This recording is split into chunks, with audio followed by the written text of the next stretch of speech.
Alrighty then. Let's get started, shall we?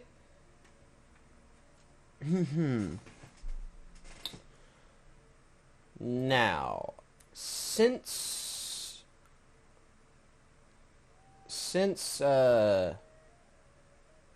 I completely just lost my entire train of thought.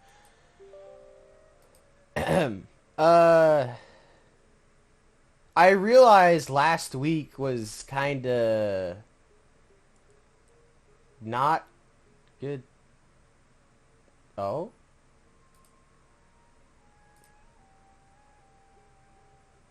Sorry, I got distracted. A Wanderer is back.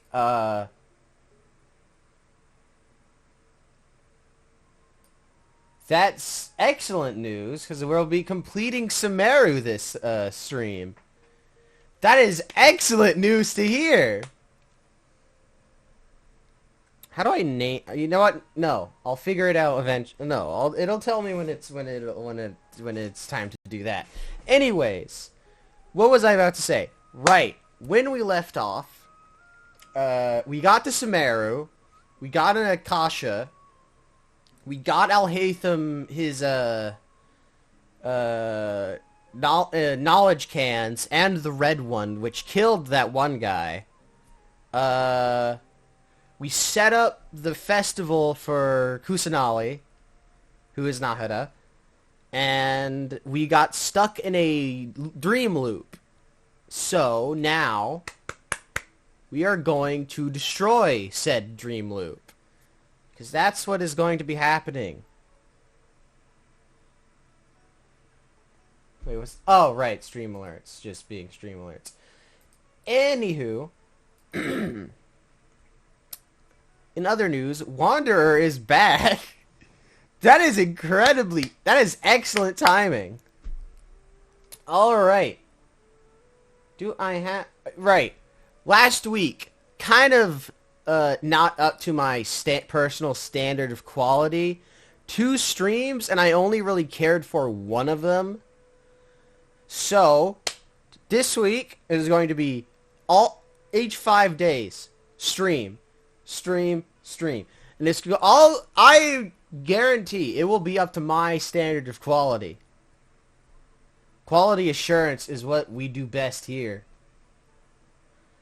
Except for when we don't. And then it sucks. For everyone. Everyone involved, including me. Ugh. Gross. Anyway, let's get started. Okay, everything is open and launch. Oh wait, there might need to be an update. Probably should have kept the music going then. Oh well. I should switch to a... Alright. I probably should have kept the music going until we actually started.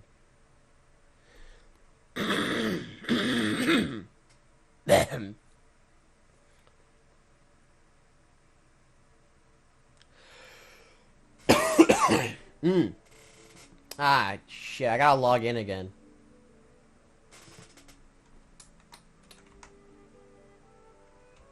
Okay, good, my hotkeys don't work. It's actually a good thing my hotkeys don't work.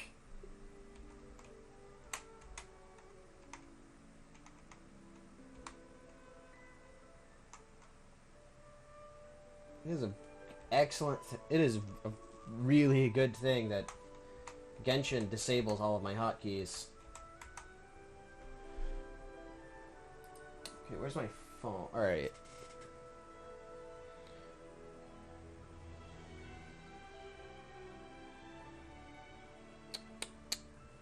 Passwords.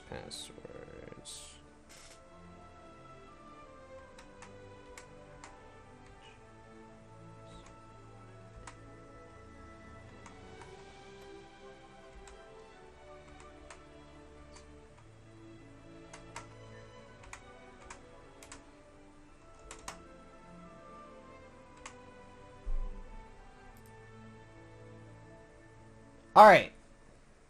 in the game. I really ought to switch my hotkeys to the number pad. I have to manually switch also. Ugh. What's the... I should have kept the music going because now we have to wait for this again. Okay. What's going on recently? Barbie and Oppenheimer released. Haven't watched either of them. Don't know why I brought it up then. Huh? Why'd you bring it up in the first place then if you haven't watched either of them?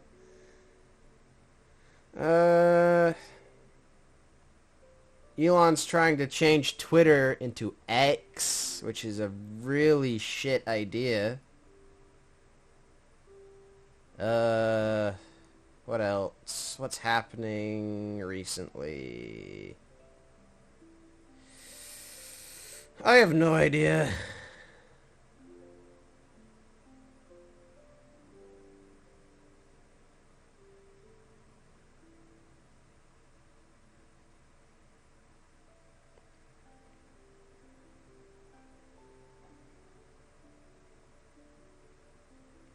I don't know. There's not much happening recently, huh?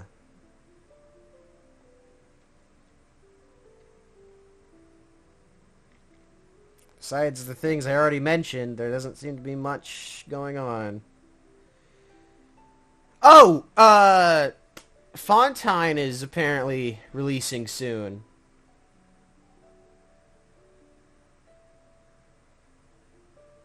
Though in the meantime, I guess I'll just have to... After I complete Sumeru, I don't think it'll immediately release as I'm finishing this. So I will have to do some of the character quests. I still have Zhongli's active.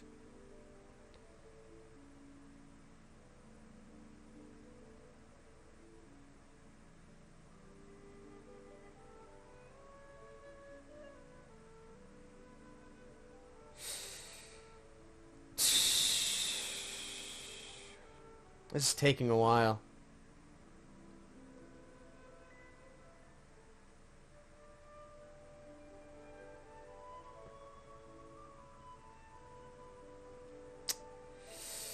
Yep.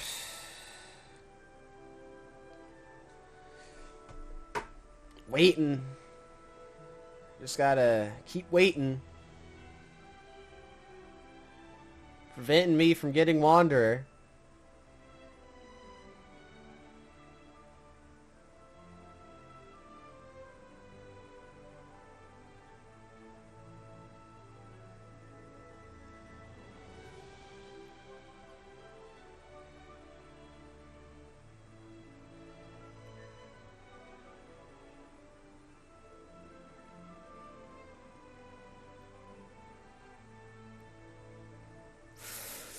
Yup. Excellent. Awesome.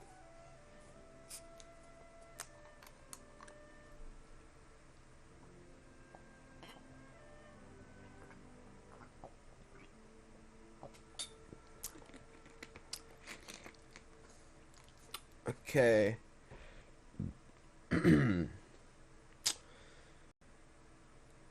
Sure is a whole lot of nothing happening.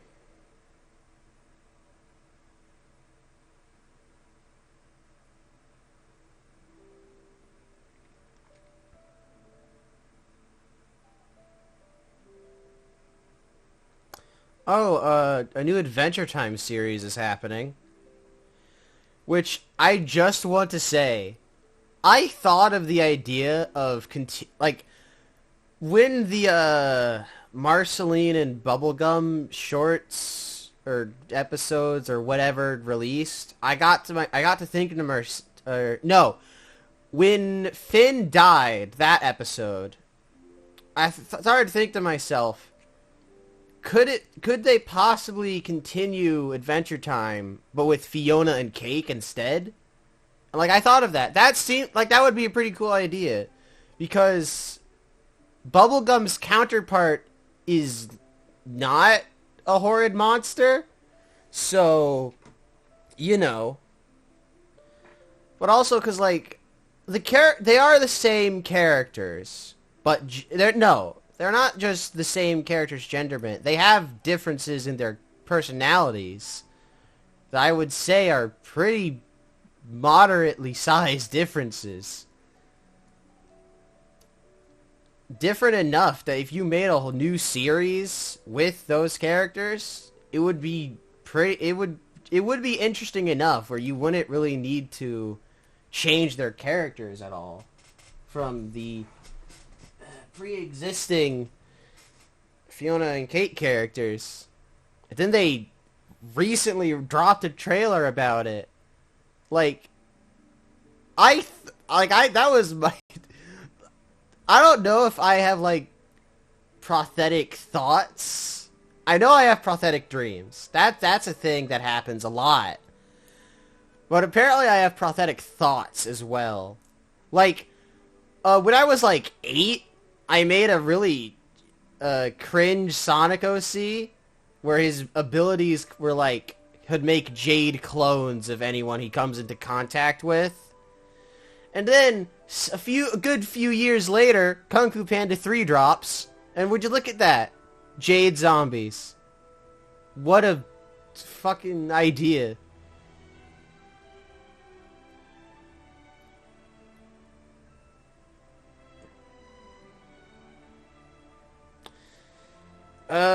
There was a third example that I had recently, but I can't remember what it was. But anyway, it seems to me that I'll think of something, and then a good fair while afterwards, it will come into existence. I mean, I don't know what to tell you.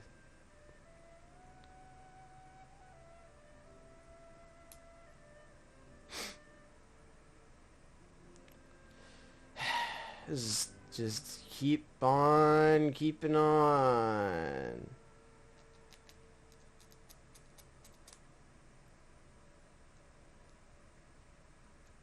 Are we done?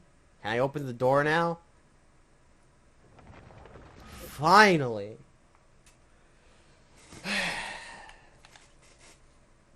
Let me turn on my controller. Alright. Back to the dream loop we go. I haven't been able to play the game because I can't leave the city. At least I don't think I can. And I forgot there's another loading screen. Kill me. Alright.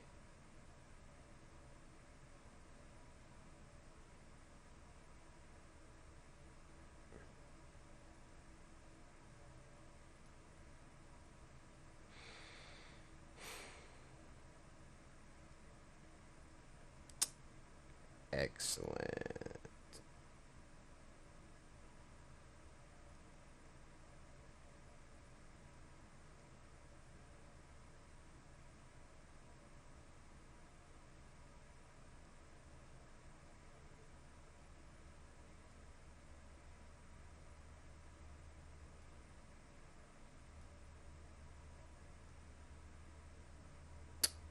Ooh.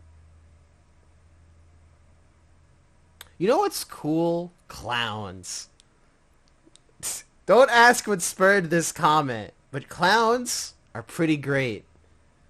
I will not explain why I am mentioning clowns, nor do you need to know. But clowns? Pretty cool.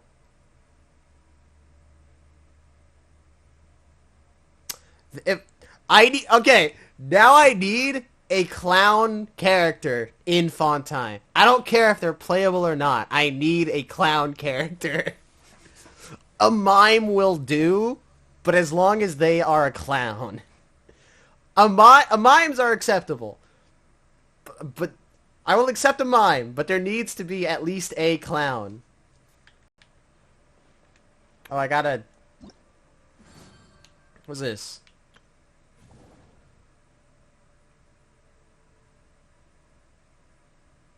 Huh. Anyways, I have to get this, this thing. I completely forgot about this. I probably should have been claiming these. Oh, well, not my problem now anyways. What's this? Right. What's... Branch Master of Mondstadt Adventures revealed Cyrus has set up numerous... Alright, so that's just basic. What's it called? I don't remember. What? What's this? Oh, Heizo. I'm not reading all of this right now. Notices... I don't like... Ugh. I don't like leaving this stuff here because it's just a red dot on my screen and it's annoying somewhat. Oh? Oh? Kaya? Say less!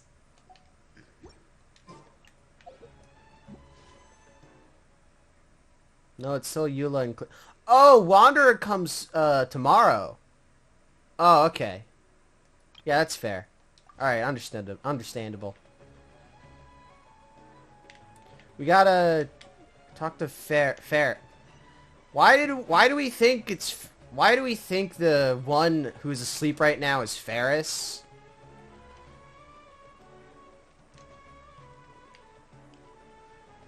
I mean, yeah, he's the clown or the flower knight, but I wouldn't think he's... This guy's... No, he's awake. I thought he was leaning over. I thought he was asleep. Why do we think Ferris... You left in a hurry last time. Is everything okay? Everything's fine. Just, it's a little hard to explain. Would you mind taking part in a little experiment with us? An experiment? That came out of nowhere. I'm listening, though. What do you need me to do? Why do we think the... Could you make a wish? Imagine your wish coming true before your very You eyes. want me to make a wish? Is that a new Sub-Zero's festival tradition or something? Less questions, more wishing! Okay. Why do we think we're in... Oh, My wish. Kihar's My dream. wish. Okay. I'm a little nervous saying this out loud, but I want Miss Dunyarzad to be happy. Oh. I noticed earlier that she looked a bit down, and she wasn't really talking to anyone. She just doesn't seem like herself. She's always so gentle and kind, and all the kids love her. Oh. I've also wondered if the reason she asked me to be Fairest Knight of Flowers is because I'm special to her, or something. Oh. So, you have a crush on Dunyarzad? Oh, is it that obvious? After what I just said, I guess it is. I feel really shitty now. When she placed the hat of the Knight of Flowers onto my head, she said to me, I want everyone to have a happy Sub-Zero's festival. What she didn't realize was that I'm not that interested in how everyone else feels. In that moment, I just wanted to be her Knight of Flowers for the rest of my life. 50 years? 100 years? I'll serve her till the end of time. Why must you do that? I just started, and you're already making me feel sad. Ah! No. Stop. Okay. Moving. No. Alright. All Okay, good. Yeah, that was a bit much. Felt like the right moment to get it off my chest, but that was pretty embarrassing. Okay, I'm ready to make my wish. I would like Miss Dunyarzad to appear in front of me right now with a smile on her face. Here goes. Gotta face my batteries. At least I'm in a cutscene. Not in combat, because if I was in combat, I would die. Let me put the... Alright. Please come true. I'm gonna open my eyes. Oh, you're What? What? Fucky? Sorry, but only one portion of Yelda candies per person. Back home you go. Nice try, you two. Anyway, never mind. I don't need to see her appear right in front of me. As long as she's happy. Guess he isn't the host of this dream after. Why did that kid show up? Should have expected it wouldn't be this easy. I don't even know why y'all thought it was him.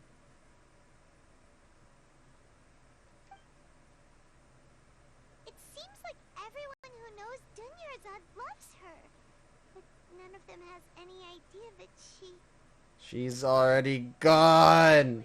Step back. Dea? That sounds like Dia! Oh, right. This is when Dunyarzad bumps into the kidnappers. I guess I'm gonna... Huh? But Dia can handle them. Hey, Traveler! Alright, I guess I'm gonna go fight the bandits that aren't, despite the fact they aren't real? Whatever. If it means I get to fight something, I guess I'm down.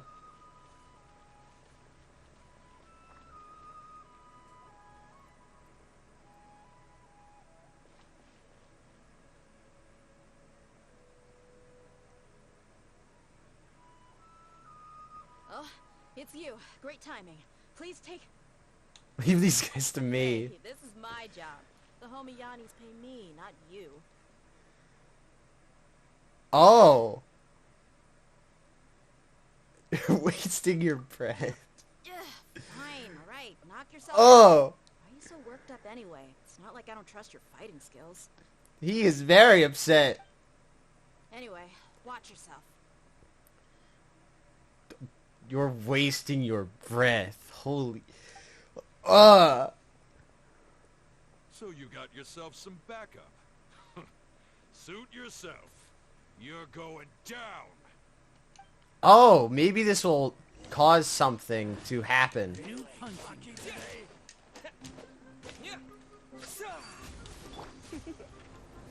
You've been annoying. Ah, that's bad. That's no good.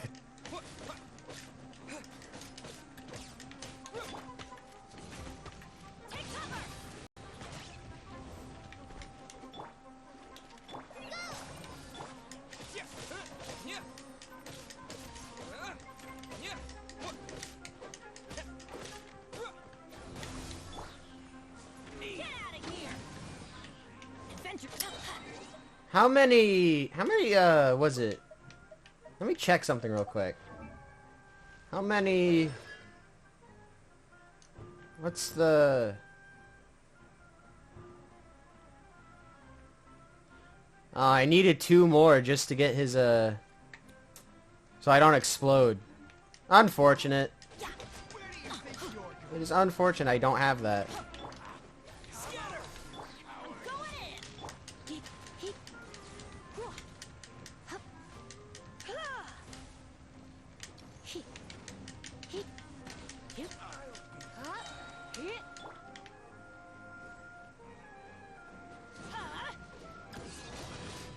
Why do they never miss?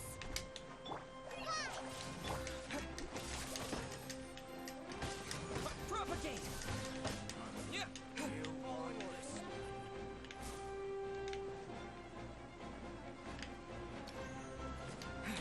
Press this on the side. Get out of here! Thought I heard my phone going off.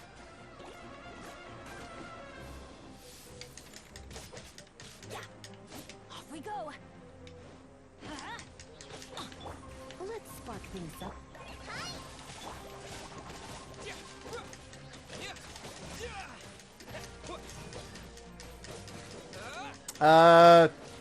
Alright, yeah, this works.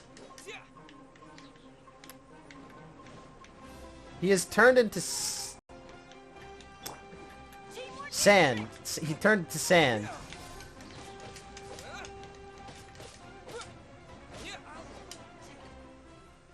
Alright, I win. Traveler, were you just taking your anger out on those guys? Yeah! I'm fine. You and Nahida both. Dunyarzad wouldn't want to see you two like this. Oh, and speaking of her, Paimon just remembered something. Remember how during the first Sub-Zero's festival, before the Samsara started, we came here with Dunyarzad because she wanted to pick something up? Oh, yeah. She said it was because she had forgotten something.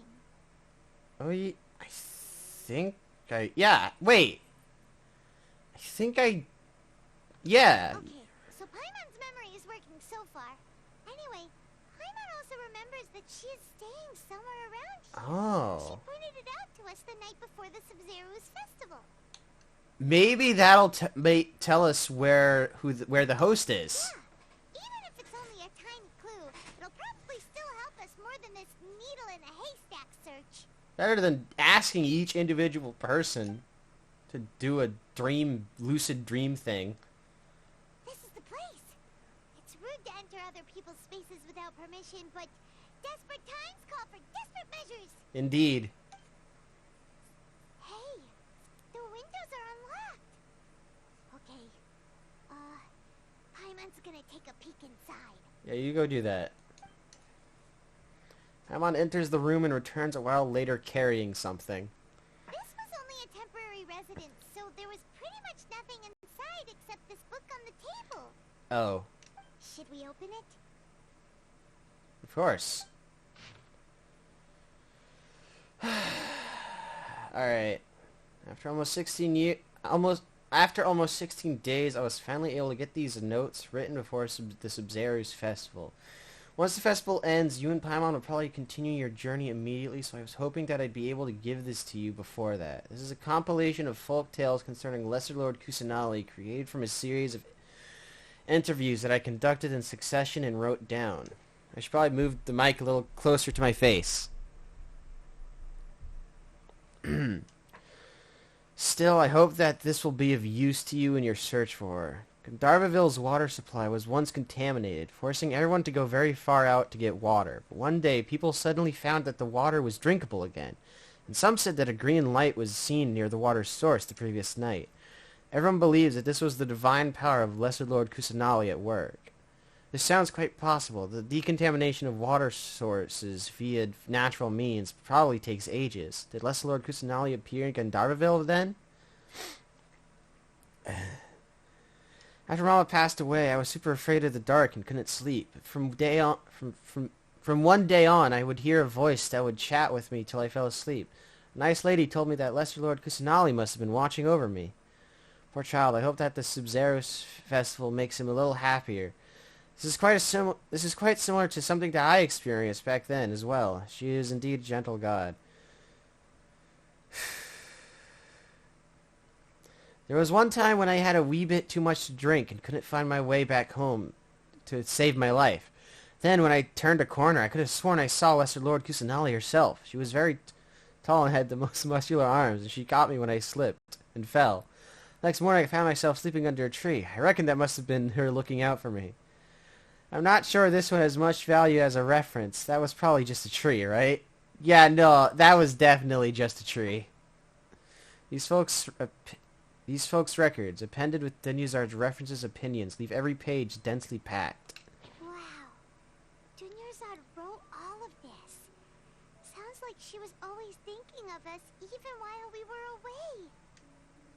Even though she was also busy preparing for the Sub-Zero's festival and had all her health problems to worry about. She must have wanted to give this to us as a gift on the day of the Sub-Zero's festival, right? I just realized the audio on OBS is really low for some reason. Oh, right, because of a desolate room. I had put it on like 40, minus 40. That's my bad. If we hadn't found this book, we never would have known.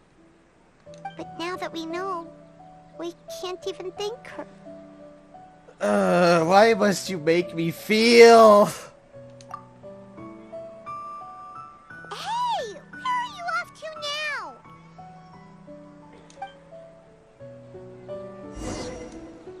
now? Doesn't seem like Dunyazad is the one. Obviously, Dunyazad isn't the host because she's no longer alive. But then who is the host? Has to be someone associated with the festival, surely. Perhaps Nilu? No.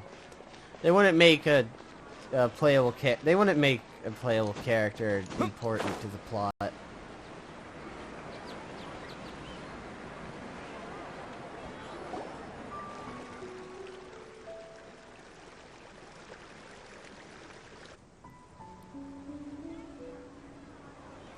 It's Dunyarzad's puppet.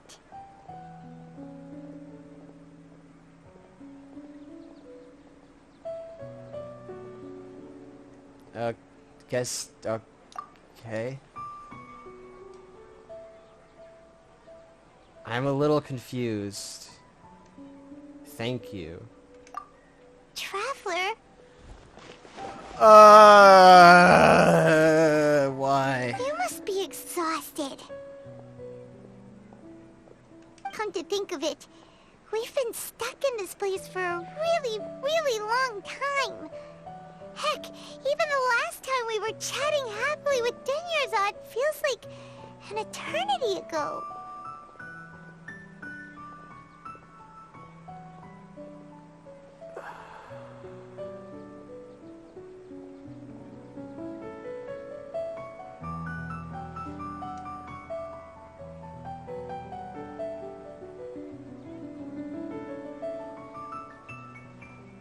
This is just like Tepe.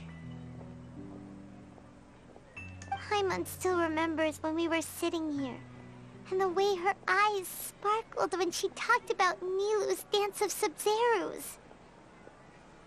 I can hardly recall it now. There will always be frustrations in life, but I know that the point of living is not to leave behind any regrets. What?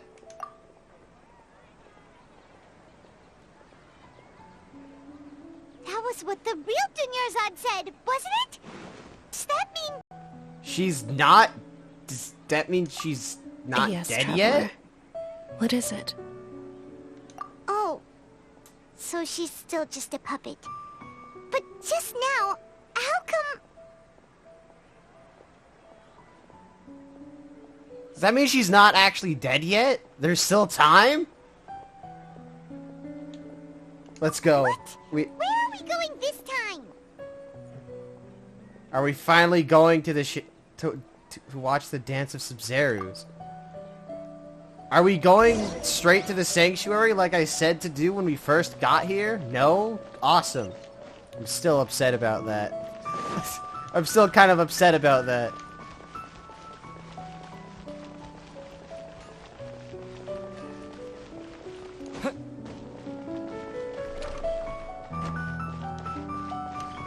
It is Nilu, isn't it?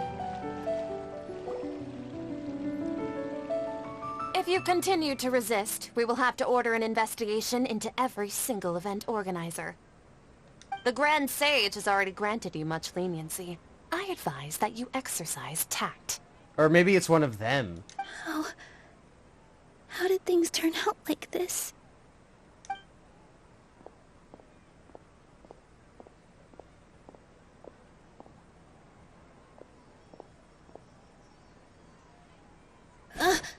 Traveler? You don't have to get involved.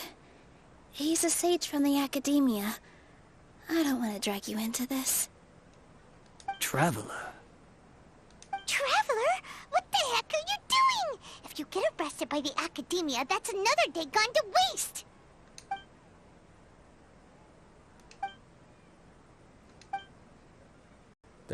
What are they? Wait, they're not reacting. Have they been scared stiff? They're puppet. They're awake. The real versions of them are awake. Oh, of course. If this is the sage's plan, they wouldn't put themselves through this. So they're just substitutes. What is this? What happened to the Grand Sage and his entourage?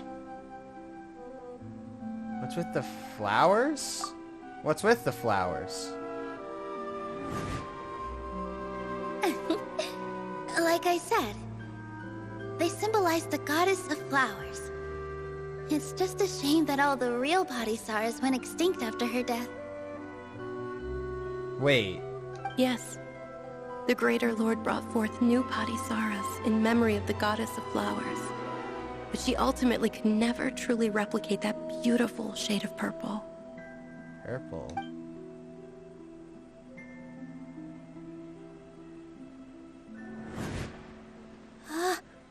That beautiful shade of purple. Aren't these flowers real Padisaras? Just like the ones from the legend? I didn't even notice. I was right? Dunyarzad, I was did you find joking. this? But didn't you just say all the real flowers went extinct after It's the goddess Nilo? of flowers passed away? So, how? I was joking. I didn't actually think it would be her. Yeah. What's going on here? Milo, close your eyes. Huh? Imagine that the Grand Sage and Entourage are not here in front of you. You guys are acting weird. But okay, I'll try.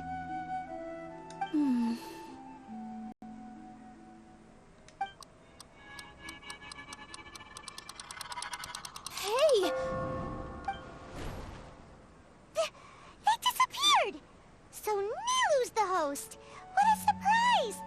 Yeah, I am the one who mentioned it, but I was joking. Purple Padisaras don't exist in the real world anymore. But in Nilu's subconscious, they can appear as decorations on the stage. It's just like the example Nahida told us. People assumed there will be food on a plate, and Nilu assumed there would be real Padisaras in the flower pots. What the heck? This is bizarre. So when you saw the flowers, you instantly knew it was Nilu? I did not even notice the flowers. But if we want to end the samsara, we need the host to become aware that they're dreaming. How should we make Nilu realize that? Am I dreaming? Huh? I figured we're talking right in front of her, Paimon. So I'm right. Is this Lesser Lord Kusanali responding to our celebration of the Sabzeruz festival? No. Quite the opposite, in fact. Wrong guess, but you aren't completely wrong either.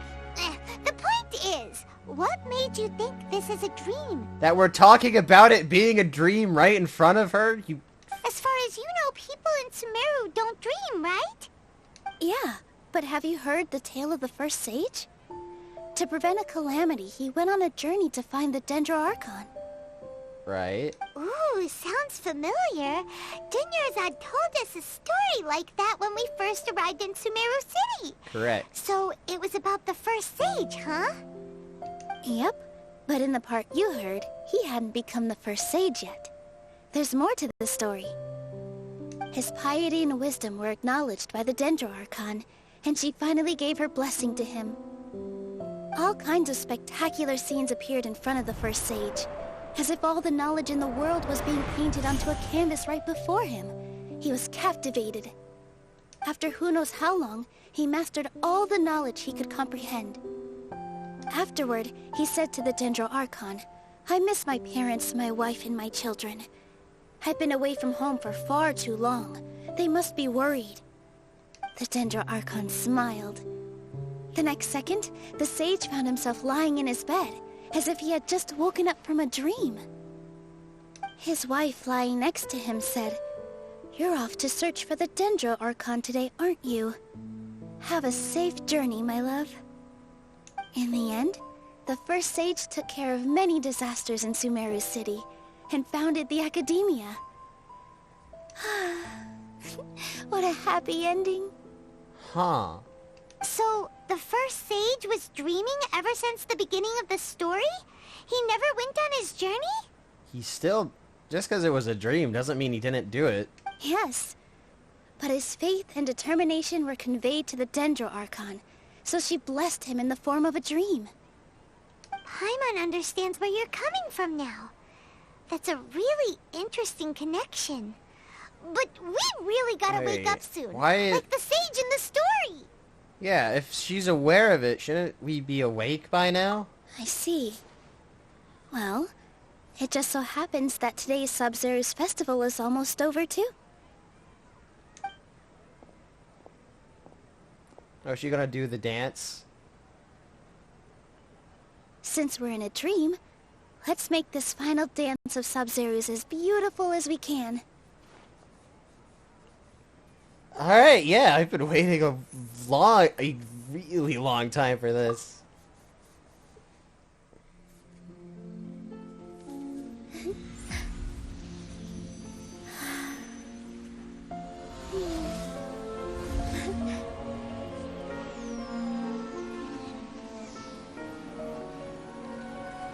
The wait is over, everyone. I dedicate this to our god, the Dance of Sub-Zeros.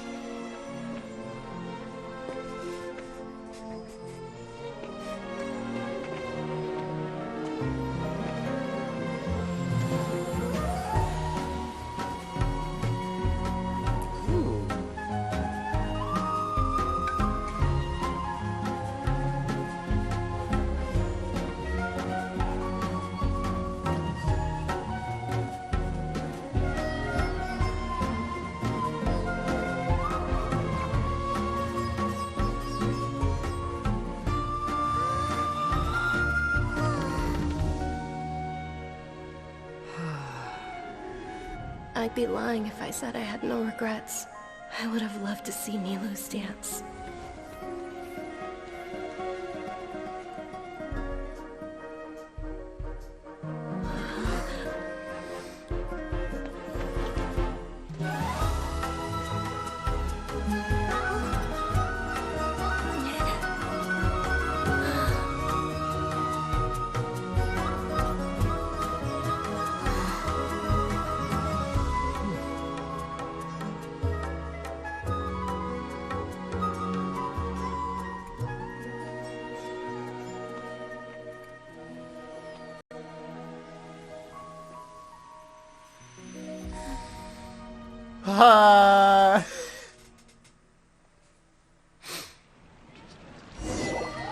Alright. Perfect. Awesome. Cool. Alright. Oh, good morning, traveler. Oh, Paimon feels like she's been asleep for the longest time. My head hurts. Paimon's head feels super heavy. Did we oversleep? Do you even remember going to sleep last night? Paimon thinks it was after the Oh, of course you don't Sub-Zero's remember, festival. because it's a dream. The Sub-Zero's festival! Have we finally escaped from the Sub-Zero's Oh, Samsara? we do remember. Right. Quick! Take off your Akasha terminal! Quick, let's go see Dunya side.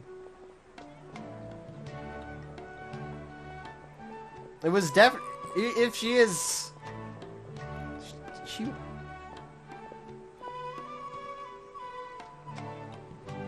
She's not in her room. What happened? Let's go to the usual Huh? spot. What usual spot? The balcony. Or, not balcony. The one spot. Remember? Or... Wait. Am I thinking of the right... No, I'm not. Oh, no. The other... Right. Usual. Yes! I was right! Well done, traveler and Paimon. Oh. Catherine, huh? And thank you, Dunyarzad, for organizing the Sub-Zero's festival for me. I'm sorry, who are... Dunyarzad! You're okay! Oh, don't scare us like that! I knew when the puppet started talking, when it said the no regrets line, I knew she was alive. Traveler still. Paimon. I have something amazing to tell you. You mean you're not dead? I just yes. had a dream. And I saw Nilou performing the dance of Sub-Zero's. Yeah, we thought you died.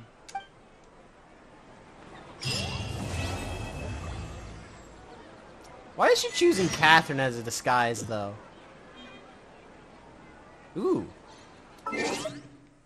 I got a thing. I got a constellation. Lee Lotus Lamp's duration is increased by 3 seconds. Alright, cool.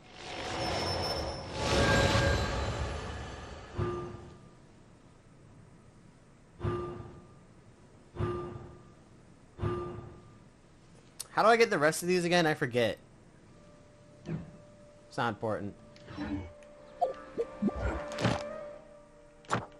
Well, we escaped the dream.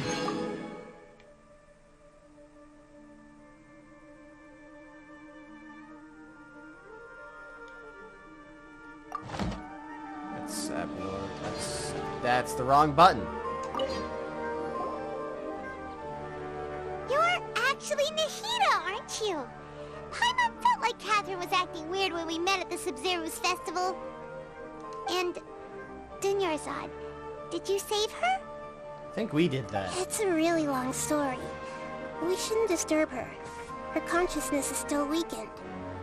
It's weird hearing Nahida's voice come out of Catherine. Let's chat somewhere else. How about by the Traveler's favorite bench?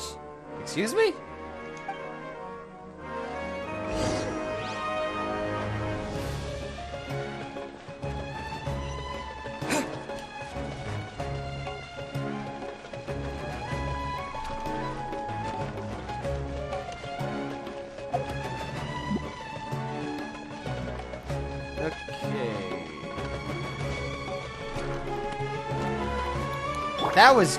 Why did I hit the D-pad?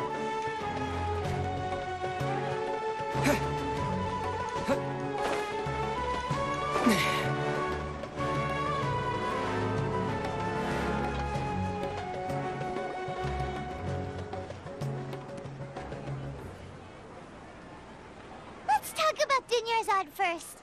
It's such a relief that she's all right. Alright.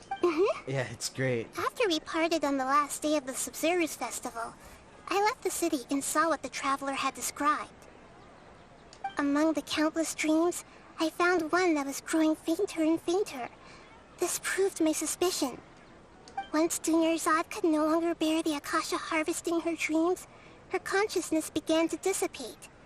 But this also meant it escaped the Akasha's control. Oh. Such a small fragment of consciousness can't last for very long, though. It will return to its original dream, where both will gradually fade until they completely disappear. I used all the power I had to keep her dying dream alive as long as possible, but it still wouldn't have lasted for much longer if it hadn't been for you two breaking the samsara. Alright, that's good. So it looks like we did manage to save Dunyarzad in the end. Not a moment too soon. Truly a miracle at work here. Huh? Why are you two smiling so happily? I thought you'd be so moved that you'd start crying. What? I need to spend more time observing human emotions. Crying is for sadness. Both are fine. Everyone reacts differently. Alright, you two must have a lot of other questions for me, right? After all, you saved my faithful believer. As your reward, I will answer any and all questions. Wait, are we done? No, surely I'm missing something. What about... But I thought... Anyway, I guess it's not relevant. About what I saw in that dream in the... at the Avidia Forest. At the Avidia Forest, there was this incense that made the Traveler fall unconscious and dream of a huge tree and a red sky. Irminsul. You also heard someone's voice, right? It said world and forget me. Yes. Yeah, so you do know. We've been wanting to ask you what that was about, and if the red sky was related to Conria. Doubt it. It seems like the Traveler established a connection to Irminsul. That was a message left by Greater Lord Rukkhadevata's residual consciousness in Irminsul. Perhaps her last memory before she died. As you two probably know, Greater Lord Rukkhadevata disappeared after the disaster in Conria. The timings of these events do line up, so your suspicions are reasonable. Yeah, A message from Greater Lord Rukkhadevata? We thought it was from King Deshret. King Deshret? That god who died even longer ago? Some present-day desert dwellers still worship him. You probably just heard some of their conspiracies. Yeah, Paimon, what? Okay, so what does the message mean?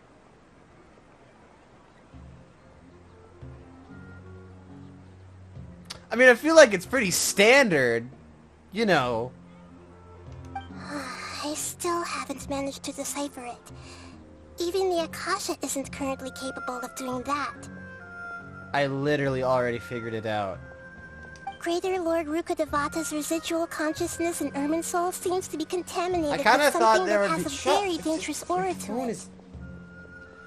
My phone's going off. I thought there'd be more. This can't be it, right? Many devoted scholars go mad as soon as they connect their consciousness. I've warned the academia about this many times, but people still keep falling victim to it. But I believe this is the key to saving Irminsul. That's why I've kept trying to decipher it. So the tree in the vision was Irminsul? Oh, Tainari also said that Irminsul is sick! Is it because of the contaminated consciousness? But even if you can't figure out what that vision was all about, it seems like our search for you was all in vain. The Traveler wasn't affected after coming in contact with that consciousness. I've never seen anyone like that. With you here, we may have a chance at deciphering it. No, we must decipher its secrets. I've already eliminated all other factors that might affect Irminsul. This is the only one left. Silence, phone! This puzzle has life and death at stake. It could determine Irminsul's fate, as well as Tevat's. Why Catherine? To be accurate, I'm using the Akasha as a medium to occupy Catherine's consciousness. Oh! So, she's possessed. How did you do that? Poor Catherine. Does this mean you can also occupy other people's consciousnesses? Theoretically, I can enter anyone's mind as long as they're wearing their Akasha terminal. Ah.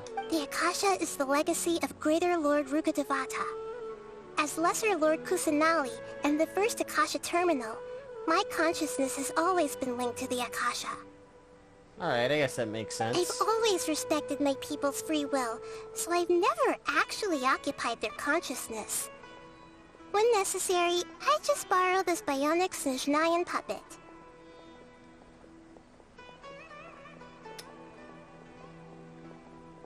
I'm sorry, huh? Hold on. Did we just learn some deep, dark secret? So Catherine is... No wonder Paimon felt something was off about her. Lame. What about your I'm own gonna be thoughts? honest. Why do That's you have kinda- to borrow other that's people's? kinda- Don't you live in the sanctuary Meh. of Suristana? They're highly unnecessary. Whatever. That story begins a long time ago. After Greater Lord Rukkhadevata disappeared, the sages found my newly born self and took me back to Sumeru. At that time, I was young and weak. The sages kept me in the sanctuary of Suristana, ostensibly for the sake of protecting me. But I've hardly heard from them since. However, I do understand that they had hoped to find Greater Lord Rukkhadevata instead of me, a symbol of her passing. So, the sages basically put their new Archon under house arrest? How dare they! Why don't you teach them a lesson, Nahida? In some ways, they aren't wrong. Greater Lord Rukkhadevata was omniscient and omnipotent. Even after her death, the Akasha is still empowering this nation. And I'm still really far away from being able to call myself the God of Wisdom. Moreover, the academia is also more proficient at governing this country. My existence has little meaning. To be honest, out of the 4 we've met, you're probably one of the most helpful. Yeah, you got a lot of believers. Just look at the Sub-Zero's festival. Everyone who showed up truly loves you. Venti constantly talking in riddles, Zhang Li wanting to be left, Zhang Li being Zhang Li, and Raiden. Yeah. I mean, Nahida has been the most helpful out of the 4 that we have met. So, you know. Thank you for the kind words. But I honestly don't need physical freedom as long as I can connect my consciousness to the Akasha. Trying to find a way to save Irminsul is my life's mission and top priority. I will work on that, and try to live up to being a deity in the meantime. Every once in a while, I will also take up the duties of the God of Wisdom, and enlighten a lost soul here and there. Doing all that should be enough. What of the sages? There's never been any big problems with the Academia's governance of Sumeru. This is the first time I've seen them step out of line. Why is this chair so damn uncomfortable?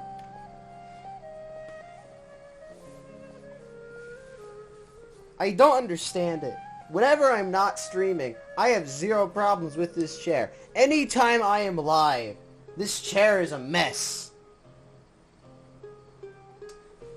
I'll be right back.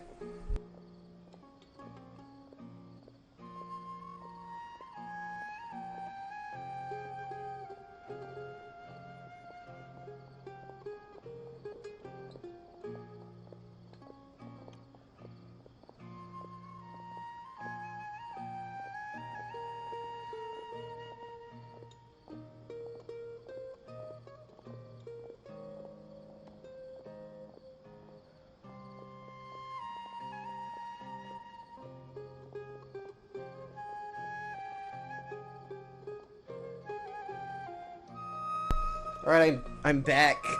Oh, this is much taller. This is a much higher chair. Hold on. I have to read. Now this is a chair. That's a chair. Yeah, this is... hold on, let me just... This is much better. I'm much taller now. I wonder what caused them to go down this path, and what they hope to achieve. This isn't a swivel, it doesn't lean back, but it's actually comfortable. Even though the city's residents haven't noticed anything strange, if the Traveler hadn't broken the Sub-Zero samsara, the situation could have become dire. I mean, considering Dunyazard has Elazar, and almost died. I mean, I'm not surprised. Should probably move the mic a little closer. I tried to do some investigating in the Akasha, but I couldn't find anything suspicious. And all the people of interest seem to purposely avoid wearing their Akasha terminals. Huh. I think they're deliberately trying to hide something. I gotta adjust my mic now, because I'm in a different chair. Just a little further. Alright. Is this good? Alright, yep. All good. Oh, that reminds Paimon. In Gandharvaville, there was a sage who had invited Kainari to join some kind of project. Could it be related? Regardless, I need to first investigate the sage's motives, make things right, and punish them if needed. But I'll have to be discreet, or they'll see me coming. Has no one realized the issue with the Akasha? You mean how the Akasha stops you from having dreams? Yeah, that's what I meant. Yeah, it's been such a long time. No one's noticed something's up? It's not that no one noticed. It's more like no one cared. Ultimately, it's all rooted in the sage's misdirection. Why does this feel like it's the end? There are so many plot holes left. So many ties left undone. Misdirection? convinced everyone to believe that being unable to dream is a sign of rationality and wisdom. Not dreaming is a badge of honor in Sumeru. Even if the truth is that their dreams are being reaped by the Akasha. With their propaganda in place, the sages can maximize their use of the Akasha to facilitate their research. Besides, Greater Lord Rukkhadevata must have created the Akasha in the hopes that it could be used to its full potential. That's why I've never come out strongly against this. Anyway, the perspective advocated by the sages drowned out any voices of doubt. By now, even those who never use Akasha terminals find it too shameful and embarrassing to talk about their dreams. I guess that's all the questions. Got it. I hope my answers were satisfactory, seekers of knowledge. To be honest, maintaining Dunyarzad's fading dream took a lot of mental energy. I think I may need to rest for a while. Oh, and you don't need to worry too much about the sage's activities for now. The Akasha won't be able to conduct another project on the scale of the Sub-Zero Samsara in the immediate future. Well, that's Go and good. get some sleep. Leave everything to us. What a relief. This is truly the most exhausting birthday I've ever had. Traveler? Paimon? Why am I here? Do either of you know? Maybe you were sleepwalking. You know you can't wake up a sleepwalker. We happened to walk by, so we thought we'd wait for you to wake up. Yeah, alright. I see. Huh. I should visit my maintenance personnel sometime. Oh, I'm fine. I better go. Thank you. We spent quite some time in Sumeru City, but ever since we last said goodbye to Lesser Lord Kusanali, we haven't heard anything from her. That was like Oh, 2 seconds we can't ago. just keep waiting around like this. Let's go find Catherine and pick up some work so we can at least keep ourselves busy. That was 2 seconds ago. How many... Oh. Oh, Act 3. Okay, I was right. We're not done. It felt like we were done. Do I... Wait, what was that?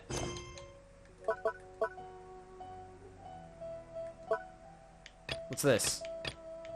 Corpse of 30 recruitment. The Corpse 30 is hiring an assistant. Interested candidates kindly contact Effendi at the Citadel of Regzar. Huh. Alright.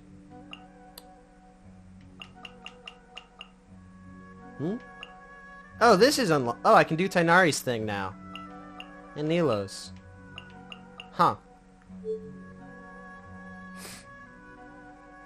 Ah! There he is!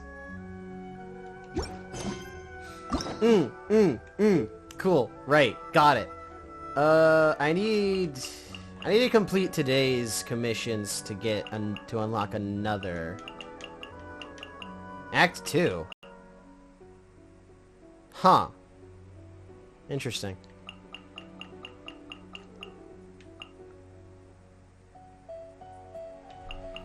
Anyway, I was gonna... Since I thought this was the end, I was gonna go to Zhongli's, but since we have more to do,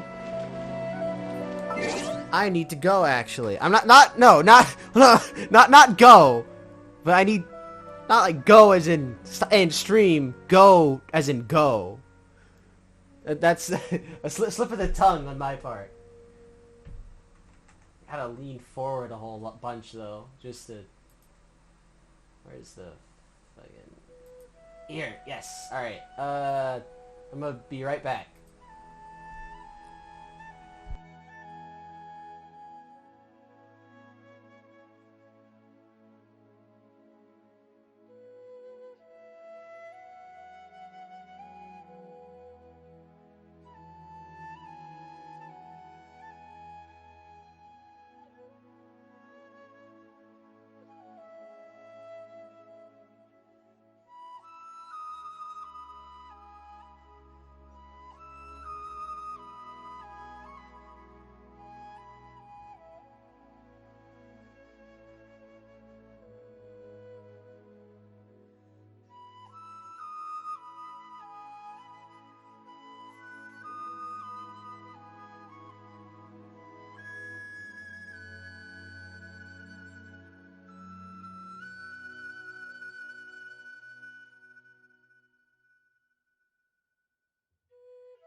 Okay, I'm back.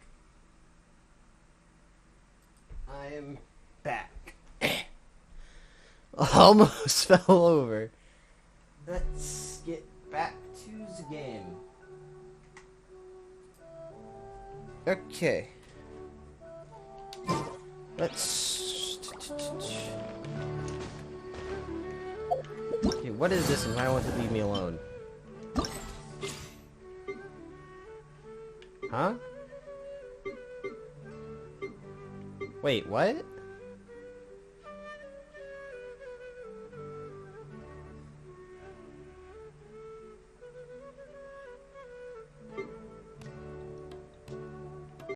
Huh?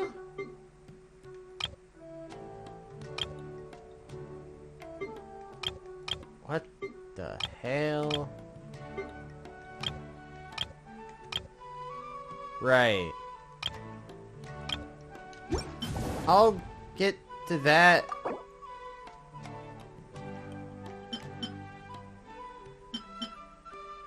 I'll get to that later. Right. Focus.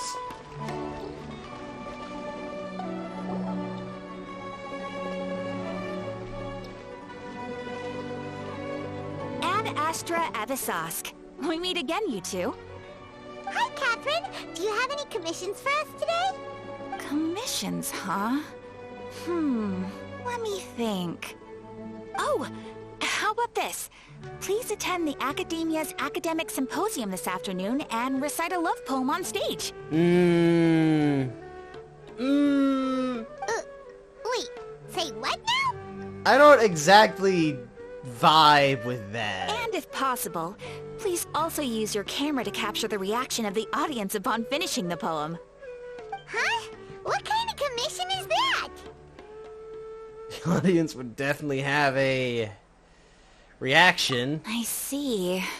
It appears that you're not interested in this commission. I feel like most people wouldn't exactly be fond of it. In that case, please go to Port Armos and convince the Eremites there to spend some time volunteering at the local orphanage. Hey, that's not any better.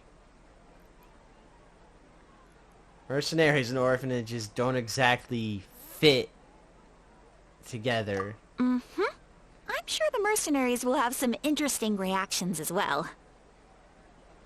This is Nahida, isn't it? Paimon's gotta ask. Just who exactly has been submitting these commissions to the Adventurers Guild? Oh, the commissioner?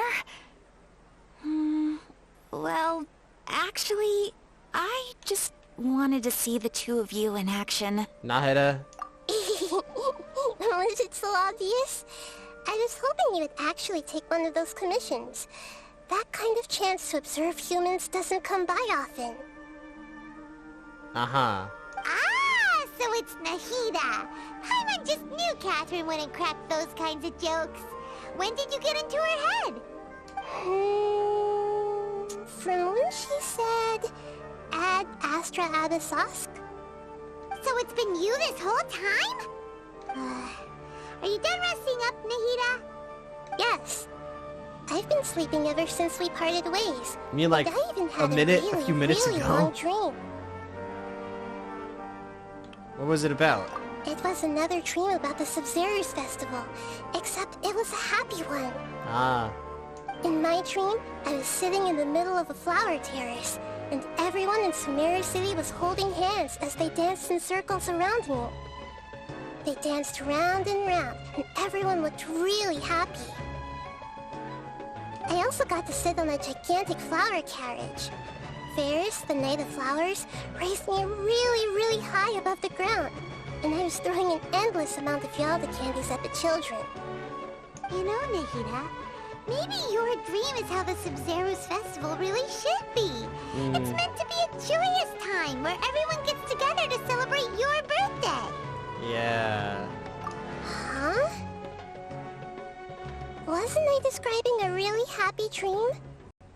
Why are you both looking at me like that? Wait, could this be an example of the emotion known as pity? Is that it? I think so. No, we aren't pitying you. That would only only make everything worse. We just don't want you to feel too sad. By the way, have you had a chance to visit Dunyarzad? How's she doing? The Homianis haven't allowed any visitors after the festival, so we haven't been able to check on her. Yes, I paid her a visit right after I woke up. She was resting at the time. Her condition is stabilized. However, since Elazar is a manifestation of the withering on the human body, we can only cure it by finding a way to take care of Irminsul's own withering. Right. But for the moment, our top focus should still be figuring out what the sages are up to and what they're planning. I think I fixed that, actually. Yeah, I think I fixed that already.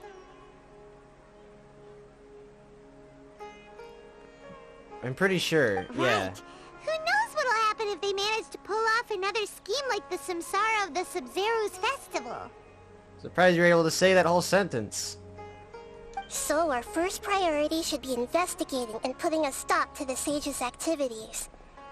As for how we should pull that off, let's discuss it somewhere else. There are too many adventurers around here. Oh, good point. Sorry, adventurers.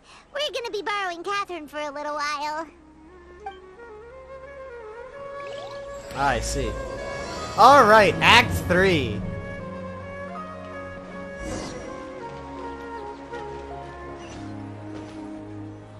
Let's continue our chat here. We have barely moved.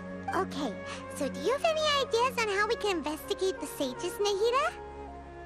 Actually, I've already done a little bit of work on that. But for now, I want to hear your thoughts.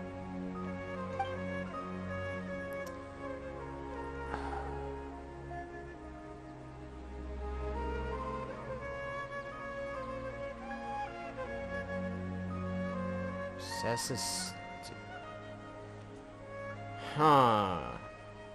We could grab someone close to the sages and question We're in the them. dark as of now. Since we still don't know anything about their goals, any rash move could tip them off and lead to terrible consequences. Right. After all, Fair. every person in Sumeru City is one of their hostages.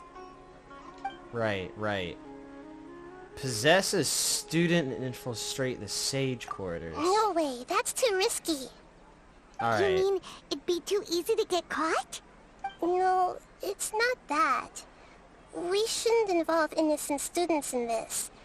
A single mistake could completely ruin their lives. Right. Yeah. Doing Fair that would point, be ignoring the safety of my people for my own selfish goals. How is that any different from what the sages are doing? Right. Fair. That's a good point. Spoken like the god of Sumeru. Alright, then possess a key figure in the I've academia. already tried that. But all the key members of the academia, even the core 30 guards, intentionally avoid wearing their Akasha terminals. Right. It seems that from the very beginning, they've been guarding against info leaks from the Akasha. Of course, it could also be because they're wary of me. Have you already caught the sage's attention? I'm guessing not yet. But distrusting me would make perfect sense if they've ever paid attention to the urban legends about me. In any case, I probably can't take over their minds directly.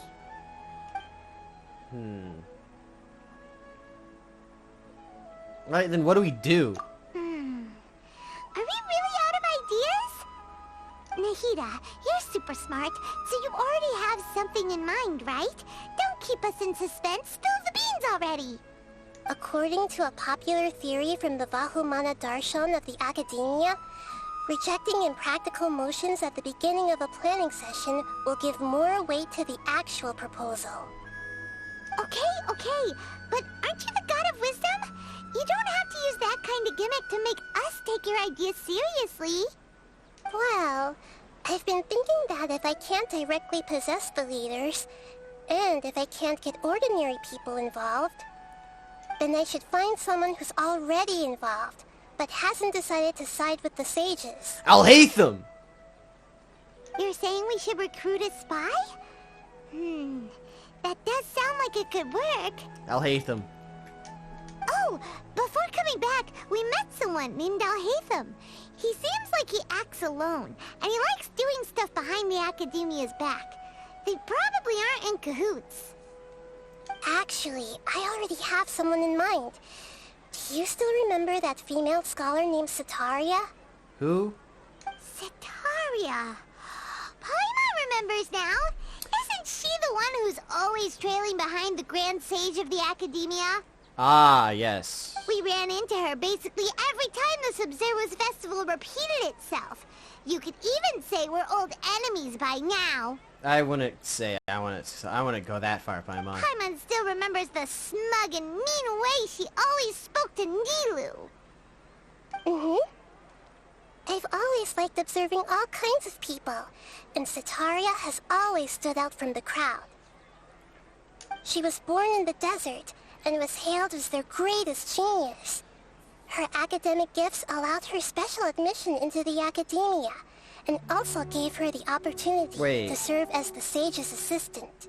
So you intend to use the Sage's lackey, the Grand Sage's lackey, as a spy? Oh, Paimon didn't know she was from the desert. She must be pretty special then. Paimon feels like most of the desert dwellers around the city are working as mercenaries. The name Setaria means star. When she lived in the desert, she shone like the brightest star in the night sky. Man, I'm tired.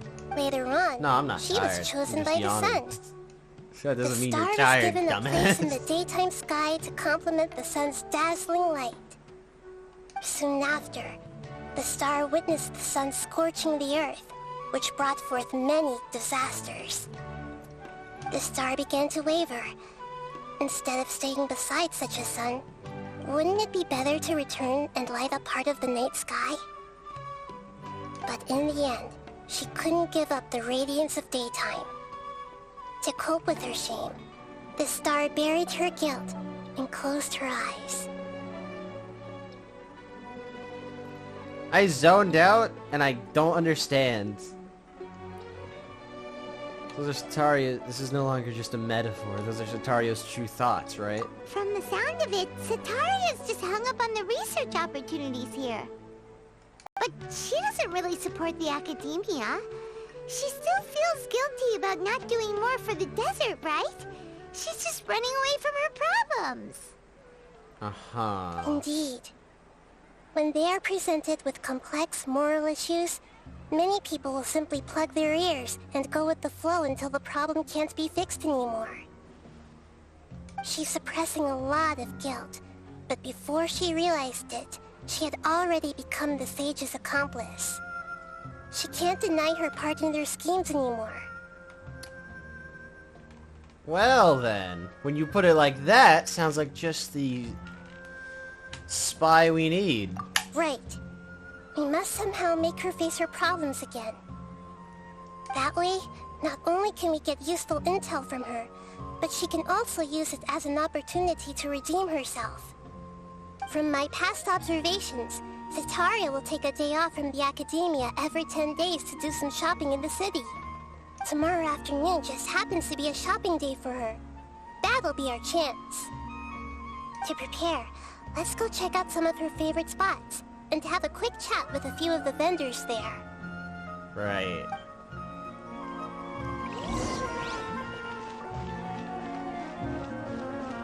Wow. Man.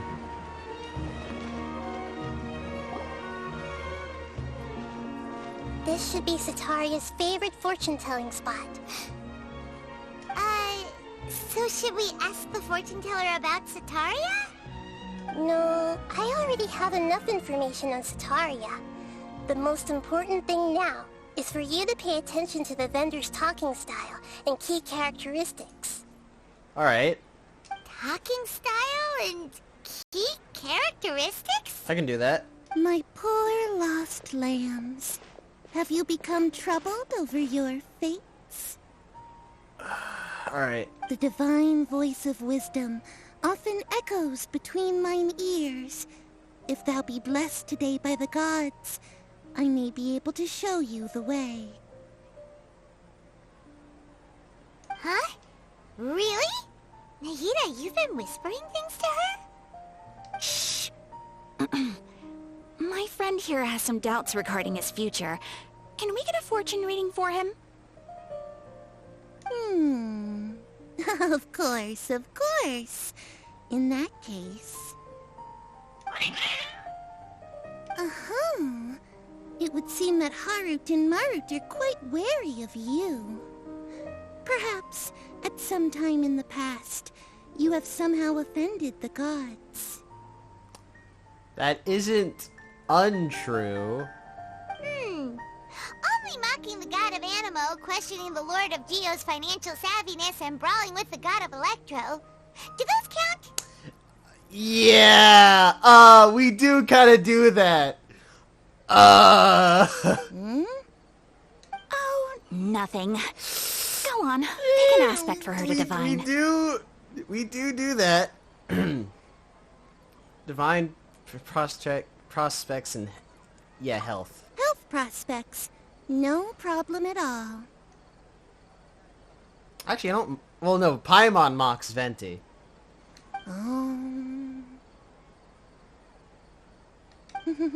I question his sanity. The gods have spoken. The truth shall be revealed. Your life shall continue on for...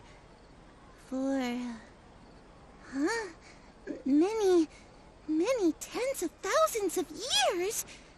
Impossible. Yeah? Harut, Marut, did you two spoil my divination? I've never read a fortune so absurd. Actually, Paimon thinks this is probably the most accurate fortune-telling you've ever done. I am very old. I admit that the orientation of today's celestial matrix is, suboptimal. As such, there will be no charge. Is that so? Well, that can't be helped. If you were to bring some food offerings for Harut and Marut on your next visit, perhaps they could help you reverse the wheels of fate.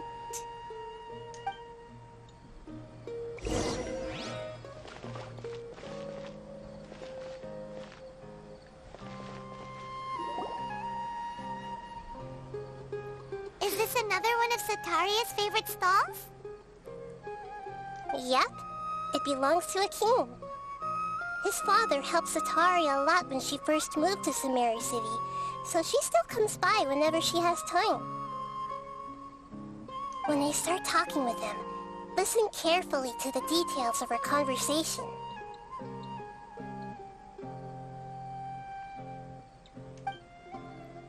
Zoned out again. Ah, dear customers. Would you like to look at some pottery? We caught wind of your great craftsmanship, so we specifically came to take a look. Oh, I recognize you. Aren't you Miss Catherine from the Adventurers Guild? Sounds like I'm in for some big business. Speaking of, where did you learn this trade? I suppose you could say it all started with my dad. He's a mason by trade, but I picked up an interest in clay while apprenticing for him. His voice sounds familiar, but I don't know why. After that, I began making pottery by myself in secret. And I simply changed trades when my works turned out well. Although it's a pity that I'm no longer making much use of the knowledge provided to me by the Akasha. That's nice. You're making a living doing something you love. So is your father still working as a mason? Oh no, not anymore. A few years back, he fell from a roof and broke his leg. Since he had already saved enough mora over all these years, he's just enjoying the retired life in Port Ormos nowadays. Ah, I see. I see. We wish him peace and happiness in his retirement. I'll have someone in charge of logistics at the guild come by another day for some goods. We'll leave you to it. Take care now. No problem. Rest easy, all our goods are sure to meet your every need. I like to cut this guy's jib.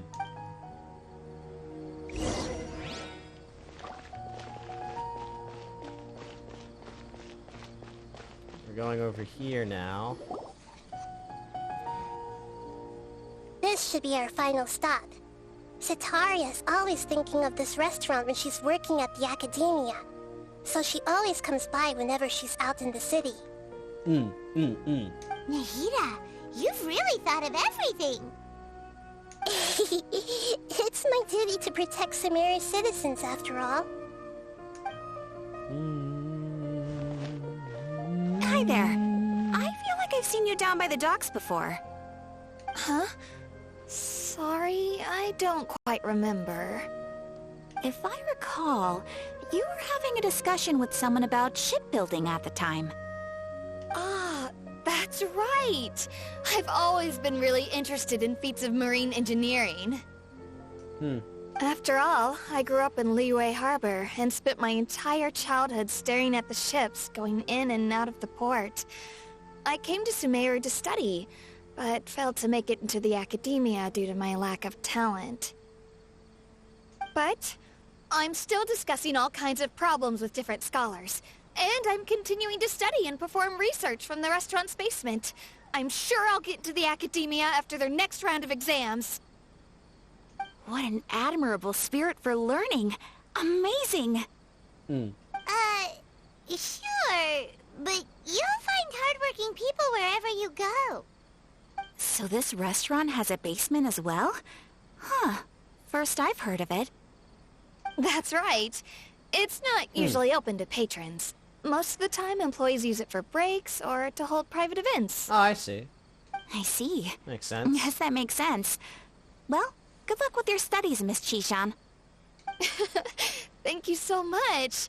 As long as I can make it into the academia as an official student, I'll be happy. What is the purpose of this exercise, Nahida? So, was that everybody? 3 familiar faces should be enough for Sitaria. What's the point of all the information we've collected? Nahida, you still haven't told us how you're planning to make Sitaria face her problems. Sitaria is already used to avoiding her problems, so we must find a way to break through her usual sensibilities. I remember you mentioned that the Eremites in Port Ormuz are all making a fuss about the upcoming resurrection of King Deshret. Correct. Although it's all just a boatload of nonsense, the fate of her homeland may turn out to be Sitaria's soft spot. Okay. Oh, Paimon gets it now! You want to take advantage of the guilt Sitaria feels about her homeland! It feels very bad when you word it like that, Paimon. Although she knows she should return home to help the people of the desert, all she's done is conspire with the sages. If King Deshret were to criticize Sitaria's actions... So, how do we set that up? Well, King Deshret is long gone, and Sitaria is also too smart to fall for any simple tricks. If we simply engaged her under the guise of King Deshret's believers, she would definitely be weary of us, and we may not get anywhere. But if we were to borrow some of her close acquaintances to talk with her, her reaction would probably be very different. So, you mean you're going to possess those people we just talked to? Yep. Possess them through the Akasha. Imply they've already converted to the faith of King Deshret, and then convey our made-up will of King Deshret. As long as everything goes smoothly, we'll get through to Sitaria for sure. She'll never guess that we had anything to do with it. Alright, I guess that checks out. That's how you're going to use all the info we collected on these people.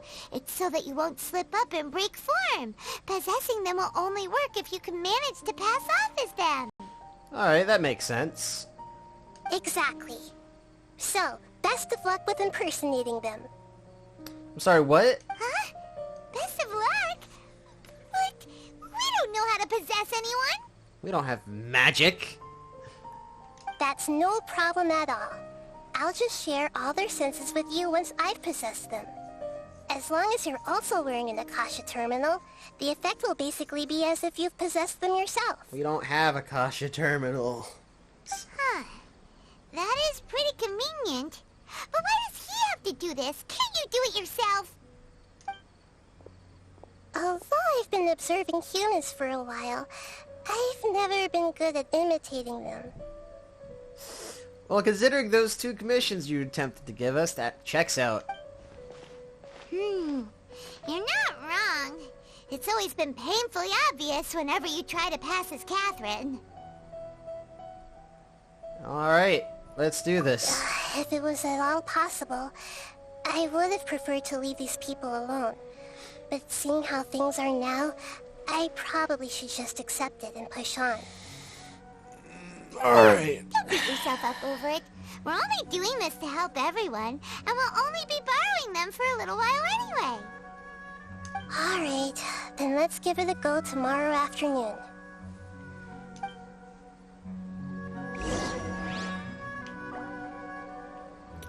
Wasn't it night a second ago? Huh. Nope. I have to, what was it? Noon to 18.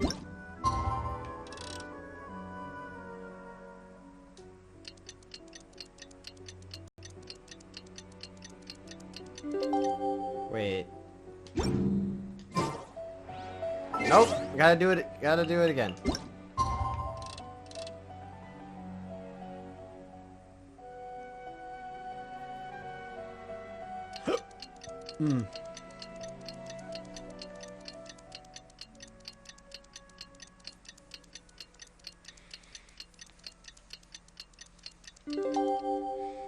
And here we are. Don't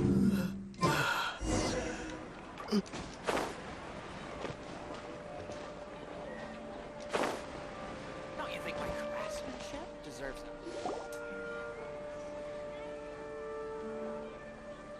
Zataria. Oh, here she comes. Satori is here. Let's quietly follow her. Once she starts talking to her acquaintances, we'll find a safe spot to begin possessing them. As for how we'll sway her to our side, I'll leave that to you. I trust you'll know what to say. I may. Paimon's starting to feel kinda nervous. Okay, let's go. Looks like they've already started talking. Let's find a hiding spot and get started.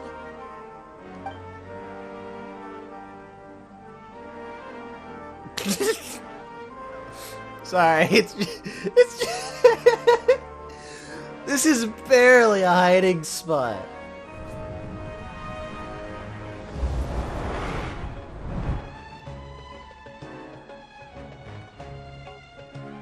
That's right. You really can't force anything when it comes to love. And besides, everyone around me has a very different background and outlook. Are you still listening to me, Nabia? Oh, of course I'm listening. You were talking about troubles with your love life, right? I heard everything you said. Okay then.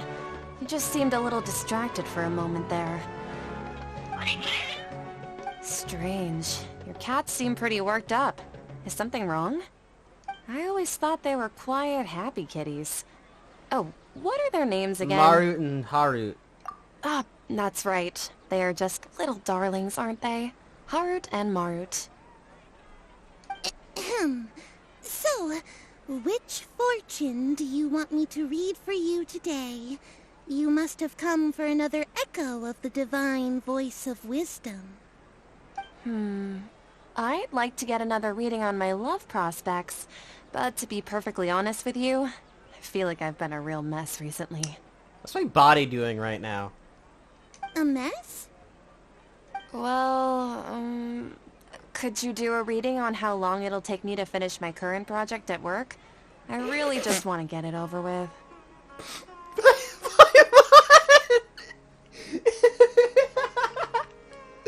I hear you. No problem at all. The gods will reveal the truth.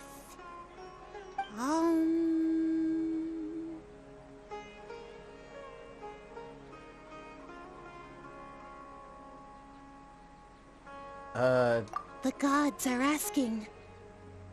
Sataria, Why haven't you gone home? Why haven't I gone home? Do the gods really know everything I've been thinking about? Sataria, why don't you just go home?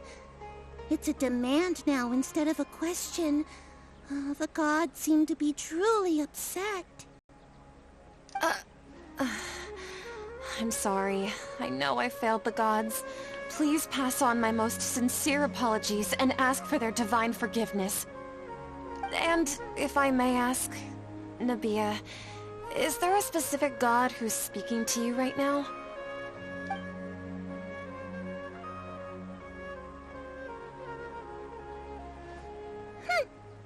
What an inconsiderate and naive question. The god who is speaking to me is, of course, the wisest and mightiest of all, King Deshret. King Deshret? No wonder he would make such demand of me. Wait a second. King Deshret passed away a long time ago. Even though news of King Deshret's resurrection has been spreading like wildfire, it's all just a misinformation campaign from the academia. How can King Deshret still exist in real life? Oh? That's interesting. Misinformation campaign? What insolence! I am King Deshret's most loyal believer. Do you wish to refute his voice of wisdom? Oh, no. As a child of the desert, I am only reveling in his power upon learning that his divine glory has touched even this city.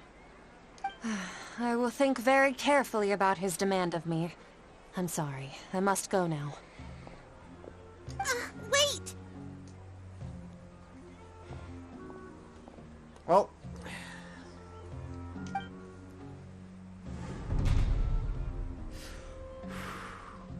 Alright, cool. Anyways. Whoa! She just ran off in a hurry. She looked pretty upset, too. Well done. Sataria didn't seem to suspect anything amiss. Well, that's good. To have something she's been trying desperately to avoid show up out of nowhere and berate her, that must have shaken her to the core. She's like, I was just talking to Sataria. Where'd she go? Aw, Nahida. It seems like you understand human emotions really well after all. It seems to be All I know are some sometimes. abstract Harabatop theories. And in any case, my time with you has shown a lot of them to be utterly useless. I'm still trying to make sense of everything.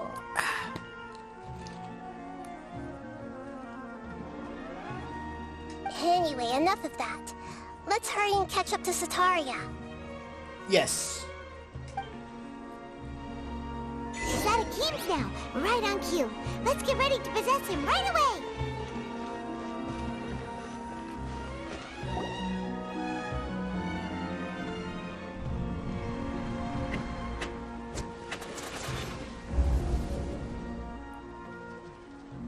I like his hair. Reminds me of It's Gohan. okay. I just got caught up in something. Oh, actually, didn't you ask me to help you look for work? What kind of work were you looking for again?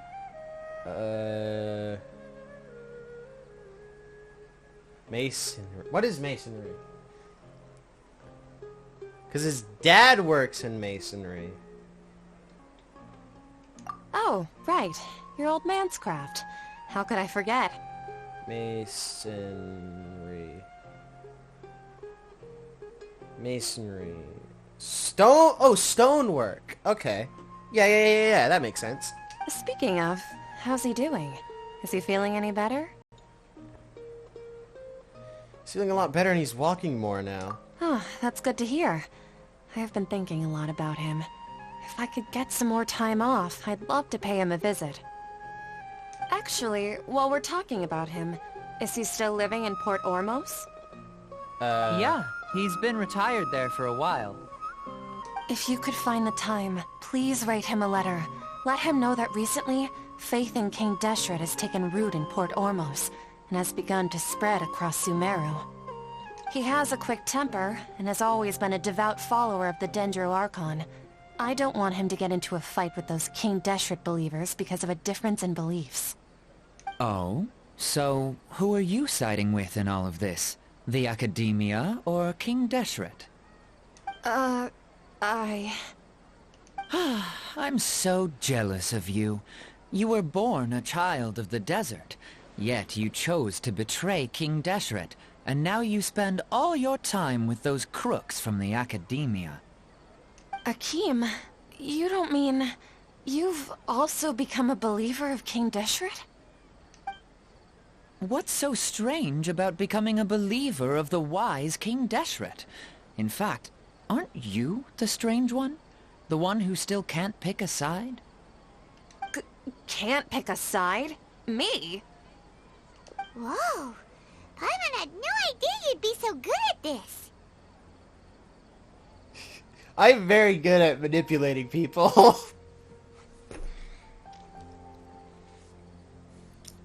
Wasn't too harsh, was I? You really zeroed in on the issue and put it right in front of her. It might feel a bit overwhelming for Sataria. But once everything is over, I'll be sure to pay her a visit to her mind and explain everything. Anyway, let's keep going.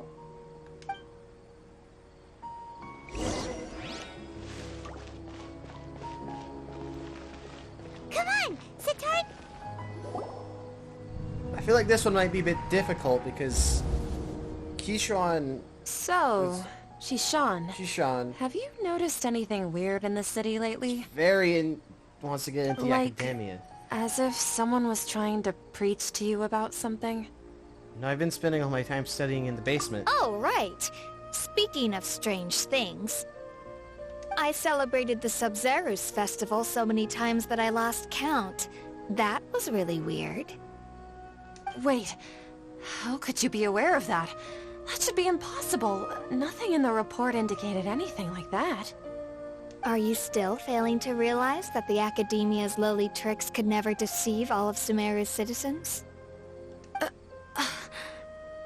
Shishan, don't tell me that you've converted to King Deshret as well. What an absurd question. You make it sound like I should be ashamed for becoming a believer of King Deshret. In reality, shouldn't you be the one who is ashamed? You, who works side by side with the Academia, and treated people as nothing more than experimental subjects? Please, please stop! Even now, Sataria's still trying to run from her problems. I feel a little too mean, which isn't something that happens to me usually. She can no longer justify everything to herself. Hey, she's trying to talk to the guards. What should we do? This is the most important part of all. Quick, get ready. Mercenary, you're a member of the Corps of 30, correct? Please help me pass a message to the Matcha right away. The situation in the city is getting out of control. Please, try to remain calm, miss. She has an Tell me Akasha. what's happening in the city. Heretics are infiltrating the city, and they've already converted many residents to their side. Heretics? What kind of heresy are you talking about? King Deshret! Many people I know have suddenly started believing in him, but he's long dead. It's impossible. Miss Sataria, nothing is impossible. You know my name? King Deshret is immortal, and all who defy him will one day pay the price. You must face the truth, Sataria.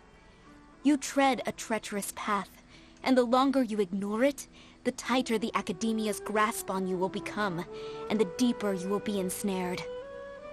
Child of King Deshret, never forget that the desert that belongs to you lies elsewhere. What's so strange about becoming a believer of the wise King Deshret?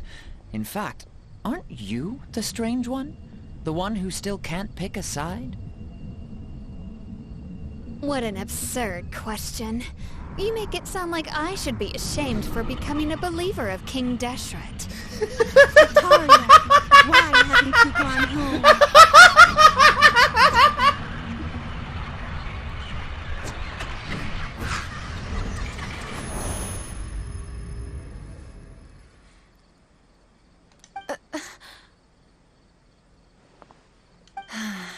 It's seems that no matter where I run, I only keep finding more believers of King Deshret.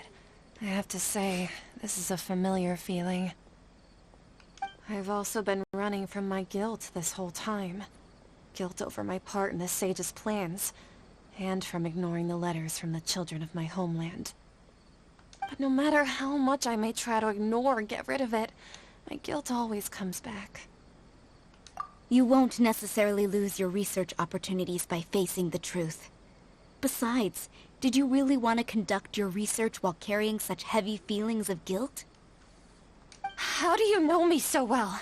Are you truly just a believer of King Deshret? Or are you the god himself? That's not important. The important thing is to pass judgment on the academia and its sages, and to correct their mistakes. If you could provide some assistance in this matter, perhaps it could serve as a form of atonement. I've actually never believed in the gods, but I've always believed in serendipity.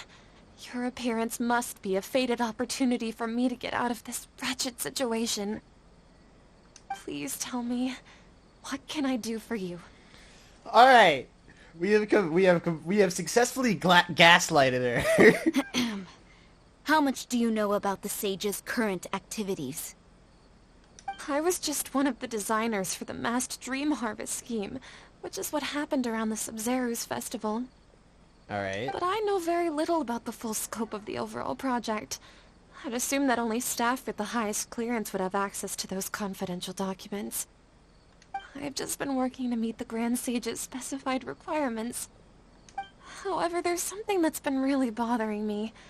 I heard that a scholar who was previously expelled has returned to the city, and even the sages are still quite wary of him. Al-Haytham?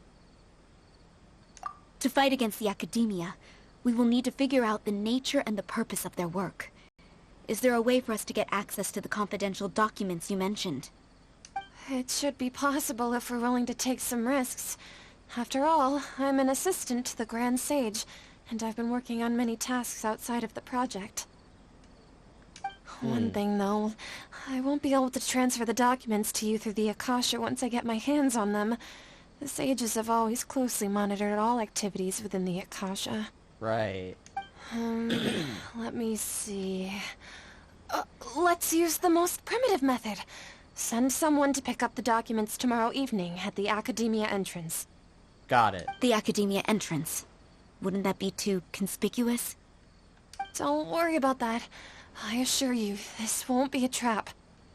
I'm only suggesting this location because it'll draw more scrutiny for me to leave the Academia again. It'll be safest for me to distract the guards long enough to hand you the documents. All right, I trust you.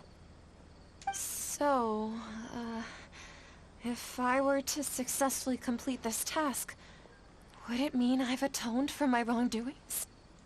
That'll depend on the judgment of the Dendro Archon. The Dendro Archon. That's right. Her people are the ones we have endangered. As the God of Wisdom, she's also the one responsible for judging and guiding the scholars. Maybe it's time for me to find a god to believe in. Just as Nahida predicted, we've managed to bring Sataria to our side! Success! The Traveler's execution was ingenious. He's the one who deserves all the praise. Well, now that we've made plans to meet again tomorrow evening, all we can do is pray for Sataria's mission to go off without a hitch. Pray? But if we're going to pray to the gods, aren't we just praying to you? God of Wisdom and Guardian of the Scholars? No. The truth is the true Guardian of Scholars.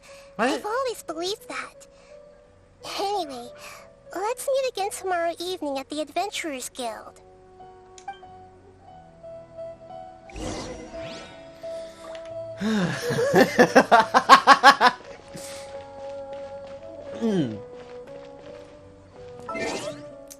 We're going to pretend I didn't maniacally lose my mind during that specific scene. What am I adjusting the time to? 19. Got it, 1900.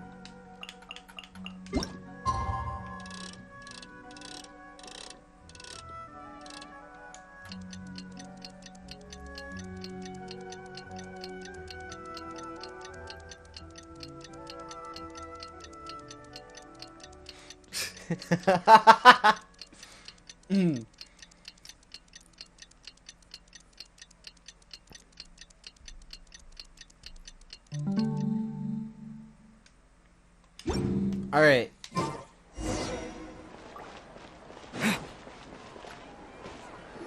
Catherine, we're here! Oh, you are the other Catherine, right? That's right. I suppose I'm the other Catherine in your mind. Why didn't you just say Nahida? We're on a secret mission tonight, so we need to protect Catherine's identity. Yep, Paimon's Fair right. enough. We cannot fully rule out the chance that the meetup tonight is just a trap. If something were to happen, my existence may be the only trump card we'll be able to play. After all, the Academia should still be unable to confirm the existence of my consciousness in the outside world. Yep, exactly. Just what Paimon was thinking. I doubt that. Anyway, enough about that. Let's just make sure to be on our guard. Don't you feel like something is off? What are you on about? Off? What do you feel is off? There's a lack of people around. It's the middle of the night. Of course it's quiet. You're not getting paranoid, are you? Even at night, there's typically people. No, I think he's right. It really is a lot quieter than usual. If you look around, there seems to be fewer people on the streets. I'm not sure if this is the case for the entire city, though. There definitely is less people. Maybe it's just a coincidence. Maybe Sataria figured out a way to not only distract the guards, but also to get everyone to go to sleep early, just so we can exchange the documents in peace. I suppose. I also can't quite figure out why things feel a little off. But now that we're here, let's go ahead and meet her as we planned. Well, regardless, as long as you're here with us, Paimon feels a little safer.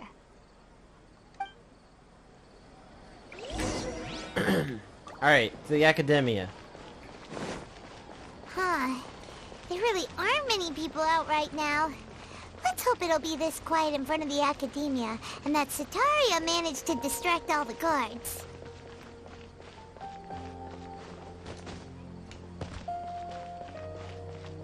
Wait.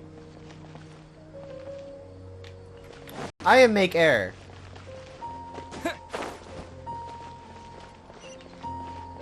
Right.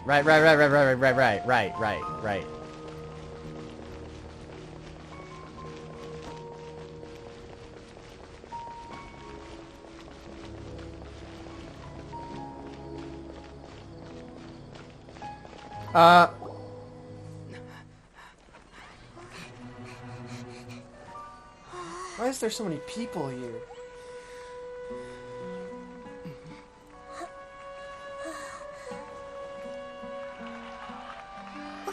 What are all these people doing here at this hour of the night? Ah, the triumphant hero returns at last. And a rather spectacular welcome, even if I do say so myself. You're the outcast, expelled from the Academia. Indeed I am. Although these days they tend to call me the Doctor.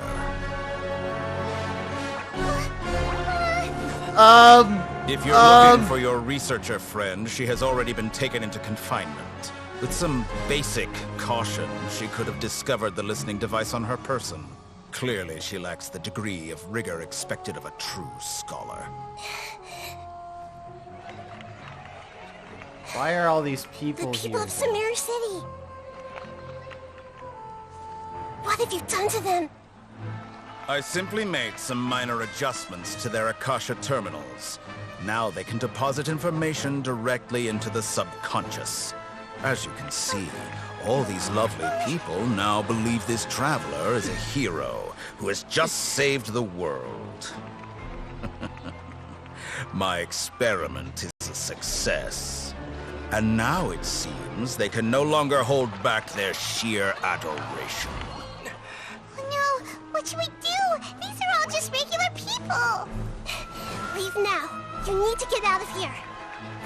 What? That guy's a Fatui Harbinger! We can't just leave you here! Nor can I abandon the people of Sumeru!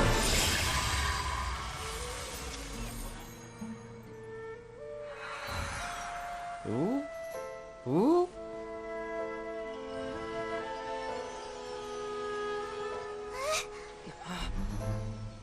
Don't worry. We'll meet again outside of the city. Yeah, we should get out of here. I see. You appear to have overridden their mental faculties with your own consciousness. To possess such a powerful mind, you must be the god of wisdom.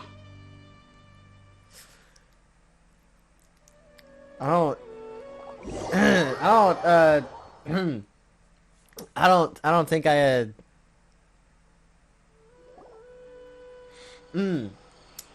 Cool. I didn't expect to see him here. This should be far enough. Whew. Paimon needs to catch her breath first. Is Nahida going to be okay? We only made it out because of her. She can jump through she can jump between mines. She'll be fine. That guy was terrifying. Paimon wasn't counting on running into a new Harbinger here, let alone such a high-ranking one. That guy was number 2. So scary. I don't get spooked by someone that often. That man is very scary. Very terrifying. He called himself the Doctor. Remember, Tainari told us about him. Sataria did say that someone who once got expelled from the Academia came back recently. And that even the sages are wary of him. Yep. Sounds like she must have been talking about the Doctor. We heavily underestimated the scale of this issue. Yeah. Now that the Doctor's in the picture, we're no longer just dealing with the Academia. They're in cahoots with the Fatui. But what are the Fatui after this time? Another Gnosis? We need to find a way to get back with Nahida. Yeah. Things would be a lot easier with Nahida's help. Nahida said we'll meet again outside of the city. But we can't just keep waiting around, right? Let's go find someone else who might be involved. You mean? Let's go get Tainari. Oh, right!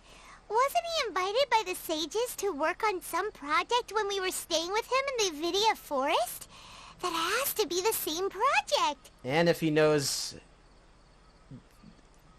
the Doctor is involved, he might be a bit, pissed. Even though he turned it down at the time, he might still know something. There's no time to lose. Let's go to Gandharvaville.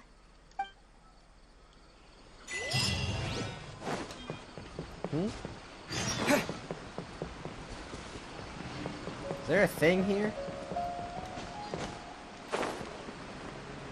I am a genius.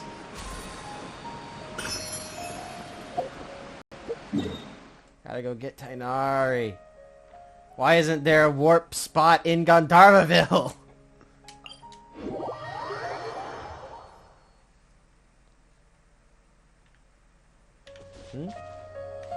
Oh, that's... Never mind. Is it up? No. Oh, is it this? Ow.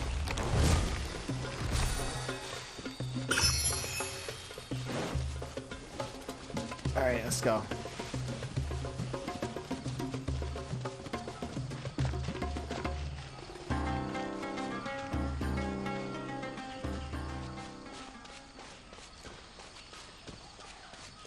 Since there's no warp spot there, we have to walk. We have to run the way the whole way there.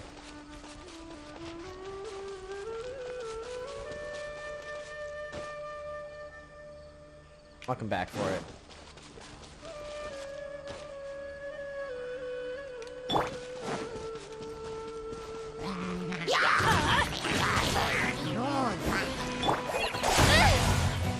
Ow.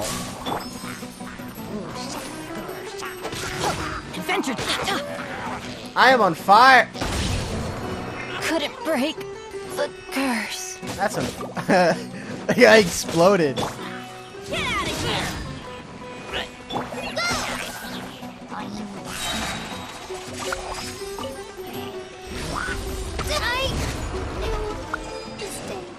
You've gotta be... What was it? Whatever. Is this an answer from this world? That was some bullshit.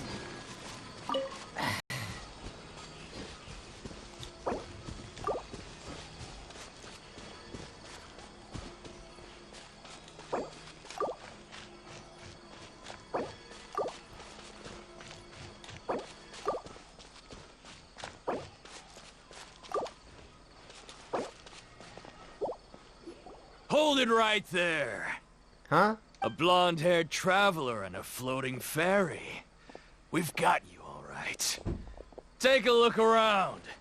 You've fallen right into our trap. Are you sure about that? Are you mercenaries from the Corps of 30? Did you come here to arrest us? Corps of 30? We're nothing like those government lapdogs who don't even get scraps for their work. We are an elite brigade that commands the highest commission rate in all of Sumeru. We're here on the orders of a client known only as the Outcast. The Doctor. The Outcast? An outcast from the Academia? Yes, the Doctor, Paimon. Why wouldn't the Doctor just send the Fatui after us? Probably taking advantage of Academia resources.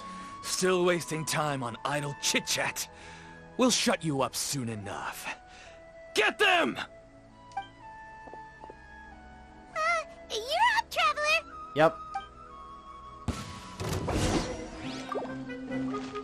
Spring forth! Let's light it up! Not who I wanted to switch into.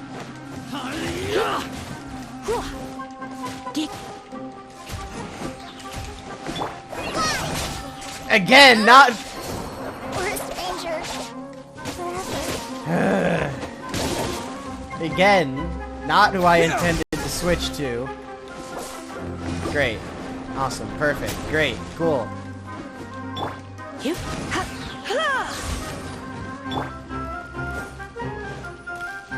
This is just my... I hate fire.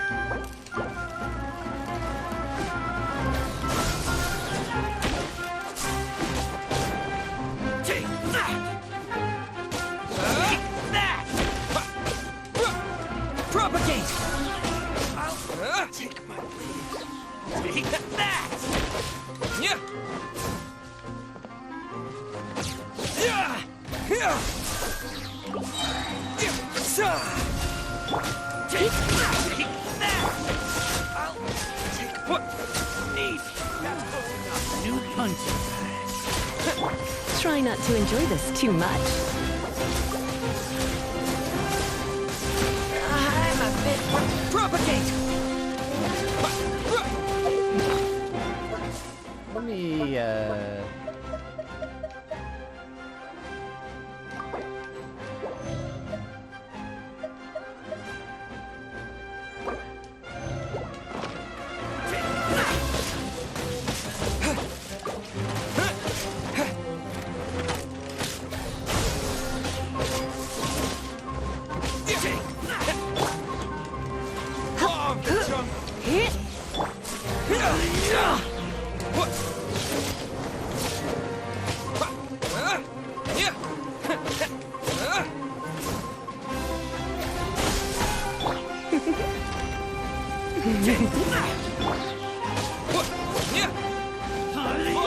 Jungle.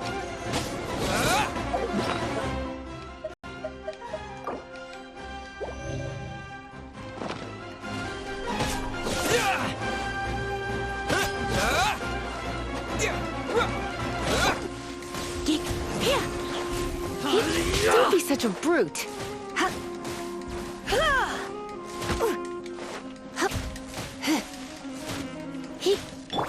Shoot! I can't afford any more bandages.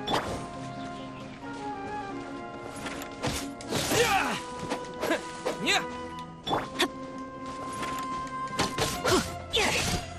Get out of here! Scatter! It isn't over yet! Here comes reinforcements! Alright. Spring forth! Get out of here!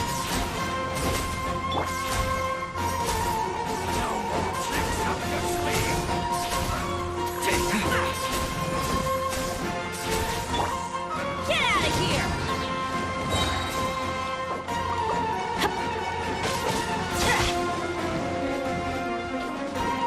I'm going in!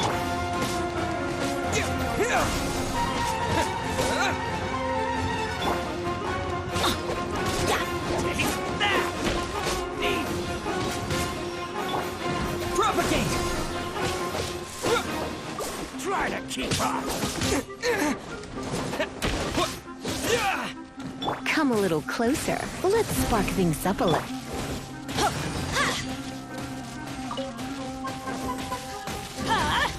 Out of the way! Oh, he's all the way over there. Try to keep up! Ah! He knocked me out of it. Alright, that...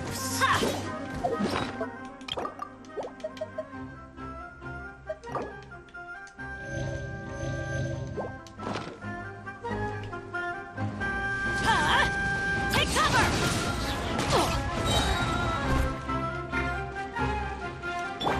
No more tricks up your sleeve! You... That was pretty rough. Is that what elite mercenaries are like? Yeah, we're completely screwed. Yeah, looks like we'll have to keep our guards up. But this doctor guy seems like a pretty tough opponent. He knew exactly where to set up an ambush. Did he predict that we would try to find Kainari? Going up against smart people is tough. Anyway, let's keep going.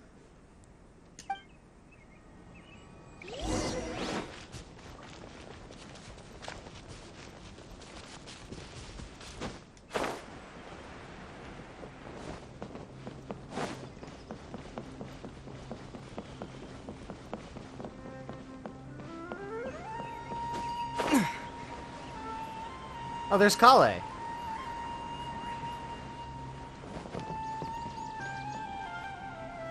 Oh, it's the Traveler and Paimon. What are you two doing back here? Chloe, it's nice to see you again. Are you doing all right? To be honest, I'm not doing too well. My Elazar has been progressing at a faster rate lately. I'm finding it harder to complete more intricate tasks. As a result, Master Tainari is taking me off the patrol schedule. He will only allow me to stay here and coordinate other people's tasks. Oh, Chloe. Seems like the only way to fix that is to cure Ermin's soul. Didn't I already do that? Isn't that the thing where you go to the old Vara something, then cure the thing? Speaking of I think I did that already. did he go off on patrol? We're here to talk to him. Oh, Master Tainari? He just left the Avidia Forest a little while ago. He was headed to Party's DI. He left? But isn't Tainari always saying that he never wants to leave the Avidia Forest? He even turned down the Sage's invitation. I thought it was weird too. Master Tainari always prioritizes his work as a forest watcher above everything. He almost never leaves his post. He left in a hurry this time, though. Did he not give a reason? No, I only found out that he left through a message he left behind. He also made sure to delegate all his tasks using a schedule. To leave in such a hurry? I'd guess he had something urgent to take care of. Master Tainari originally studied in the Amorta Darshan of the Academia, and Partis Di is something like the Amorta's research base. Many rare shrubs and grasses have been planted there for research. We're screwed. I know that We before he can't became a get- Forest Watcher, Master Tainari once spent a long time conducting research at Party's DI. A research base, huh? Gotta wonder what kind of research Tainari just decided to work on all of a sudden. Oh, we don't have a lot of time, so let's go look for him at Party's DI.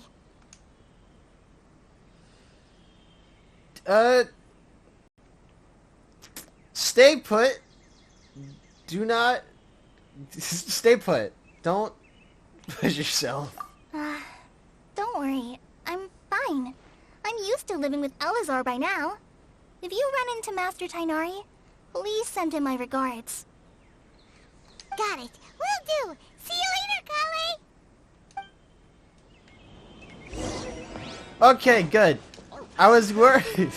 I was a little worried they'd bring up the doctor.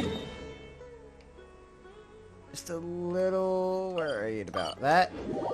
But it is fine. We need Tainari.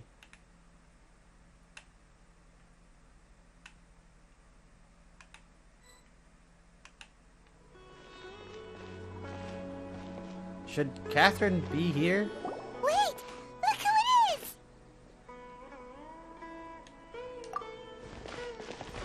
Oh, Thank goodness you're okay. We were so worried about you. you haven't been programmed by the doctor, have you? Hey, this was supposed to be a touching reunion, but you're ruining the moment. We need to take careful precautions. Actually, it's very smart of the Traveler to be wary of me right now. After all, the Doctor has shown that his technology can apparently even control human minds. Plus, it's not like you could have known what happened after we split up and I was facing the Doctor by myself. Even a pool of stagnant water after a torrential storm can occasionally pass as a patch of sky. Paimon feels like only the real Nahida could come up with such an obscure analogy. That was an analogy? I thought she was just talking in riddles. Huh? But I wasn't trying to win your trust or anything. All I wanted was to clarify my point. Well, we understand that point now. Please, Nahida, tell us more about what happened. Are those poor people all right? When you left, I was still in the middle of restoring everyone's minds. Thankfully, when the Doctor mentioned depositing information into the subconscious, he didn't mean engraving information into their minds. Instead, he did something closer to creating hallucinations. That was still within my power to fix. Alright, well that's good at least. Luckily, I managed to finish my restorations and mind jump away from him just as he was about to capture me. What a relief. The Doctor sure pulled out some hidden cards, but good thing we had Nahida with us. I wouldn't be relieved just yet. I gave away my true identity when I restored everyone's minds, which means we've lost another one of our trump cards. Also, the Doctor is already an expert at modifying Akasha terminals. Maybe it's only a matter of time until he captures my consciousness inside the Akasha. We need Would that Tainari. mean you'd no longer be able to jump between minds? Then how do we stop him? He's still at the Academia, so it's possible he already started messing with the Akasha. Simple, we need to hurry. Ugh, it feels like he's toying with us. What a nasty Time piece of is work. not our ally here. Plus, the Doctor's combat ability alone is apparently enough to make him worthy of being number 2 of the Fatui. We shouldn't give up hope just yet. Let's try to find another way to attack this problem. Actually, Nahida, how did you know we were trying to get to Party's DI? Have you been waiting for us? Yes, I have. I can see the Traveler's elemental energy, so I deduced your destination by looking at the direction you were moving in. You didn't come here for sightseeing, right? Did you find any leads? Only that we're looking for Tainari. We're looking for a scholar we know. His name is Tainari, and the sages once tried to reach out to him. Why don't you come inside with us and see what we can find? Okay, let's just hope we won't get him into trouble. Alright.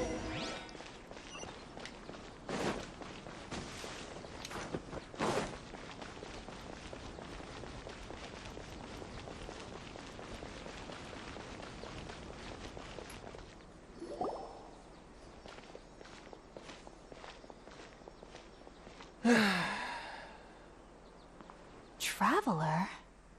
Oh, Hypatia. It is you! Ah, it's Hypatia! Didn't expect to see you here. Ah, what a pleasant surprise! It's so nice to see the two of you again. Who's this? She's a scholar we met in the Avidia Forest. When we last saw each other, she was still training in the, what's it called? Satyavada life? Oh, I see. That's right, we're old friends. You've come at just the right time. Ever since I've come here, hardly anyone has even talked to me. Hypatia, you're way too excited about this. Actually, for you to leave the Avidia Forest means... you're not in training anymore? Wait, no. Did you already finish your training and reach Paripurna life? What do you think? My consciousness has already managed to make contact with the divine. Really? You did it! Congratulations! Well, good job, I guess. It's so exhilarating to share this sublime joy with others at long last! When my consciousness made contact with the gods, what a supreme and unparalleled experience that was! That sounds incredible!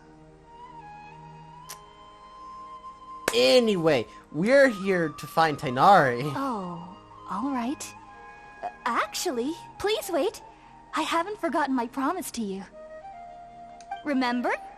I promised to help you understand what you saw from Irminsul once I gained deeper insights. My current self has not only gained true insight, but I can even help you establish a direct connection to the consciousness of the divine. You can do that?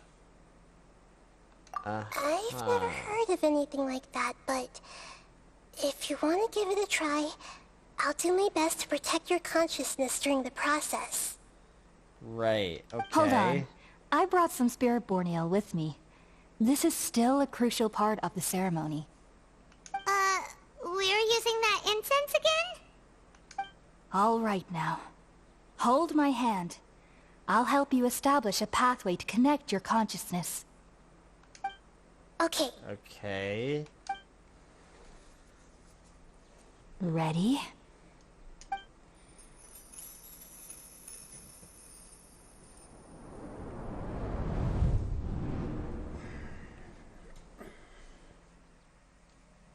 It took 3 betrayals for me to finally understand.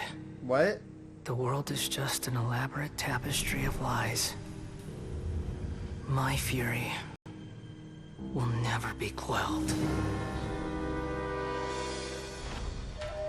The first to betray me was a god. My creator. My mother. Valuing strength above all, she saw no worth in me and I was discarded. The second was a human.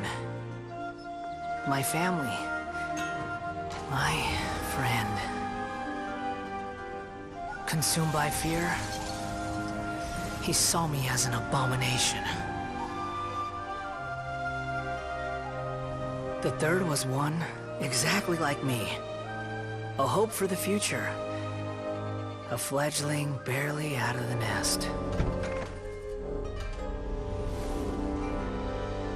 Powerless before his mortality, he broke his promise to me. Humans, they can't be trusted. And the gods fill me with pure loathing. So I said good riddance. I denounced the world and laugh in its face. My chest will never again be defiled by worldly filth. I will scrub away every last trace of human emotion. Then it will be empty, a blank slate, and ready to receive a supreme gnosis, brimming with pure divinity.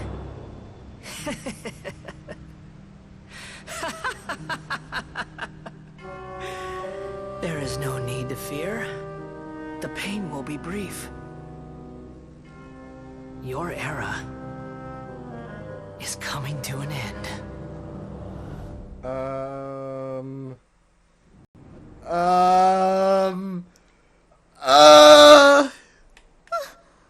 was that?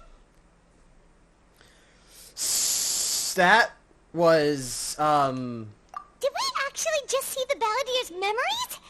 Everything matches what we know about him. But how is he connected to the divine consciousness that Hypatia was talking about? You saw it, right? You felt it, right? Such a majestic god! Such a noble will! Such sublime emotion! Hypatia has lost it. Alas, shame. If only that which beats within my chest wasn't a filthy mortal heart. Oh, great and merciful God, please grant me forgiveness and salvation. Hypatia has lost her mind. Do you understand now? I'm afraid this is no Puripurna life, but rather... Ah! You! Why are you so mean to me? Why is everyone hiding from me? I found divine wisdom. Shouldn't I receive praise and honor? Haven't I uncovered that light in the darkness? Hypatia? That's how I always thought everything should be. Wait. Have I already lost my mind?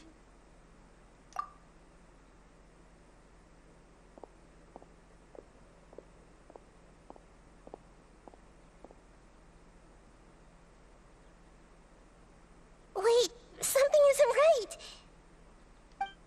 What? Now what? That would be the core. That appears to be the core 30. And we still don't know where Tainari is.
What in the nine hells is happening? Alright, cool. Scarab is aware of our existence now. Well, there's Tainari. Wait, where am I? What's happening? Okay, we finally lost him. Where am I? Are you okay, Nahida? Wait, no. Something feels different. You're back! Oh, the Traveler's back? What? Nahida was controlling your body for a while. It seemed like she jumped over to you as an emergency measure right before the Catherine puppet was destroyed.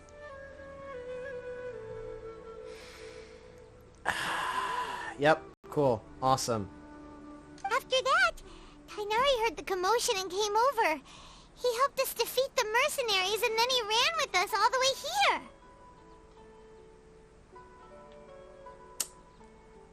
Yeah, no, we completely swapped What? minds. You swapped places? You mean your consciousness also went into Nahida's body? Yeah, and we need to hurry. Wait, then where is Nahida's consciousness? Where is she now? In her sanctuary. I never imagined that an individual's consciousness could be transferred around like this. Had I not seen it with my own eyes, I would have never believed it. I don't think this can be achieved with current human technology. No, that's some Archon shit. Also, while we were running, the consciousness in your body told me to pass on a message. She said, "The doctor has found a way to trap my consciousness, so I can't journey with you anymore." The Balladeer. But even in a moonless night, A shower of starlight can still drown out illusions and lies. Oh no! Hida's trapped in the sanctuary of Surasthana for good this time. We need Staria. That message all she left for us? It's pretty big. Staria, whatever her name was. It's in a code. That makes sense. Since the doctor captured her, she won't be able to say anything without him knowing. She's being extra careful. Even in a moonless night, a shower of starlight can still drown out illusions and lies. Huh. Paimon knows the moon illusions and lies are from the alchemical divination at the Sub-Zero's festival. Didn't Nahida use a starlight analogy before? Yes, it had something to do with Sataria. Moon is Nahida. Sataria refers... Oh, yeah. Oh, that makes a lot of sense. Huh. Do you think Nahida was telling us to go find help in the desert? Perhaps. But she isn't with us anymore. Think we'll be okay? We'll be fine. Paimon, you said Sanctuary of Surasthana, correct? Does this mean that this Nahida you're talking about, the consciousness who was occupying the traveler's body, is the Dendro Archon? About that. Your guess is correct, but the situation's a bit complicated, so it's really hard for us to explain right now. That's all right. A scholar's curiosity doesn't need to be appeased right away. As for the complicated nature of the situation, safe to say I have witnessed that for myself. I've spent some time with you, and it looks like the Dendro Archon's also on your side. So, I trust you. Alright. Thank you, Tainari. Oh, actually, we came here to ask you a question. What do you know about the project that the sages have been working on? That. While I was indeed invited to join that project, the sages were always secretive about its scope and goals, so I eventually declined. All I know is that the project has something to do with the restoration of Irminsul.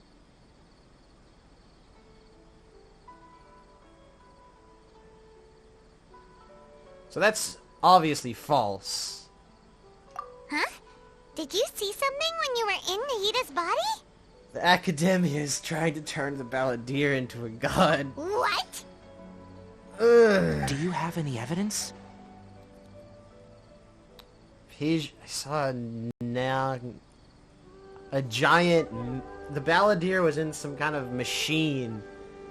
God machine thing, and Apasia also showed us a so-called divine consciousness. Describe what you saw when you exchanged consciousness with Nahida. So that's what happened. That explains why Apasia's symptoms were different from those of the other scholars who went mad. It's because she made contact with the consciousness of a new god who is still in the process of being born. Tainari, did you leave the Avidia Forest because of Apasia? I did. I noticed Apasia's mental anomalies, but since her symptoms were rather atypical, I secretly took her to Pardis Di and began searching for a way to return her to her normal self. If I didn't take action, Apasia would have already been taken by the Matra to the desert, doomed to a life of exile at Aru Village. Now that you mention it, I knew the Academia has never thought particularly highly of Lesser Lord Kusanali, but I still didn't expect them to do something as arrogant as creating a new god. Looks like I made the right decision by not accepting their invitation.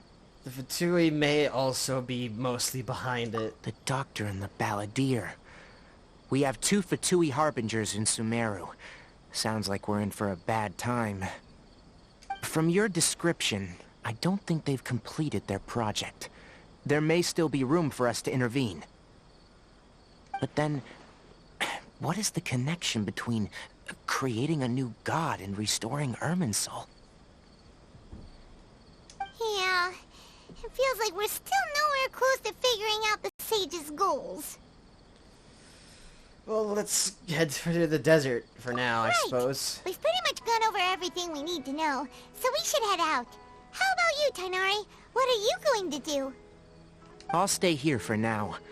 I still want to try a few more things to help Hypatia. If you're planning to go into the desert, start by heading for Caravan Ribat. That'll be your fastest route. Come find me here if there's anything else I can do to help. May the spirit of wisdom go with you. Thanks, Tighnari. Hopefully Hypatia will feel better soon. We're off then.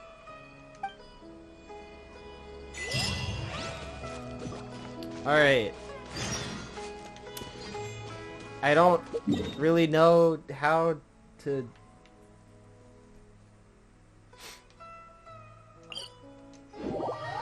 I don't know. I'm just...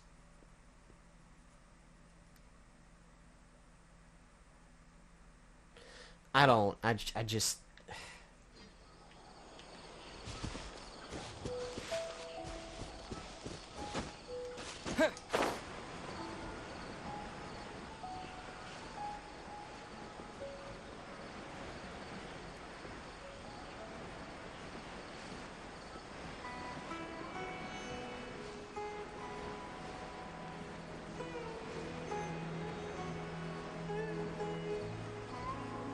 I kind of thought Tighnari would come with us, but I guess not.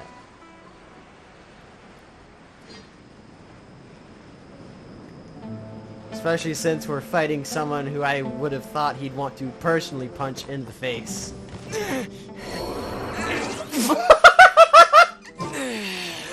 That's unfortunate. That is highly unfortunate.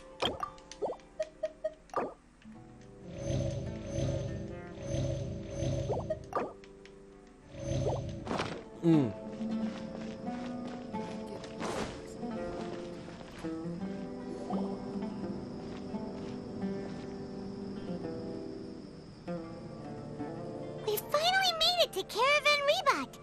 It's pretty lively here. So, just past this wall is the desert, huh? Oh, wow.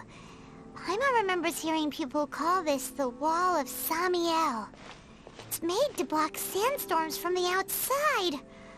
Oh, if it's this tall, it's gotta be the divine work of Greater Lord Rukkhadevata, right? It is a very big wall. Enough gawking. Come on, follow me. Huh? Where the hell? Over here.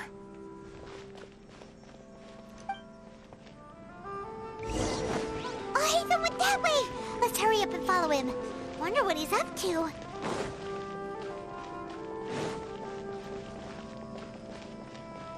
Travelers and visitors, don't miss out. Okay, why is Alhaitham here?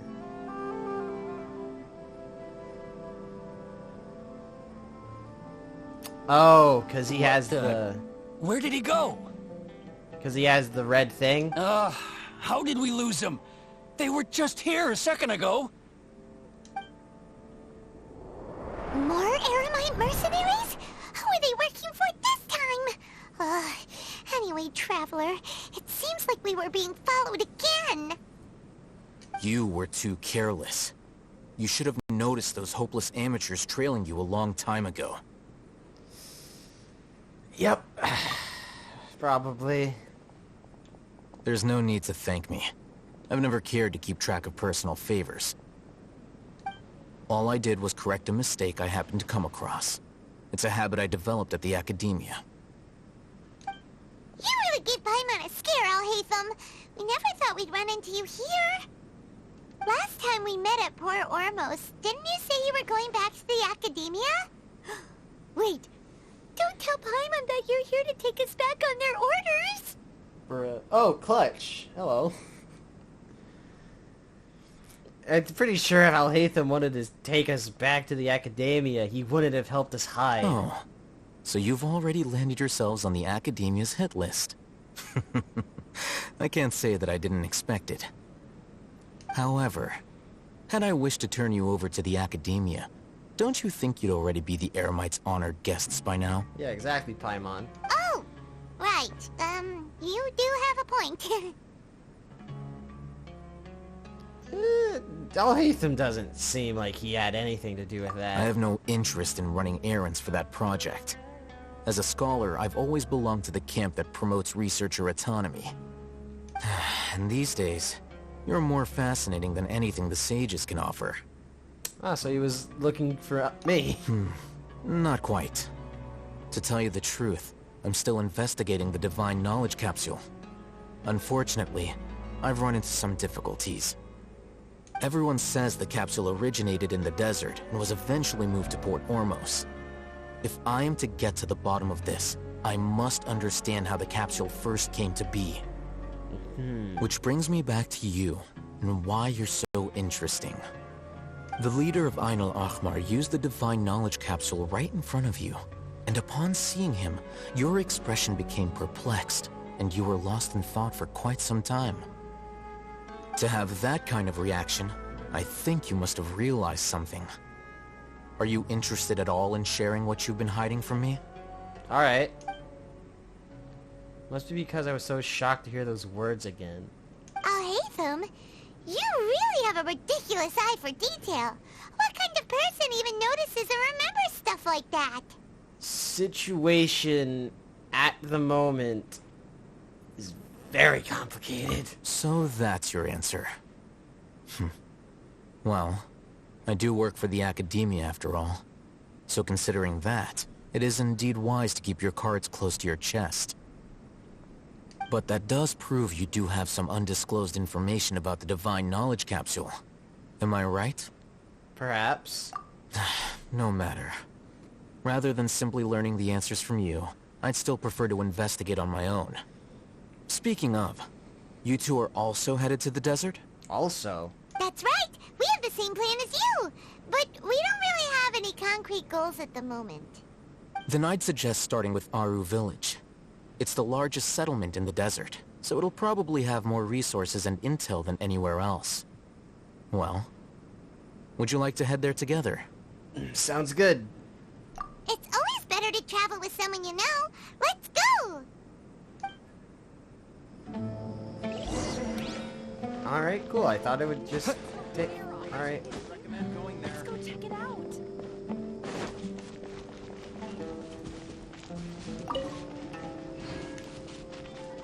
Alright, to the desert.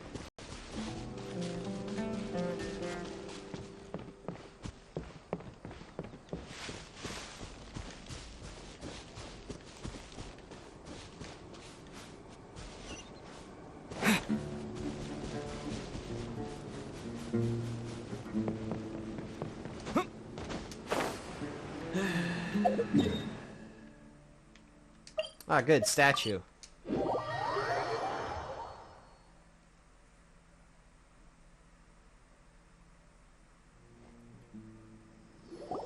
Before us lies Aru Village, the safe haven of the desert folk. Whoa, this landscape is really something else. What a cool place! Let's go check it out!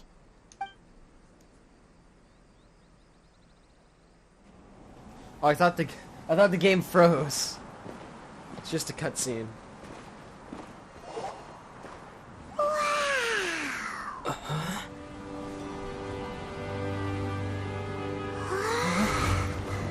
What was that? Ah!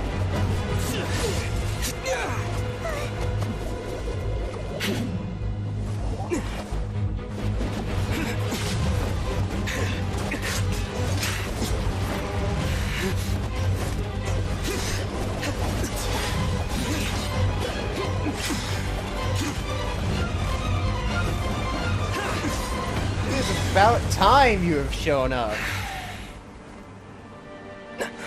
Sino.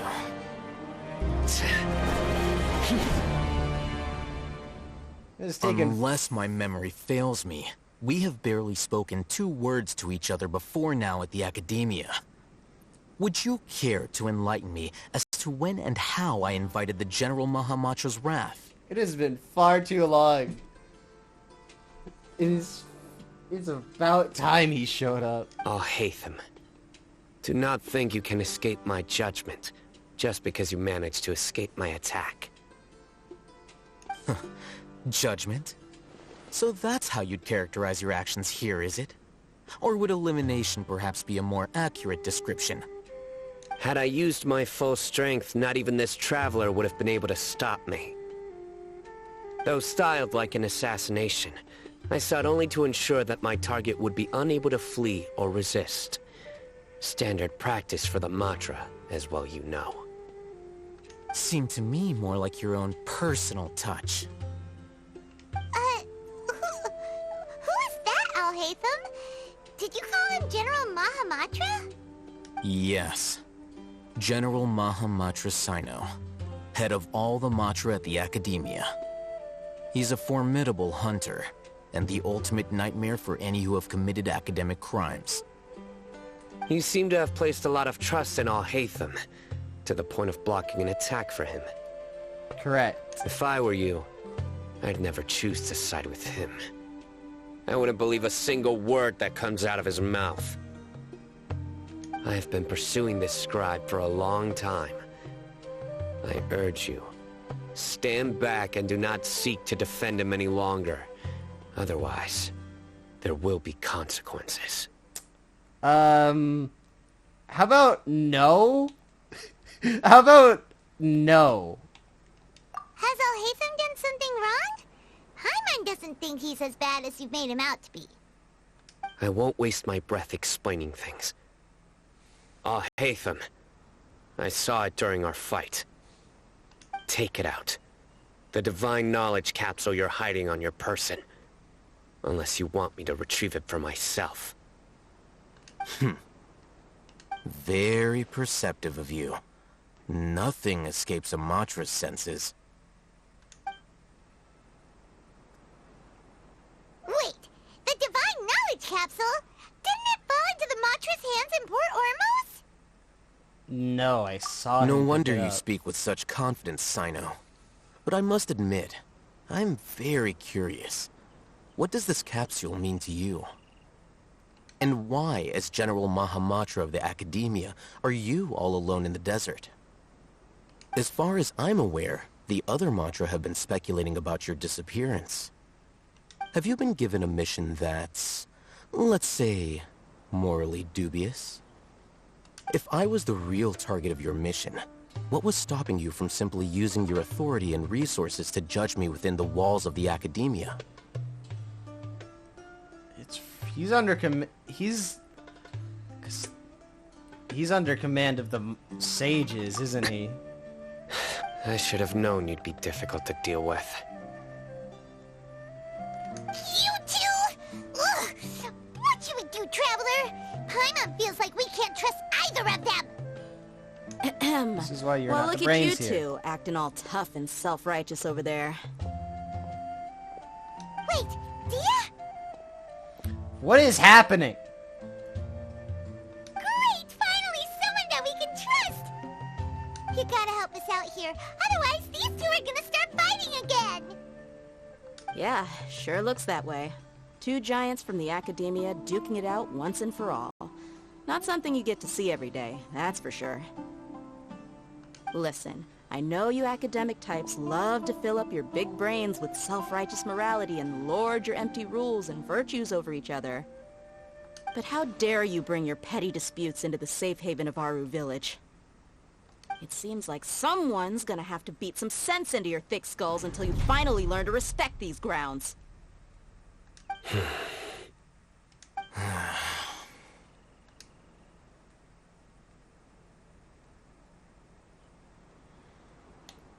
I don't... Hey, did either of you hear a word I just said? Whoa, what's going on? The wind's so strong! Is this a sandstorm? Paimon's gonna get blown away! Another sandstorm? What's up with these recently? Hey! All of you, over here, quickly! We have to take cover! Someone's calling for us! Oh, this wind is too strong! Let's get over there! That sounded like Candace. Come on, you two. Jeez, are all of you academia folks such hard work? Move it! All right, stop yelling.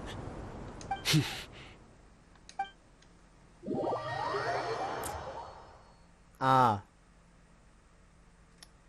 This is not going well.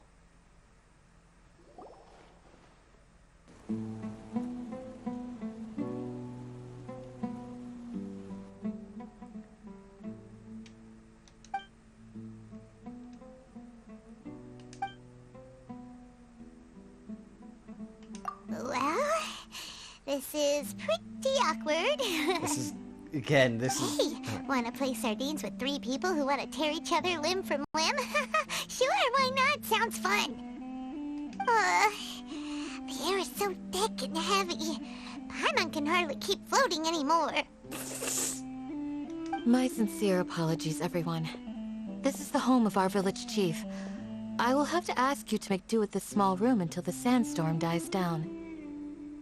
Please, let me introduce myself. I am Candace, protector of Aru Village. Our savior has come at last! Nice to meet you, Candace. The name's Paimon. Thank you so much for helping us. My brain is really struggling to keep up right now. There's no need to thank me. It's only right to help each other when the weather gets rough. One moment Sino is trying to kill me. The next moment there's a sandstorm. Wow, she's so gentle and caring, like a nice older sister. Unlike those guys over there. Alright, now that we're all better acquainted, we should return to the topic at hand. As a guardian charged with the responsibility to protect my fellow villagers from harm, I was observing your conflict from afar, even before the sandstorm started. And now that you have set foot within our village itself, it is all the more my responsibility to make absolutely sure that you pose no threat whatsoever to us. That's fair. So please, have an honest and sincere conversation with one another, and put your hostile feelings to rest. If anyone dares to start anything again while they are under this roof, I will not hesitate to send them out for some quality time with the creatures of the sandstorm. Oh, on second thought, Paimon may have misjudged Candace's character. Meh. And that goes for you too, Miss Dia. Do I make myself clear? All right, we got it, Candace. That's what I like to hear. So, which of you will begin? I was supposed to be a mediator, but I might have gotten a little too involved just now. Anyway, one of those two should probably start talking.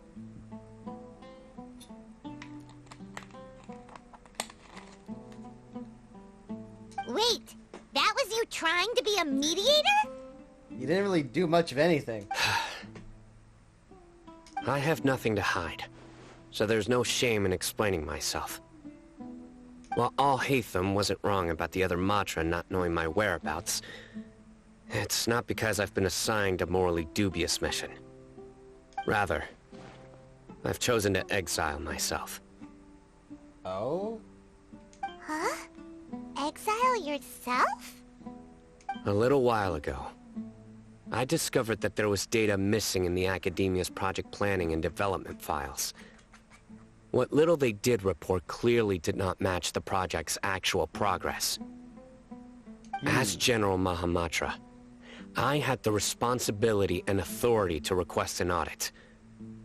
However, to my surprise, the person responsible for the erroneous data was none other than Grand Sage Azar himself. I tried to investigate the issue myself before submitting a formal audit request, but I soon found that all leads and potential pieces of incriminating evidence were carefully concealed from me. I began to realize that they were cautious of me from the very beginning. Unsurprisingly, the Grand Sage rejected my audit request as soon as the submission reached his desk. He even said to me, "The power of the General Mahamatra is granted by the sages. You have no right to judge us." So they really are up to no good. Well, we already knew that. I realized then that to the Grand Sage, the Matra are nothing more than tools for the sages to assert and maintain their control over knowledge. The vows that we took, the principles that we strive to uphold, they are meaningless to the academia of today. Then you decided to exile yourself. I believed it would be wise to flee the academia before the sages had a chance to take action against me. This way, they can no longer see nor predict my actions. I will never give up on this investigation. There's no need for someone else to give me power or authority. Once I find the truth, I will administer judgment by my own name. Sino seems to have the same goal as us. We're all investigating the sages. Plus, now that he's no longer the General Mahamatra, he somehow feels a lot less scary. Well, Sino, if that's your story, then why did you see Alhaitham as a target? When I was investigating the matter in the academia, I overheard a conversation between Alhaitham and a sage. The sages asked you to investigate a blonde-haired traveler. Do you dispute this, Alhaitham? What? Like many parts of the project, this assignment was undocumented. Now throw in your suspicious behavior with the Divine Knowledge Capsule, and I think we deserve an explanation. I cannot begin to process what is happening. Too much information is being thrown at me I was now. indeed tasked with investigating the Traveler.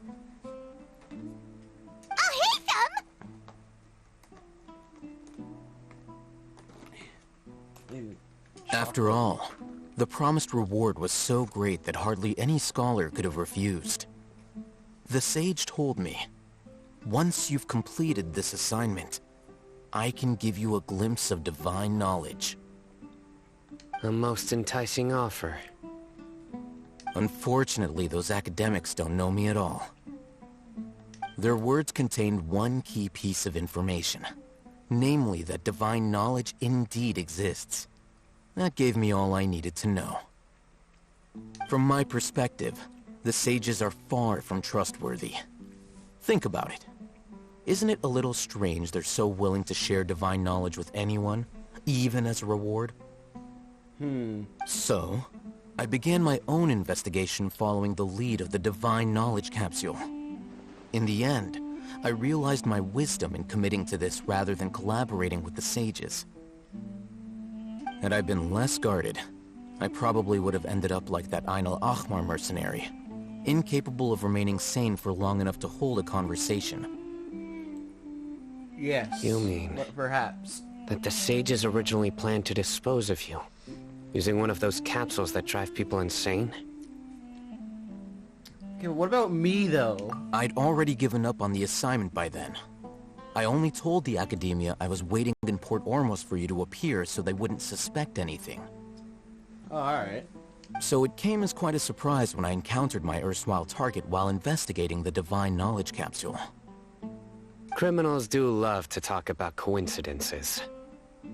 Even though I ran into the Traveler by chance, I had no intention of providing assistance to the Academia. Also, you should remember, you were the ones who decided to follow me and strike up a conversation after I left that tavern. I did do that. That is my fault. I did do that. Yeah, that is That's true. kind of my fault. Alhaitham helped us out at Caravan Rebat as well. Maybe he's telling the truth. I'm willing to apologize, if that's worth anything to you. Meh. Nah, that's cool. I took the Divine Knowledge Capsule behind your back because I judged its existence to be a significant risk. I felt that it would be best for no one to interact with it before it had been properly studied. That's fair.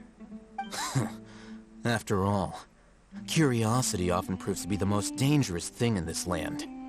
You should be well aware, Scribe Alhaitham, that curiosity can also lead you to danger and suspicion. Answer me this. Did the sages share any information about their project with you? Have I not made myself clear? You and I are both distrusted by the academia. Do you really think they would tell me anything? Fine. Although you haven't completely proven your innocence, I won't regard you as an enemy, for now. As you wish. Mm-hmm. Good. I'm glad to see you two clearing up your misunderstandings. And now you, Dia. I believe it's your turn. Oh, sorry. Whatever the boys were talking about must have been so boring that I spaced out. My situation is pretty straightforward. My employer, Dunyarzad of the Homayani family, is friends with the Traveler and is currently recovering from her illness at home. I had nothing going on, so I decided to return to Aru village for a visit. I was actually looking forward to a pretty exciting time getting back together with everyone here. But then I saw these two random guys in the middle of a pointless argument. It ticked me off, and things went downhill from there. Is that all? Well, I will admit that definitely sounds like your style. In that case, welcome back, Dia. Yup. That's more like that it. was simple. I missed you all so much, Candace.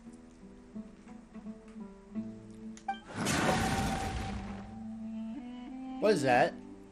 Whoa! What was that sound? No need to worry. Now that you're no longer at each other's throats, please make yourselves at home. I'll take a quick trip outside to clear out some of those creatures in the sandstorm. Creatures? In the sandstorm? Are you sure you don't want some backup? Fighting in a sandstorm is not for the faint-hearted. Anyone without extensive training in these conditions is at a disadvantage. You needn't worry.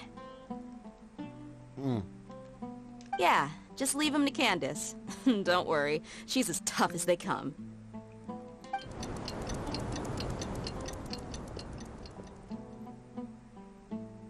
The wind's died down. That means the sandstorm's over, right? Perhaps. Candace still isn't back yet, though. Is she alright? Maybe we should go out and check on her. When you put it that way, even I'm starting to feel a little worried. Alright, let's go. We've been here long enough, and the boys are as chatty as the floor.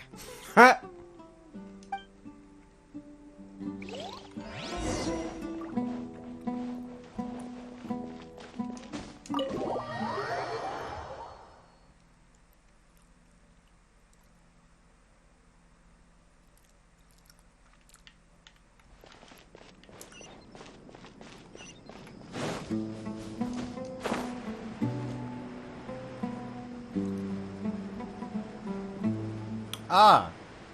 Oh, Rift Hounds. Oh, Candace, you're still fighting?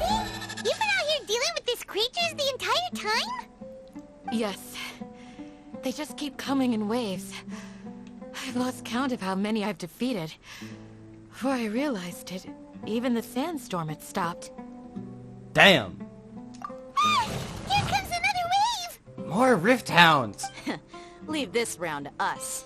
I got interrupted earlier, but now I have something to take my anger out on. It's been quite a while since I've seen the Flame Mane in action. I'll leave these to you then. I'll be sure to put on a good show. Let's go!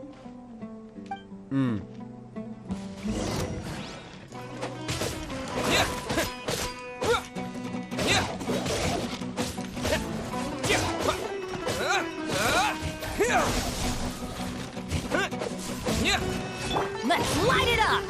Why do they never miss?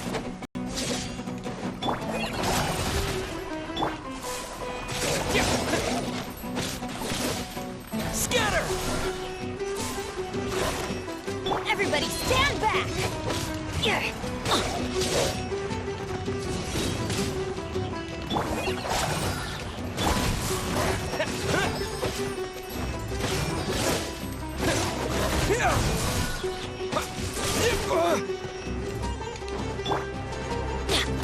I am in danger. I always bounce back. Blitz.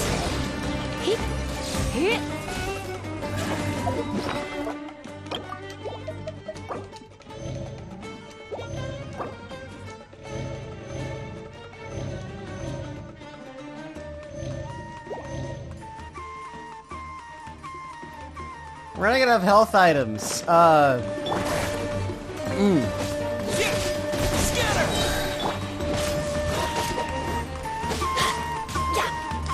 we go.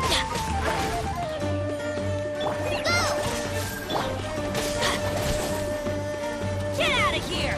Take cover! Propagate!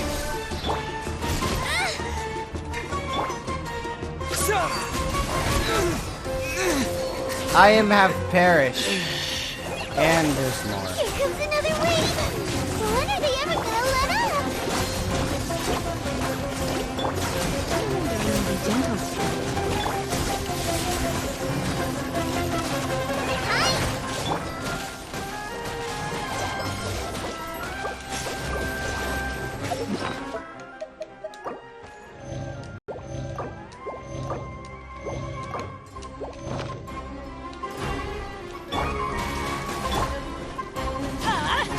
Out of the way!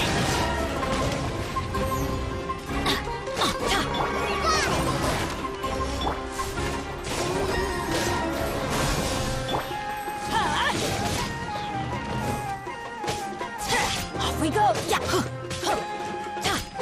Adventure time! Off we go! Scatter!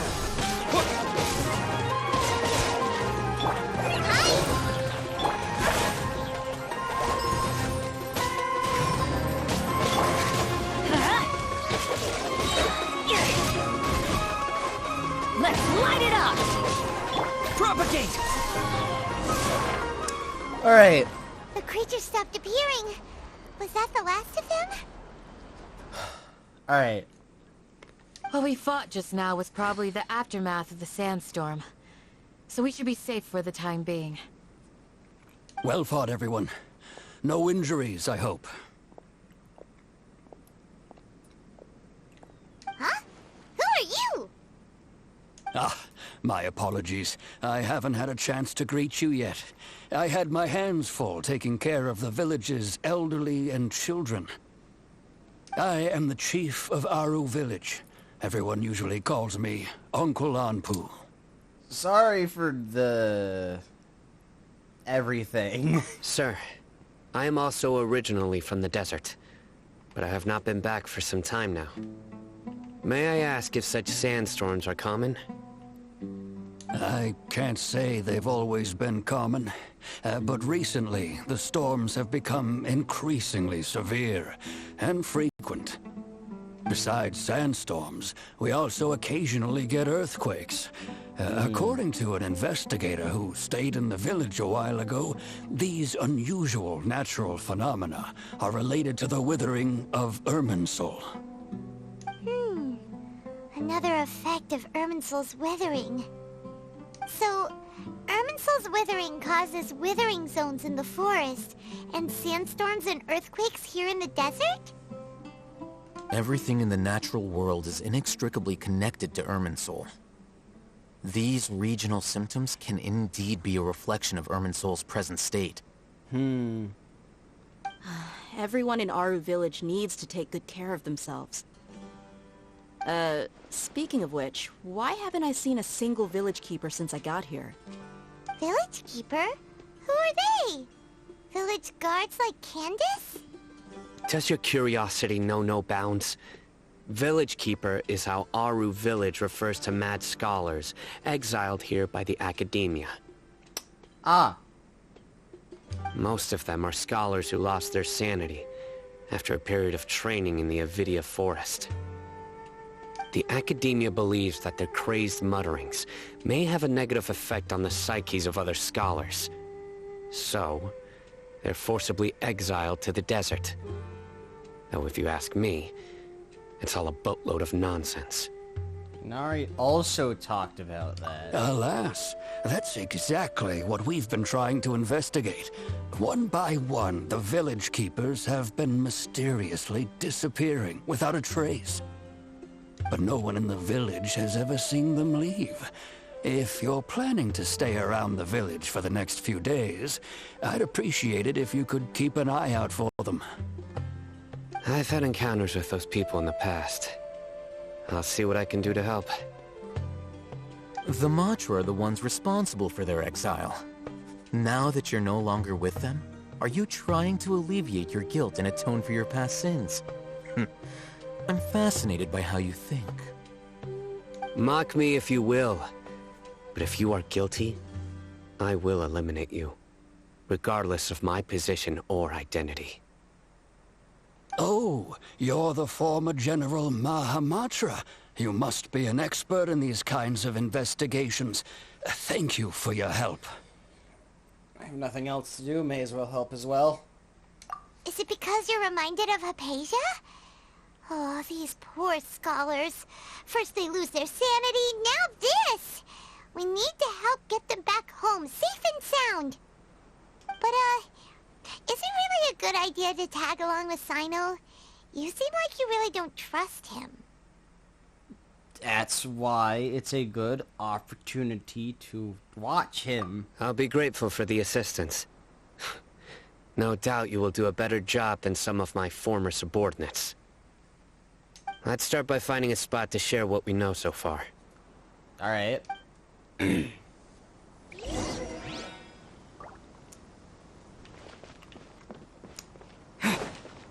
I'm tired.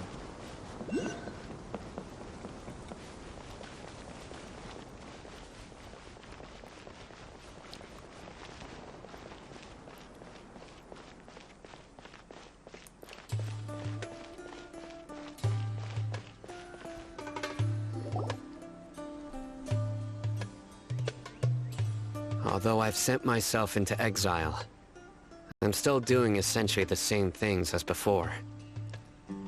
Do you still have any questions for me before we start our investigation? Why do they refer to the mad scholars as village keep? Yeah, that actually is a good question. One of my former subordinates told me that this title has its origins in a strange incident. The academia has long exiled mad scholars to Aru village. A mysterious phenomenon exists here. When mad scholars first arrive, they are as incoherent and deranged as before.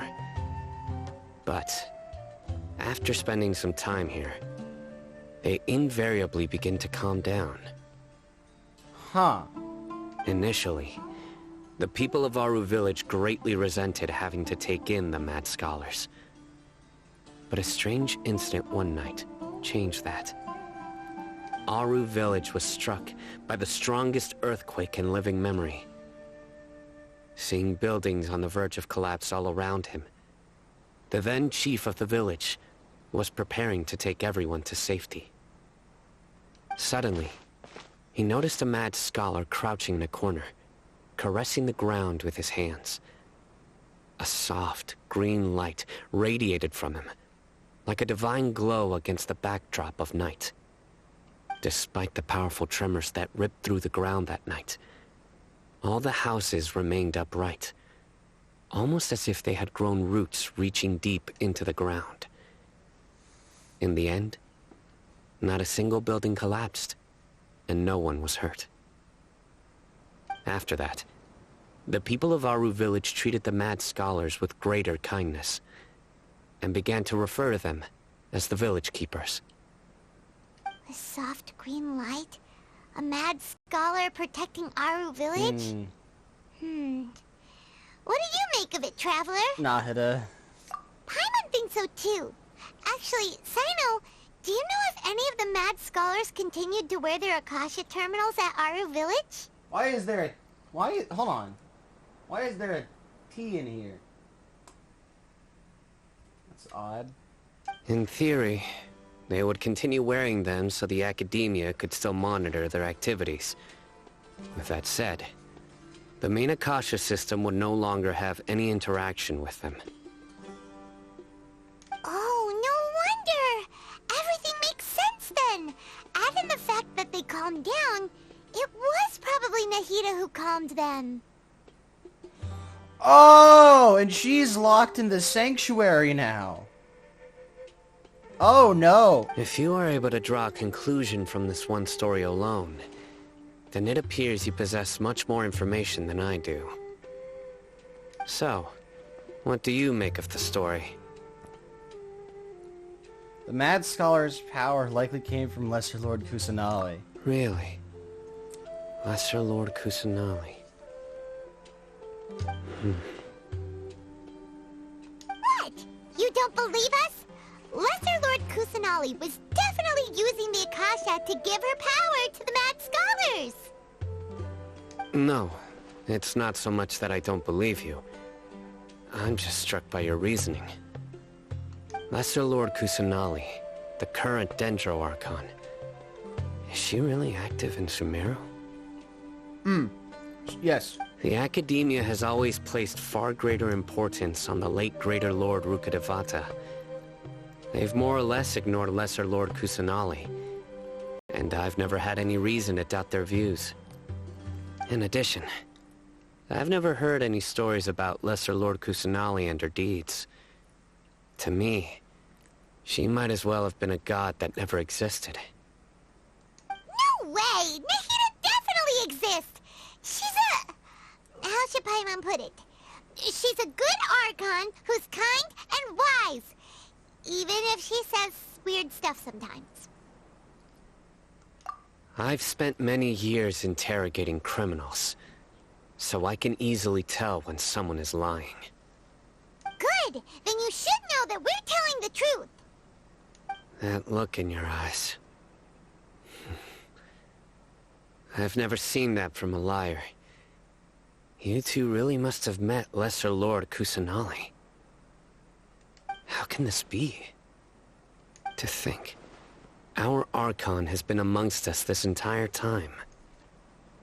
Alright, now it's our turn to put our skills to good use for this investigation. Alright, yeah, but let's do easier this. said than done, especially since we don't have any leads. Maybe we can start by knocking on some doors. Excuse me, are you here to help me find my grandpa? Huh? Who are you? By the sounds of it, a resident of this village. My name is Isak. You'll help me find my grandpa, right? Is your grandpa a mad scholar? Hey, don't say that. Grandpa is just Grandpa. Why do you have to call him that? It's not like he's a bad person or anything. The person you're referring to is not a local, yet you are. Why do you call him Grandpa? Grandpa is just Grandpa. He's my family. I heard everything you said to the village chief. Please, you gotta take me with you. I want to find my grandpa. I swear I'll help. I won't be a nuisance. Ah, so you're the one who was eavesdropping on us around the village chief's house. Oh, you've noticed the child. I was planning to go out and take care of whoever it was, but I had a vague feeling that they didn't harbor any ill intent. Whoa. Haven wasn't kidding about Matra having sharp senses. Sino, he's just a kid. All he wants is to find his grandpa. Let's find a way to help him. Sorry. I was only listening in because I wanted to know where Grandpa went. Honest. If you don't believe me, you can ask Miss Candace. Come on, Sino. Let's just... come on. All right. But first, let's confirm the facts with Candace. Alright, yeah, that's fair.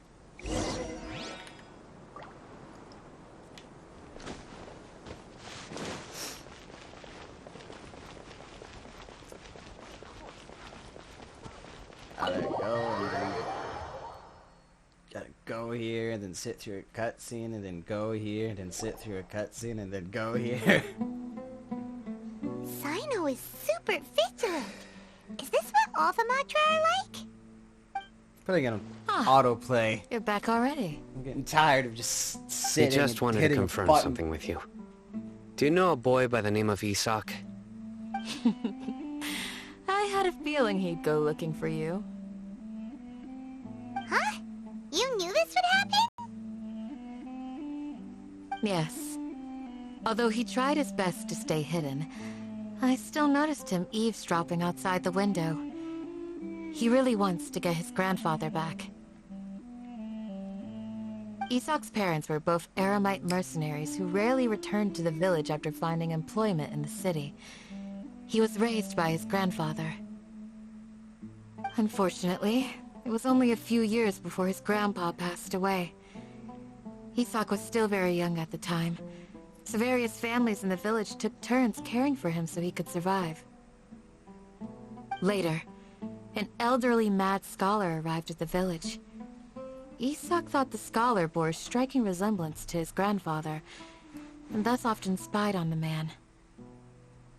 However, the scholar was unkempt in appearance and incoherent in speech. Although Isak referred to the man as his grandpa, he was afraid and didn't dare to approach him. One summer night, the oft mumbling and bumbling grandpa suddenly calmed down and seemed to become more lucid. He even noticed Isak hiding in the distance.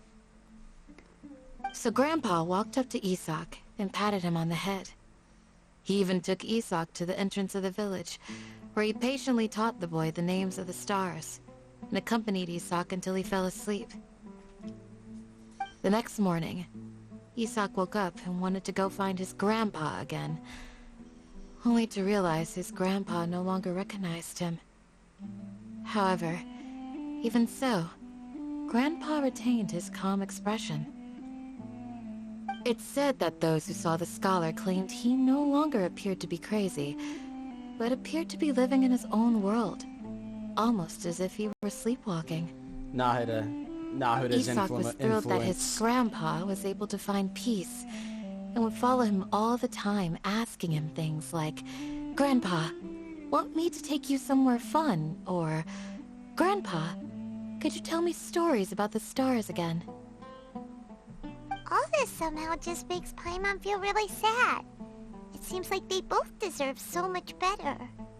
Perhaps. Nearly everyone who lives in the desert has some form of hardship or regret. But even so, we must still continue on with our lives. It's also my reason for fighting. I must continue to protect this land. Lucid Grandpa was probably Nahuda. Yeah, that's what I was thinking. He was crazy, showed him the when he showed him the stars, that was Nahuda. And then when he didn't remember him, Nahuda had already left.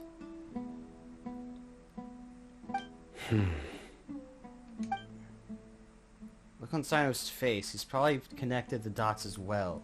Maybe the people have always had a considerate god watching over them. Huh? What did you say, Sino? No, nothing. As long as Isak keeps his word and doesn't get in our way, we can take him along. Perhaps you are more compassionate than I gave you credit for. Please accept my thanks on Isak's behalf, Sino.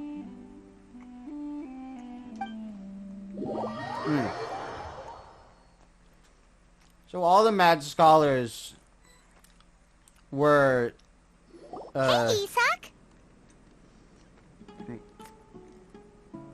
Nahuda messed with all the mad scholars at some point in time. Oh, it's you guys!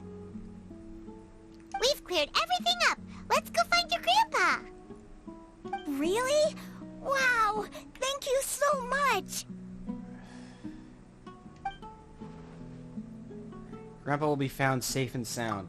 Yeah! It kind of sounds like... Because Nahuda has been locked in her sanctuary. Alright. Not just her body, Let's but ask her the consciousness local residents as some well. questions first. And since all the mad scholars are gone, kind of seems like they've gone crazy again. That's just my take on all of this.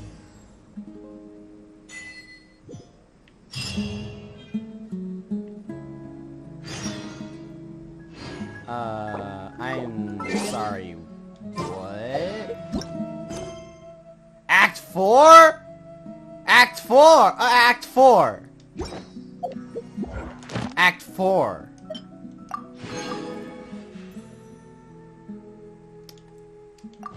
Alright. Alright. Yeah, Act 4. There's a fourth act. There's a fourth act. Huh? Alright.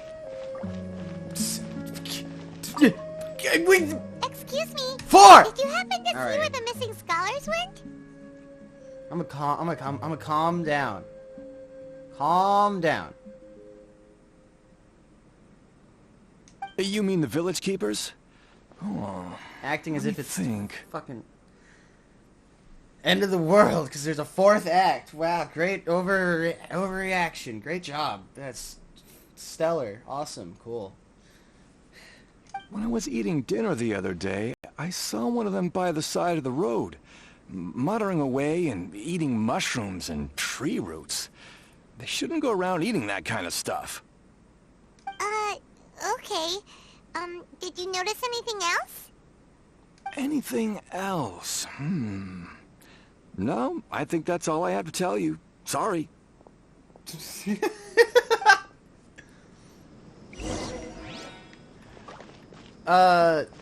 Cyno's cape kind of reminds me of cicada wings. Or locust wings. The scholars that have gone missing. Have you seen them? Those eyes. Those fierce eyes. You look like a real fighter. Don't change the subject. Right. You were asking about the mad scholars. I think it's been a few days since I last saw them. I usually go to bed pretty early, so I'm not too familiar with what goes on at night. Cyno, try not to scare anyone, alright? But honestly, I feel quite sympathetic towards them. Even though they act a little strange, they've helped me in the past. If it weren't for them, my house would have collapsed long ago. Do you also think Grandpa and the others are good people? Grandpa? Oh, hello there. It's little Isak. You mean that nice man who looks like your grandpa's long-lost twin, right? He was actually the one who protected my house. I saw it with my own eyes. He happened to be staying near my house that day and was doing something with his hands on the ground. Huh. It still feels pretty surreal now that I think back on it. Did someone teach them how to do that? Well, whatever the case, I'll always be thankful to him and whoever taught him to look out for others. I'm pretty sure that if I ever went mad, I wouldn't be able to do anything like that. Gotcha. Thank you.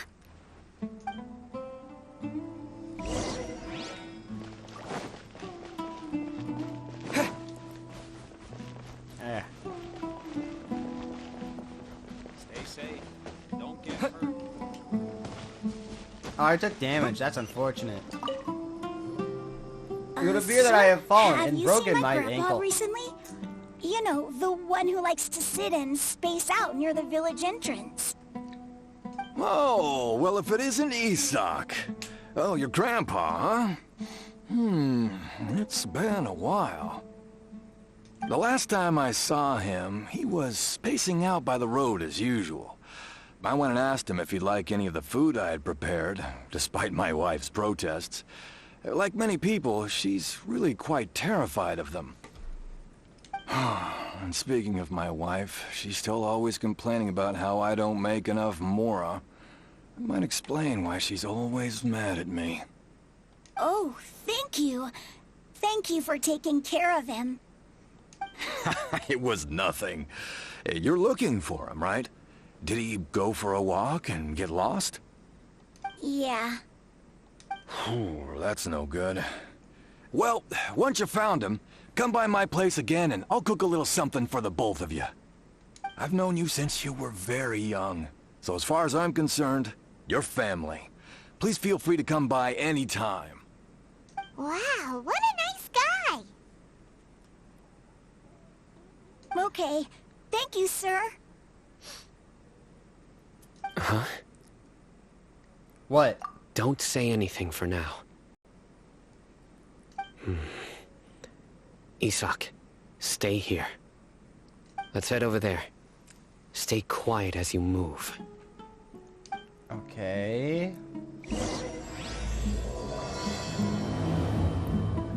King Deshret and the Three Magi.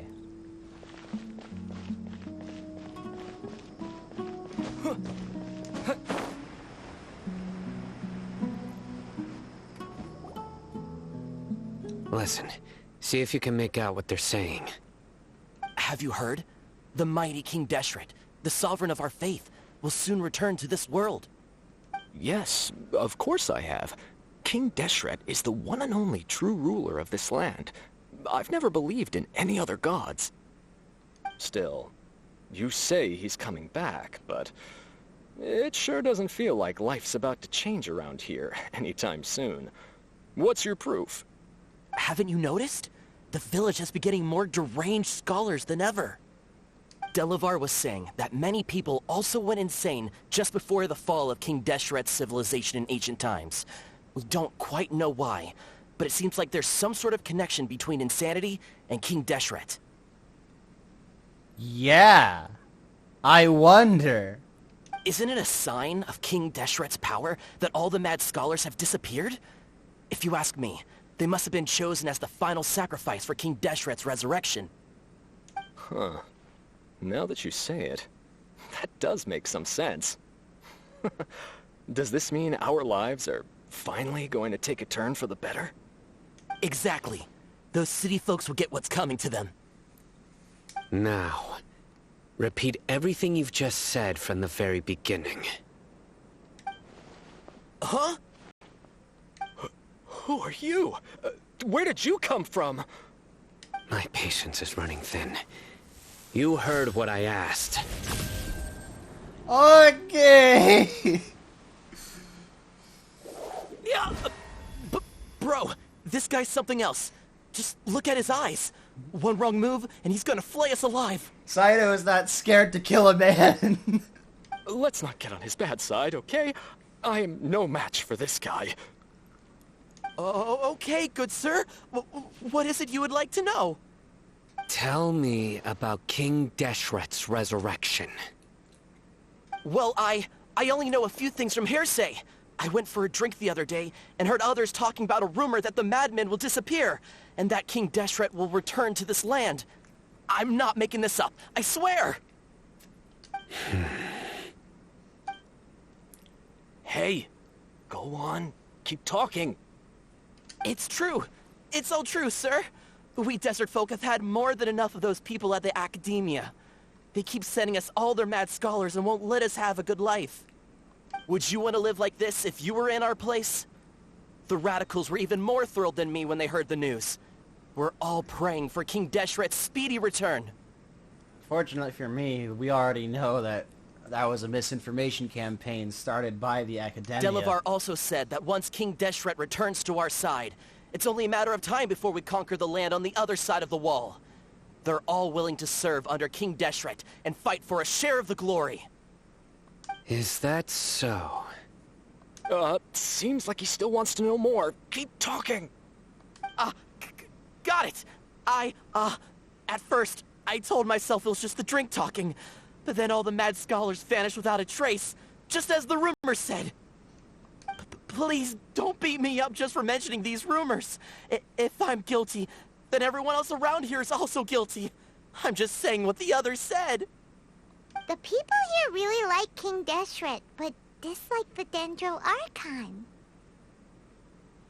Academia is probably the true target of their hate. Where is this radical person you talked about? I haven't run into him over the past few days, so he probably hasn't been around the village. What about you, man? Have you seen him at all? No, not at all. We wouldn't dare lie to you. He's really not here right now. Sounds like you're not too close with the radicals. No, of course not. All we know are their names. I have many ways to stop you from talking. And many others to stop you from sending warning messages.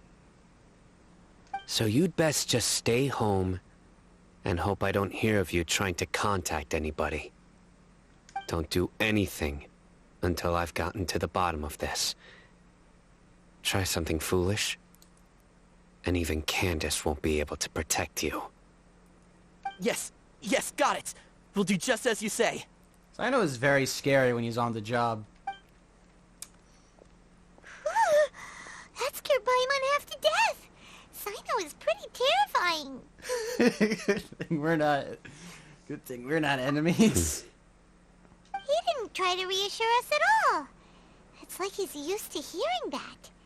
Oh, Paimon bets lots of people have told him that before. All the more reason for you to not get on his bad side. I heard that. Sorry. It's part of being a Matra. The rumor we heard just now seems like a strong lead.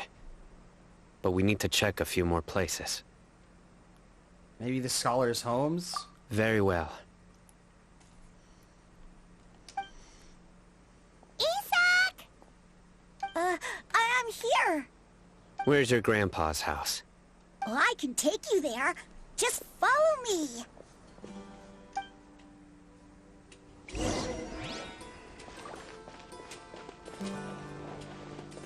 Join the Eremites. Embrace a wonderful new life.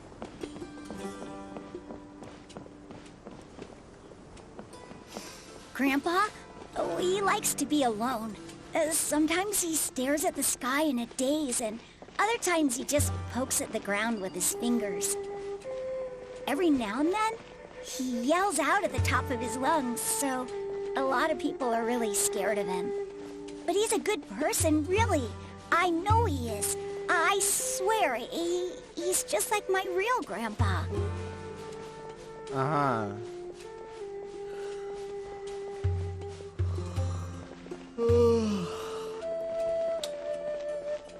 Man. Footprints. Oh, this is where Grandpa usually stays. There sure isn't much here. It's the smell. So how did you catch a whiff of incense? No. Incense?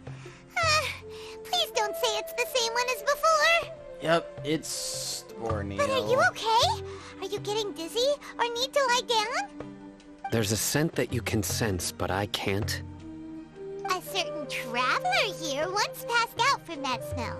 Thankfully, Tainari saved the day. And then he gave us a long lecture to explain all about how it worked. So, you know Tainari. Huh? You know him too?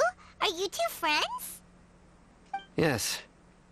Now that I concentrate, I can also make out the scent of incense.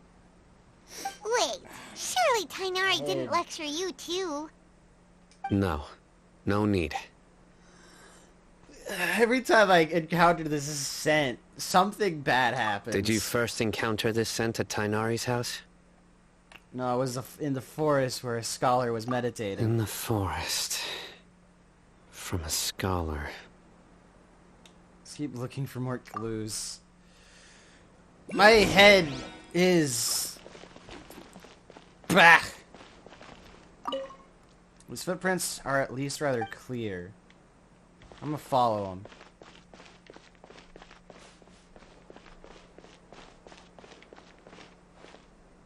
And they're gone.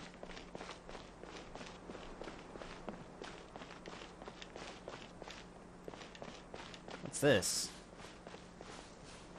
I can't interact with that. Observe tent. Looks like someone has been living in here this entire time. Observe goods. These are all daily necessities. Alright. Oh, did Sino also find the footprints?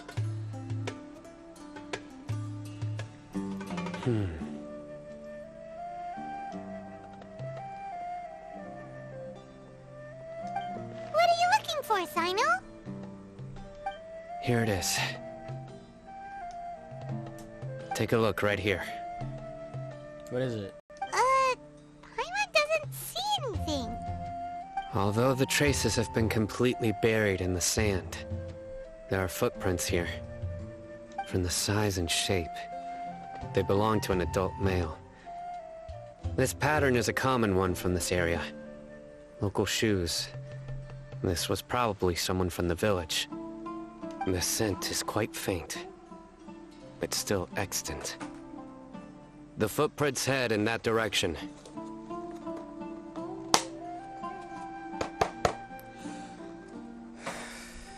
I'm very... You mean someone else has been here? But who would come looking for Grandpa? He doesn't have any friends. We'd have to ask whoever lured him away with the incense. Yeah, makes sense. Huh? So you can lure someone away with just a scent? You get lured for food. Hey! What's wrong with liking good food? Everyone's got something they love in life. Exactly. Most scholars are fond of incense, since the smell supposedly helps them clear their minds and discover new knowledge. Even deep within the clutches of madness, they still yearn for their knowledge-seeking days, and will follow the scent whenever it presents itself. Knowledge. No, Grandpa. So, someone's taking advantage of their weakness? Huh. Still, why would anyone want to abduct all the scholars? Is it to supposedly resurrect King Deshret? Are the rumors really true? It's the only lead. Could the disappearance of all the mad scholars have something to do with the radicals? It's highly likely. Please, you have to save my Grandpa. Grandpa's never done anything wrong. Please help him. Yes. Sounds like we'd better help get him back. Don't you worry, Isak. We won't let whoever took him get away with it. Let's head to Aru Village and inform Candace and the others about what we learned here. After that, we'll set off to find the scholars.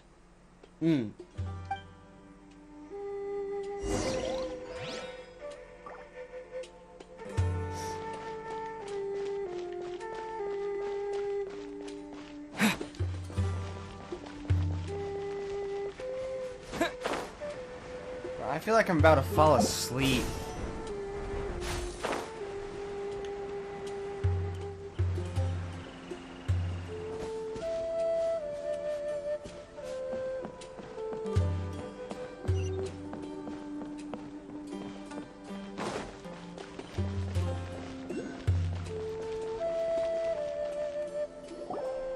Right. The darker fabric definitely looks a lot better. That'd be my choice, too. We're back, Candace! We've got a lot to tell you. Ah, welcome back. Sounds like everyone's friends already. Oh, Dia's here too! You bet. So, everything goes smoothly? More or less. Reasonably. Alhaitham didn't go with you? We haven't seen him at all. Huh. I saw him around the village entrance earlier and figured he was investigating with you. I guess he must have gone off on his own. Did you find out anything useful? I see. Perhaps. So someone used a kind of incense to lead the exiled scholars away from the village.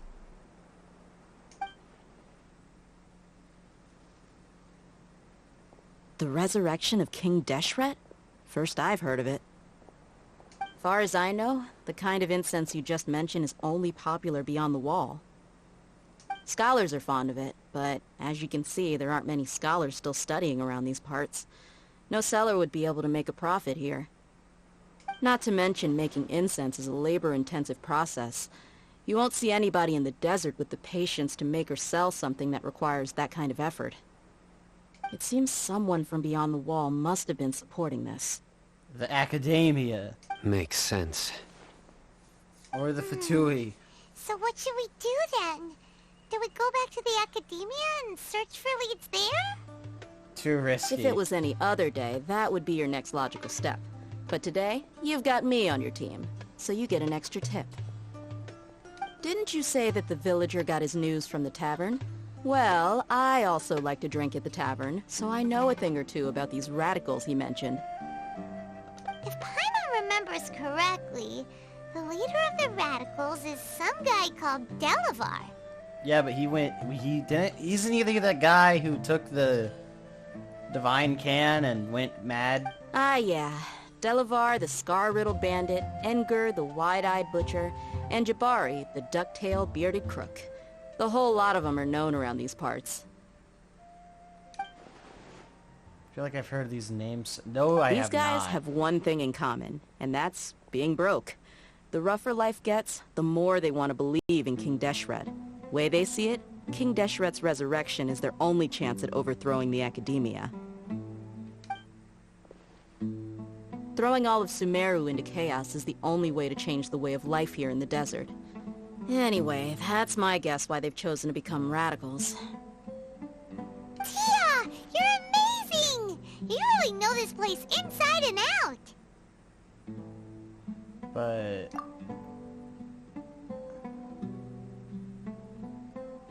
Dea's winking at me. Maybe I should say quiet for now. No merc can afford to slack off. Oh, she knows we're being eavesdropped Every on. more I've spent in the tavern has been a valuable investment. Let's head out. Now hold on, you're staying right here, Sino. Why? Aru Village is not a big place. Outsiders stand out here like a sore thumb. I'd bet word about you has already gotten out.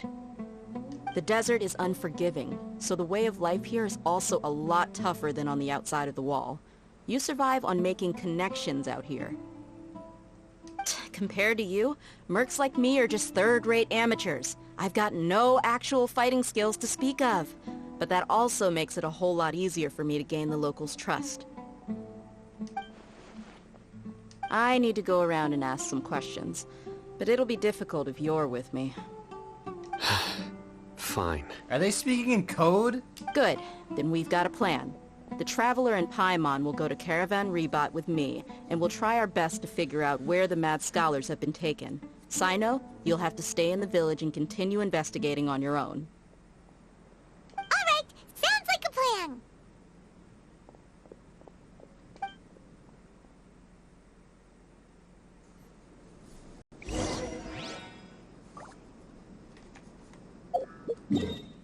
She knew that guy was listening, so she, this is a distraction, isn't it? Well, here we are again! Sounds like you're starting to get familiar with the area. Paimon's amazed every time we see the wall of Samiel. How can a wall this tall even exist? It's almost unreal. I know what you mean. I had the same question every time I walked this way when I was a kid. Also, why is this high wall here? And can a wall really block sandstorms? Well, considering there's no sand over here, it seems like it. It was only after I grew up that I realized the wall of Samiel isn't just there to keep out the sandstorms. It serves a more important purpose, keeping out people like us. Sumeru is run by wise and mighty sages. To them, us desert dwellers are nothing but tools that can be used and discarded at their whim. We're cheap labor, like livestock, but easier to control. Nothing more. Even if a child from the desert got the chance to obtain an Akasha terminal, almost all their requests for knowledge would be denied.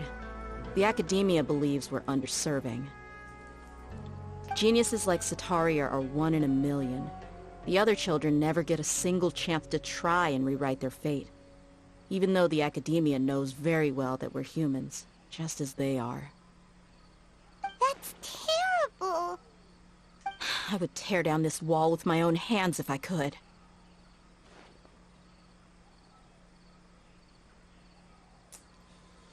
This is why we're going to destroy the Academia. You're not thinking about doing anything scary, are you? No, not at all. This place just gets me thinking, that's all. Besides, we're here to procure information, aren't we? Yes. Yep, we gotta catch those... Shh. Caravan Rebot is crawling with people, so be careful what you say. We don't want anyone to find out what we're here for. Yes. Our mission started the moment we arrived here. Let's go check out the tavern. Maybe we'll find someone I know.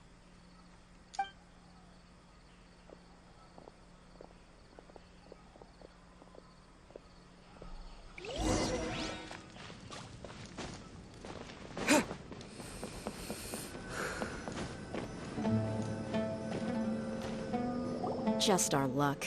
None of them are here today. You mean, you don't see anyone you know? Dia, is that you? What a coincidence. You here for a drink too? Zaki. Finally, a friendly face. Oh, and who do you have with you here? Guests from another land? Yes, exactly that. Hello, Yeah. hello. I'm Zaki. Dia's, how would you put it? Drinking buddy? Trying to adjust my... We've had drinks together a few times. You could say we go back a ways. Anyway, as far as my friends here, they aren't too shabby, are they? You rarely see any Outlanders so friendly and respectful nowadays. Absolutely. Much better than those people on the other side of the wall. So, Dia, are you looking for someone? Yeah. Have you seen Enger, Delavar, or Jabari recently? Of course I have. Matter of fact, we were all here drinking together just a few days ago. I've got a spice trading deal from another nation. I thought maybe Delavar and his friends might be interested. Know where I could find him? Ah, how thoughtful of you. Then I assume you also know that Delavar's been having a hard time making ends meet these days. So, you came here to help him out? Hey, keep it down. Let's just say I prefer to keep this deal a secret. Y'all at Caravan Rebot are like family. If there's more to be made, why not do it together? Besides, Delavar and his friends have muscle. They'd be a good fit for escorting the goods.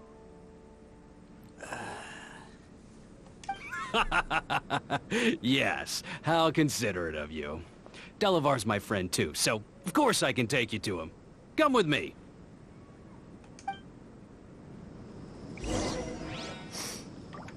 We gotta go back to the desert. I have to walk.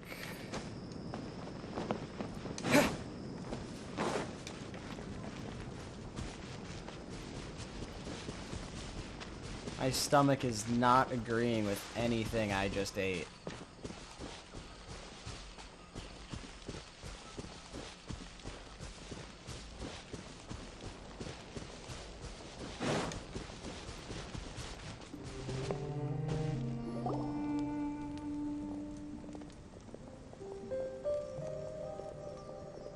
Are we there yet?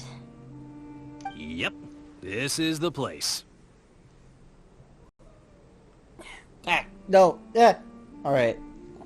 This place is practically deserted. What are they doing in a place like this?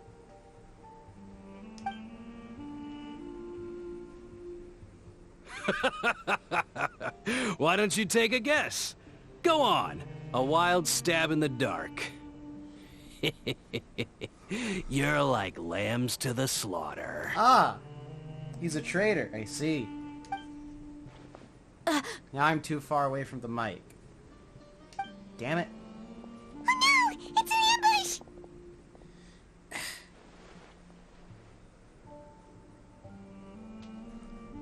Alright, is this better? No. Yes? Maybe. I don't know.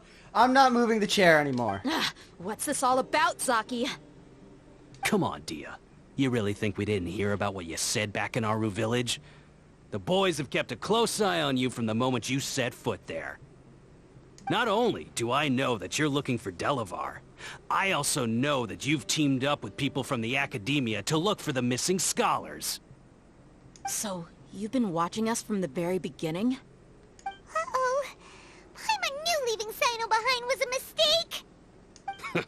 And you left the strongest one in the village, didn't you? Who do you think you are? You really thought we'd fall for your little business deal nonsense? So you and Delavar have been partners all along. Dia, I guess it's only natural for a traveling mercenary like you to be out of the loop. Those of us who hang around the tavern have stronger bonds than you think. But you got one thing right. We're all looking forward to an uprising in Sumeru. There's nothing more we'd like to see than the desert folk overthrowing the Academia. If that's the case, then I'm sure Delavar wouldn't miss a second of it. I'll be honest with you. If it weren't for what you said in the village, your little monologue about the Wall of Samiel would have convinced me that you're one of us. Delavar. And Enger, you're here too, huh?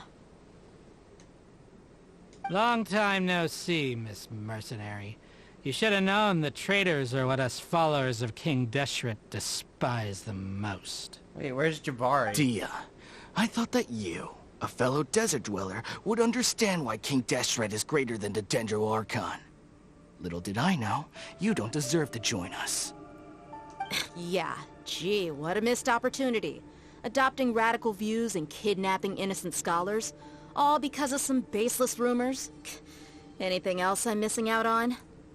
See? There you have it. Mercenaries are just a bunch of faithless scum with only one thing on their minds. Mora. Pathetic. You're all like a pack of street rats. You're not wrong. Mercenaries are driven by Mora, and my faith lies with whoever's paying me. As long as there's a profit to be made, anyone can become my friend. Enough talking! Get him! Just as I expected. This has gone Let's pretty teach him bad. a lesson, traveler. This is taking a turn for the worse. Following order. New punching bag. There's a lot of stand back! There's a lot of grass out here. Scatter! Whoa, look at the fly! Practice on the side!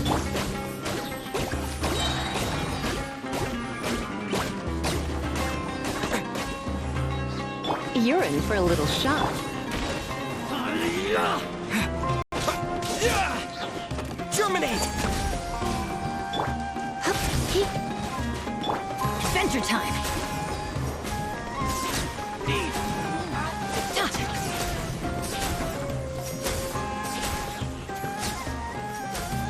They win? Oh no, there's just one guy left. Out of the way! That's gonna hurt in the morning. Take that!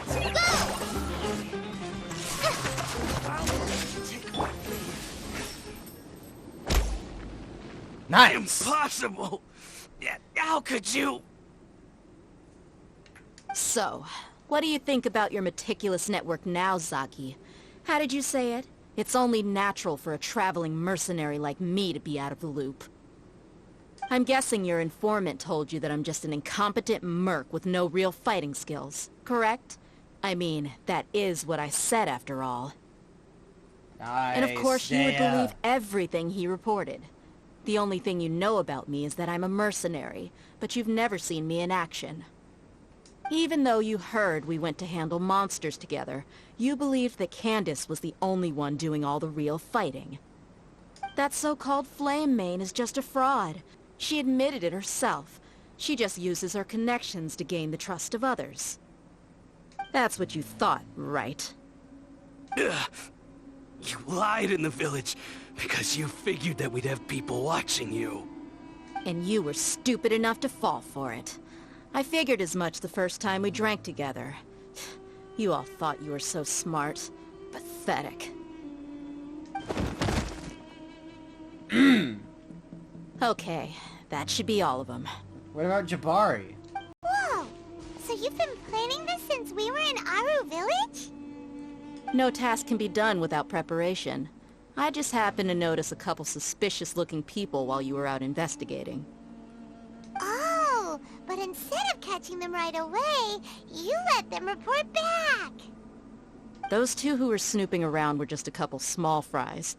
If we want to get the real catch, we have to be patient and give it some time. So those names you mentioned. Oh, you mean the funny names she mentioned back in Uncle Ampu's house? The wide-eyed butcher, scar-riddled bandit,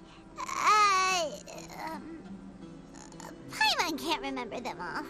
2 out of 3, good enough. Why am I stuck? Why, oi. I'm stuck. Why am I stuck?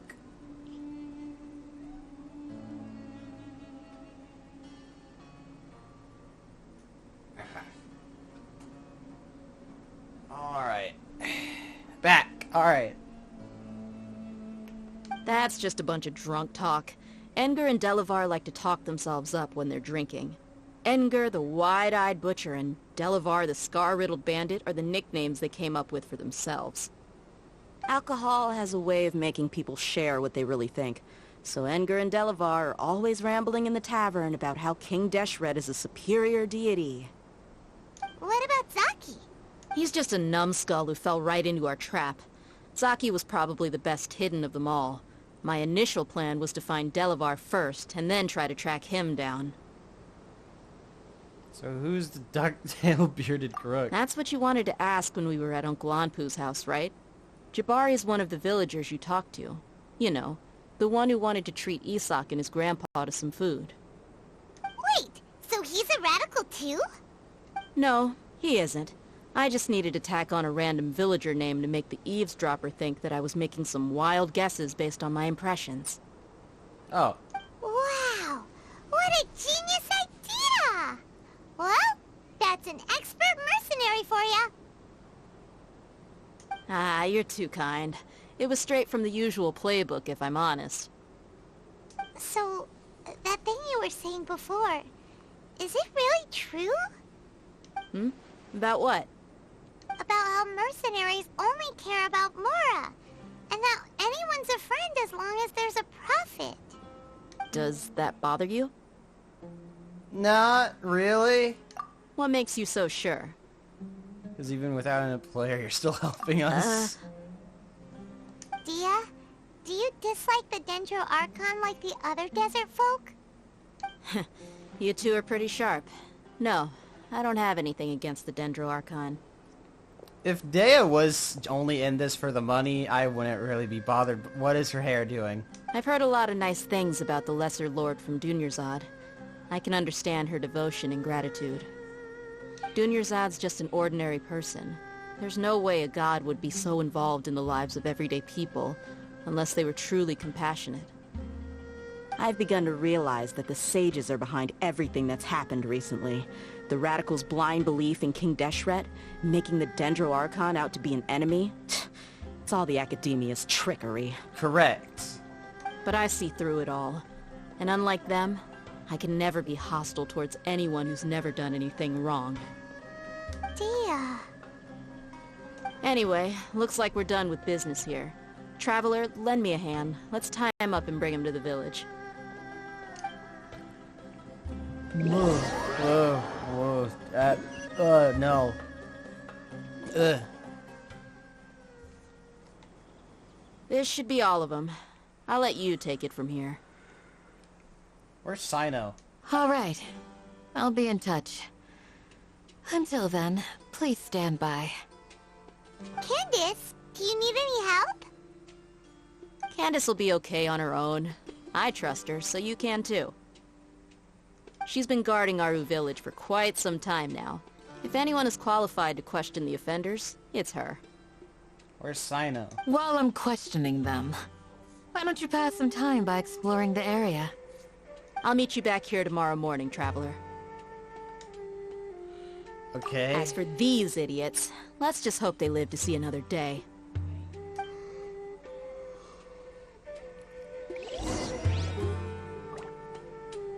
Oh, she's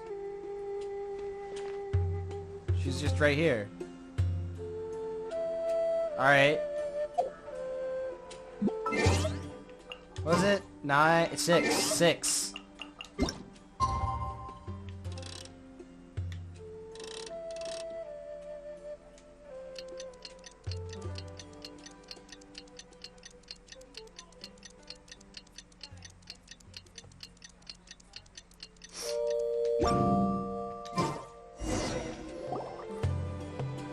Hey, Dia! Right on time.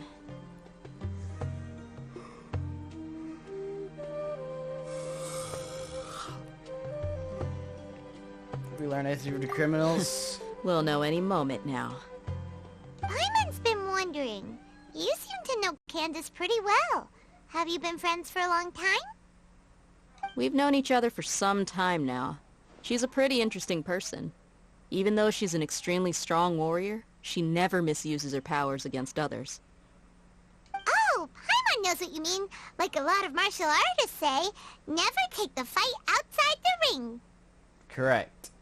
Yep, I guess you can put it that way. It takes strong convictions to be as dedicated as she is, and shoulder that kind of responsibility.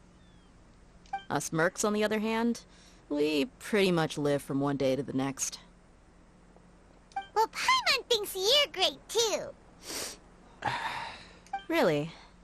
Thanks for that.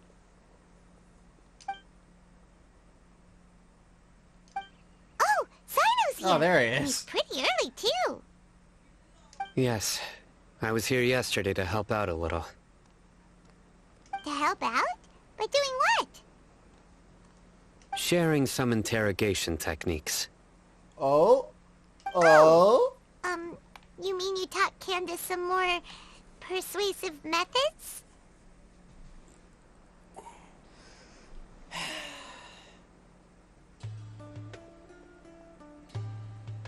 Right. Come on in, everyone. I feel... ugh. Come on, let's go inside. Now this stupid camera doesn't...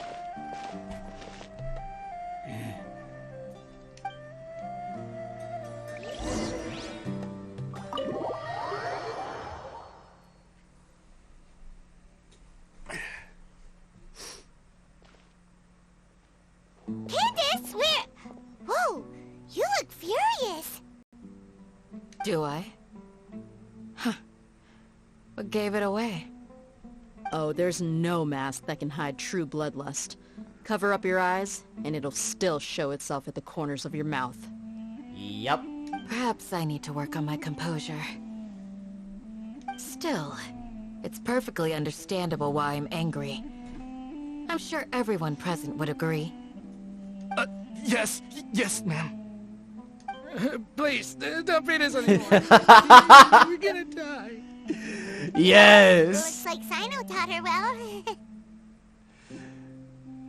Now she's just as terrifying as he is. You fear death yourselves, yet you do not hesitate to place the lives of others at risk. The absurdity is mind-boggling. The ones you call mad scholars are known to us as the Village Keepers. They are vital members of our community, and some even count them as family. You come here, to my village, and you treat my people as nothing more than stepping stones towards your goal. Tell me, what would you do to you in my position? Mercy! Please, have mercy! Oh! You've made your bed. We may all be desert dwellers, but there's one thing that I understand better than you. The resurrection of King Deshret will only result in war. And war serves no one. The people of Aru Village care little about which god is in power. Life may be tough and tiring, but we wish to preserve our way of life. A war would only cause us to lose all that we have. And that is not a responsibility that you can afford to shoulder. We understand. We're sorry. I'll tell you everything I know. Please, just let us go.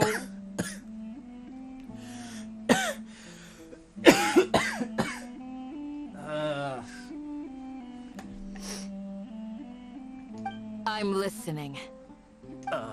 You might not believe this, but it wasn't us who came up with this idea. Someone was spreading rumors in the tavern. That's how we ended up hearing about King Deshret's resurrection. Some mystery man told us that mad scholars will make the perfect sacrifice to usher in King Deshret's resurrection. They give their lives, and we can get anything we wish for. They're called Village Keepers. Slip up again, and you'll regret it. Yes, sorry. It was all that mystery man's doing. He told us to spread the word about King Deshret's resurrection, and talked us into helping him. In return, he said he'll help facilitate the resurrection process. Where are the Village Keepers now, then? I'm not sure. That's one. Huh? One what? Strike. You get a total of 3. Then, You die by my hand. Wait, I'm telling the truth! We don't know anything! It was all him! 2. He got us to lure them out of their houses in the night with some kind of incense. We take them to a junction outside the village. Then the mystery guy takes them from there.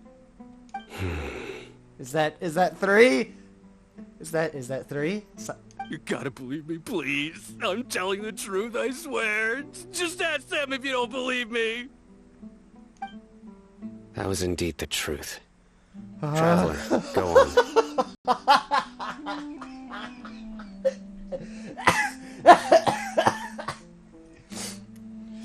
Do you have any idea who that mysterious person might be? You have to believe me. If I knew that, I would have told you his name right away. I'm not risking another beating to keep his secrets. No way. That guy, he wears a cloak, and he's always careful to cover his face. He calls himself King Deshret's envoy. I believe I may know what's going on. Uncle Anpu? What do you mean? I was thinking it could have been Balladeer, the doctor. But if they don't have a physical... If they can't give a physical description, then that's kind of...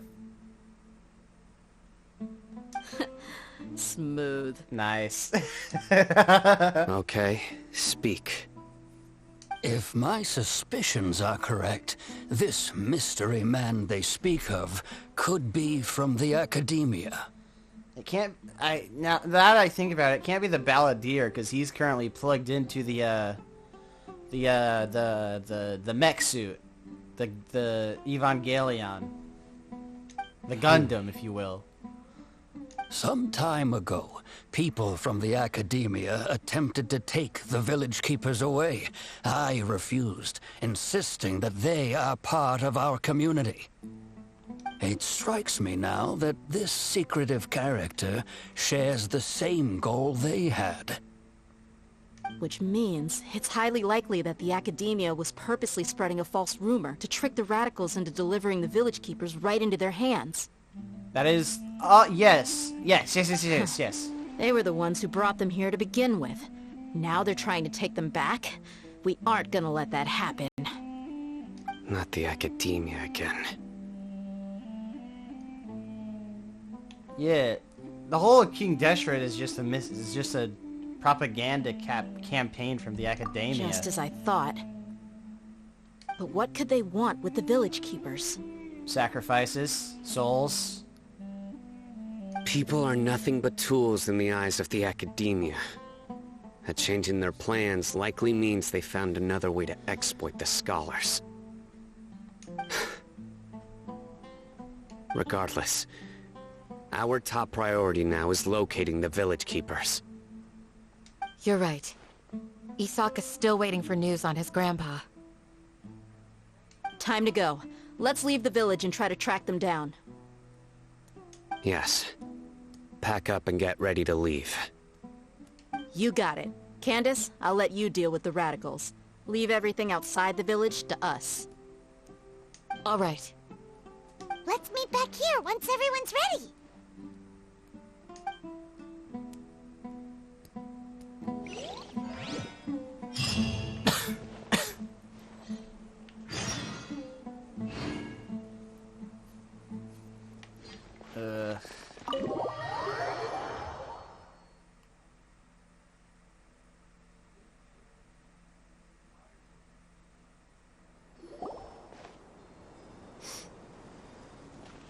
Oh, Al-Haytham is back. Let's get some food in us and then we'll... Whoa! Where did you come from? Well, as you can see, I am merely sitting here and reviewing what we have deduced thus far. You were gone for ages! And now you're suddenly sitting here musing to yourself? Where have you been anyway? Hey, what's with the silence? You never think things through before asking questions. I'm giving you some time to make up for that. Paimon's so mad! Paimon's gonna give you an ugly nickname! Really? Never mind! Paimon's got nothing. There's just nothing Well, you've heard nothing to suggest I left this whole time. So clearly, I stayed in the village to investigate. Anyway, you plan to leave Aru Village and keep searching for the truth of this matter, yes? Yep. We're not gonna find out anything more by staying here, so we thought that we might as well take the search elsewhere.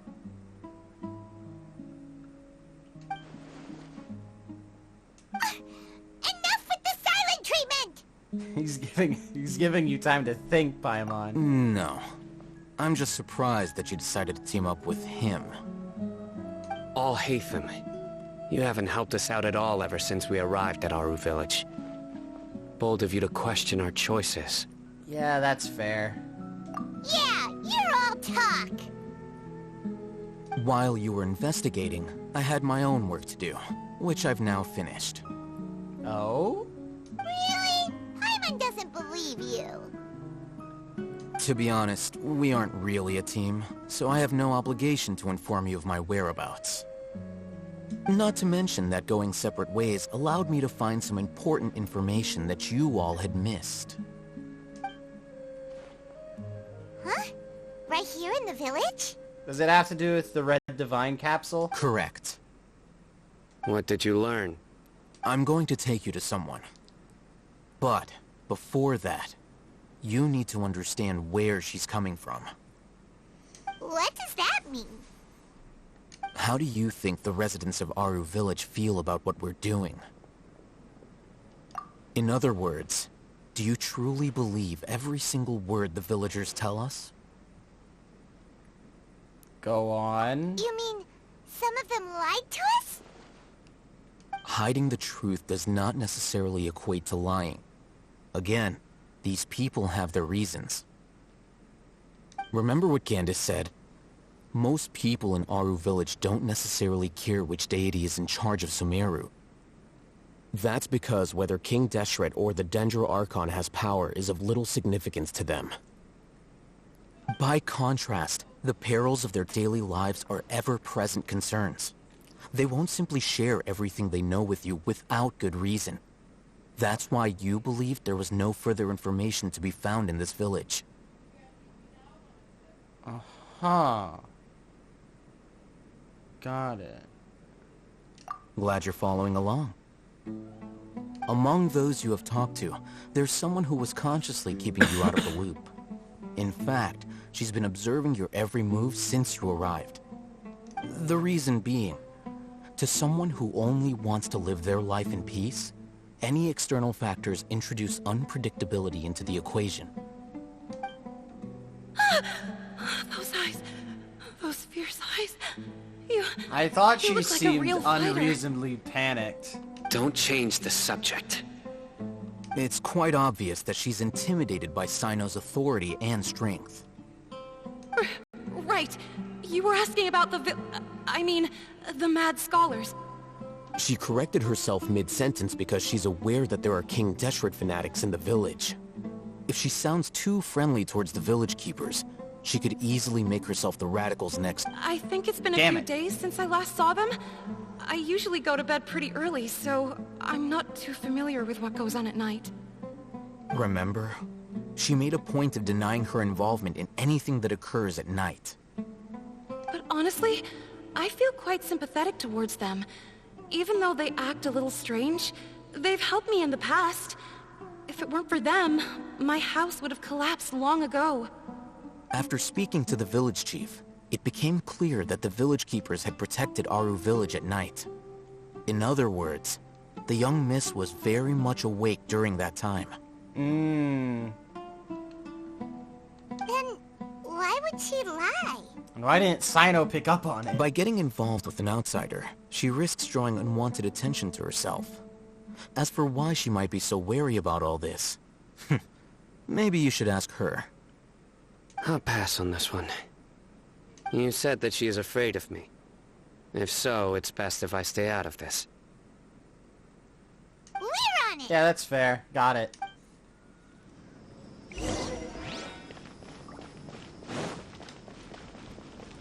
If she had lied, I would have thought Sino would pick up on it. Miss Shawnee, as we discussed earlier, I've brought someone with me. Mr. Alhaitham, I'm aware of where you stand, but how can I make sure that your friends think the same as you?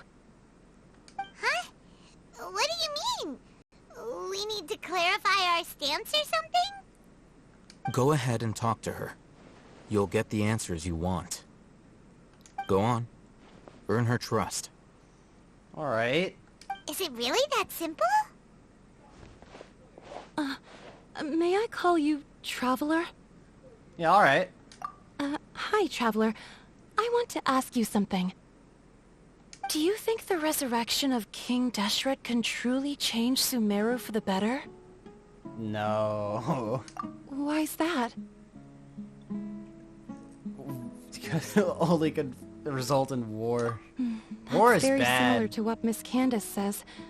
I know you two are friends. That's why I'm willing to talk to you, even though I do have some reservations. Before, I wouldn't even have the courage to ask something like this. Traveler, do you believe our lives will get better?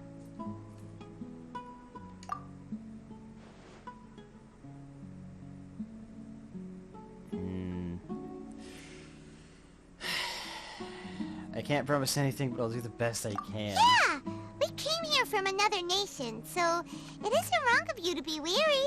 And we aren't really residents of any one nation. But even so, we've met lots of people from different places, and we've always fought for what we believed in. We have friends in Sumeru, and we want to help them. That's why we decided to stay here for a while.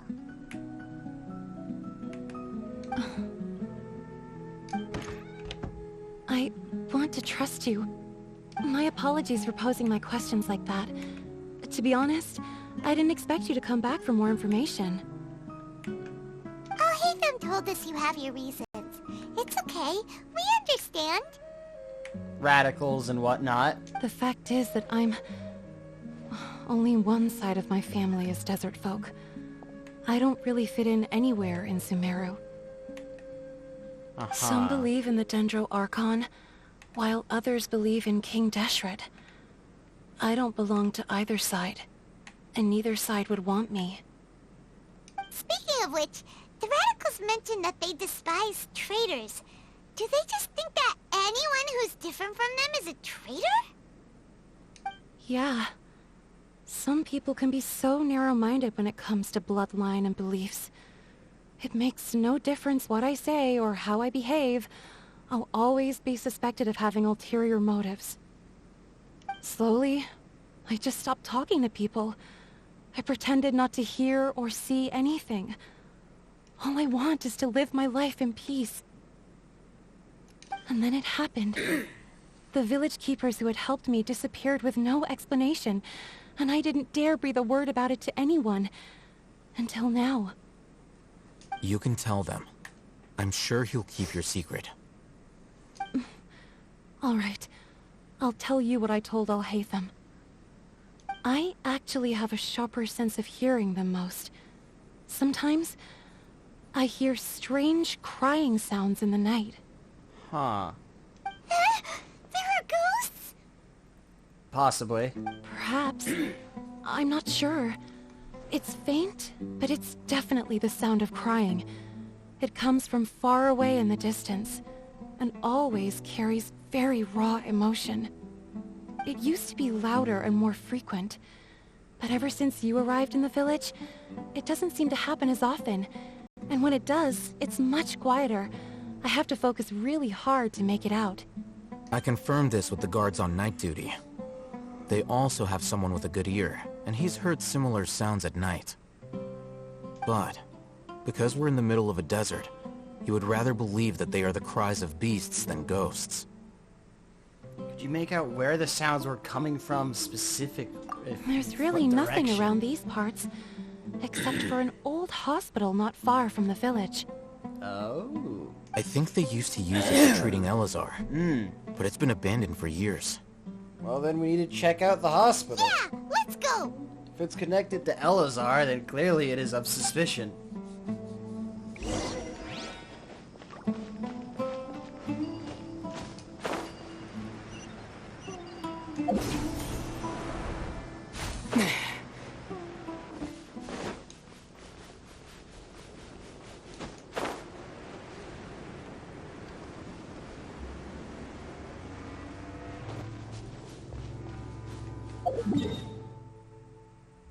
Ah, I haven't been over here, I don't think.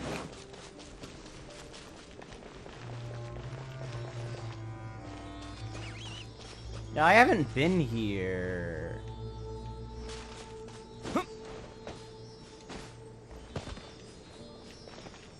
Oy.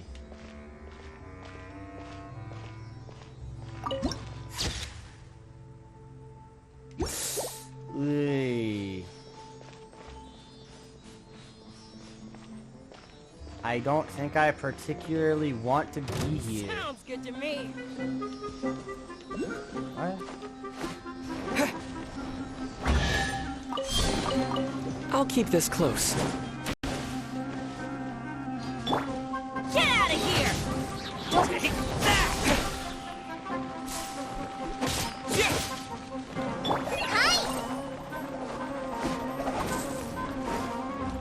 Propagate! I'm going in!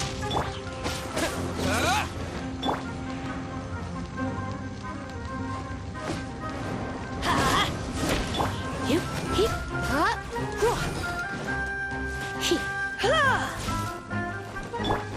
Scatter! Get out of here! Take cover!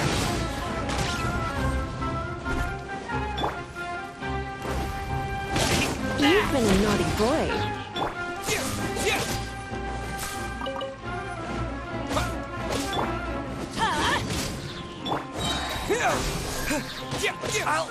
Alright. Alright. Of course there's Hilichurl Is this here. the place? It's in terrible shape. And there's sand everywhere. Empty and forgotten. An ideal place to hide people. Monsters! Watch out! Let's fuck things up a bit. Oh no. Just like we rehearsed. Get out of here! Teamwork is dreamwork!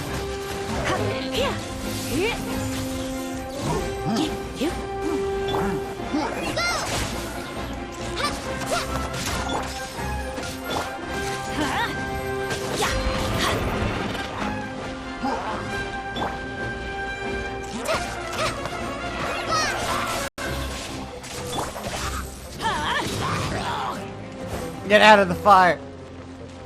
Propagate! Try this on the side. Let's light it up!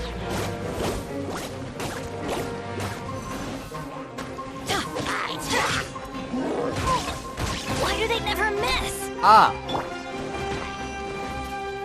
Scatter! Off we go!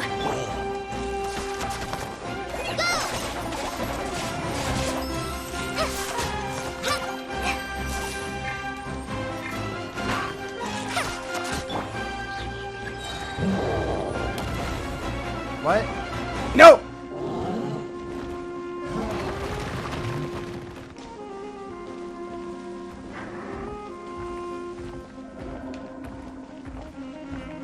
Spring forth!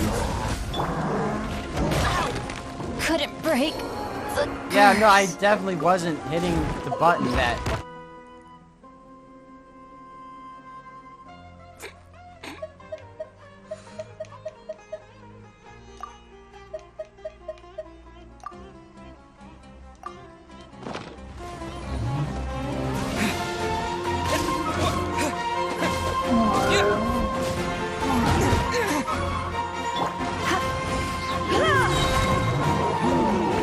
Surrender and be gentle.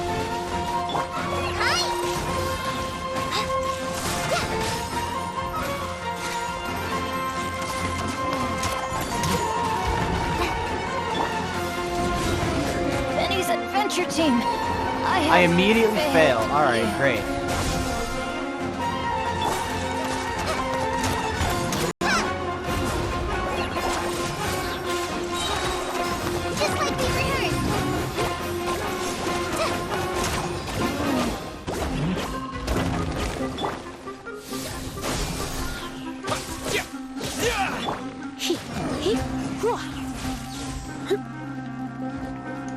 Oh no.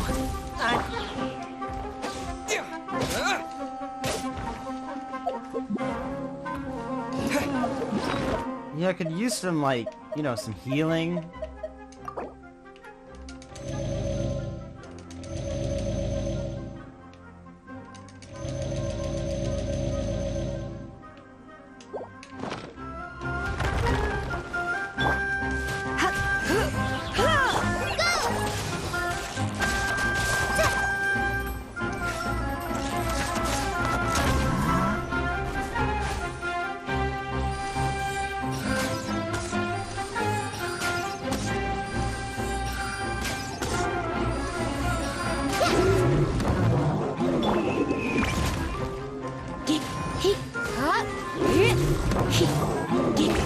No! Going out is tiring.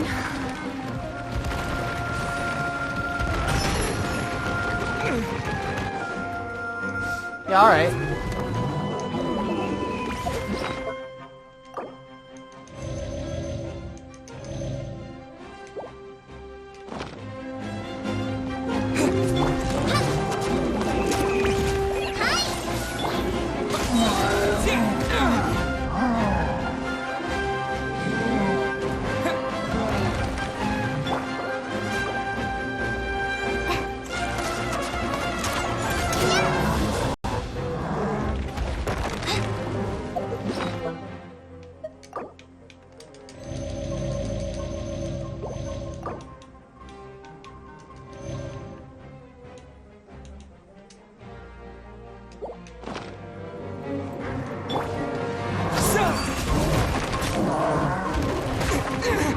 This is not...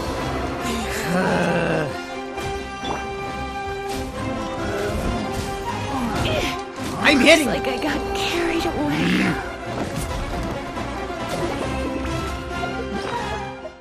I mean, stupid.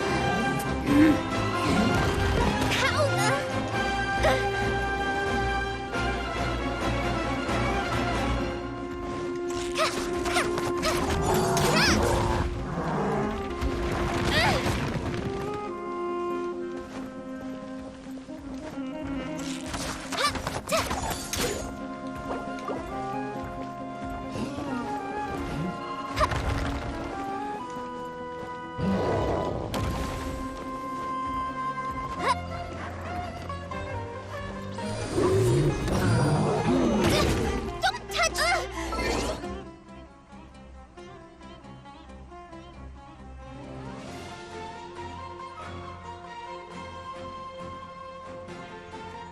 No.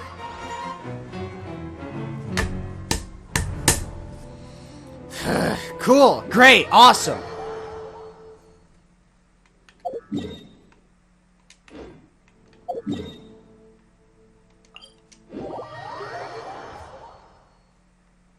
Stupid piece of fuck.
Great, and it's full.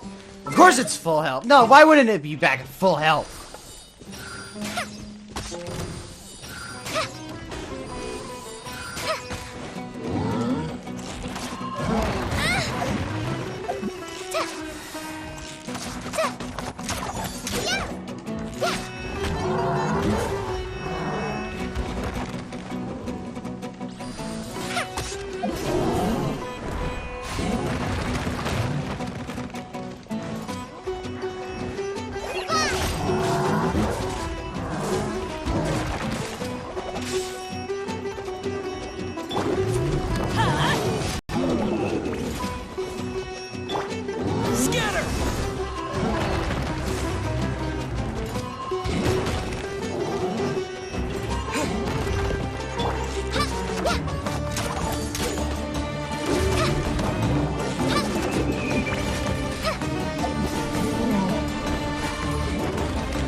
Adventure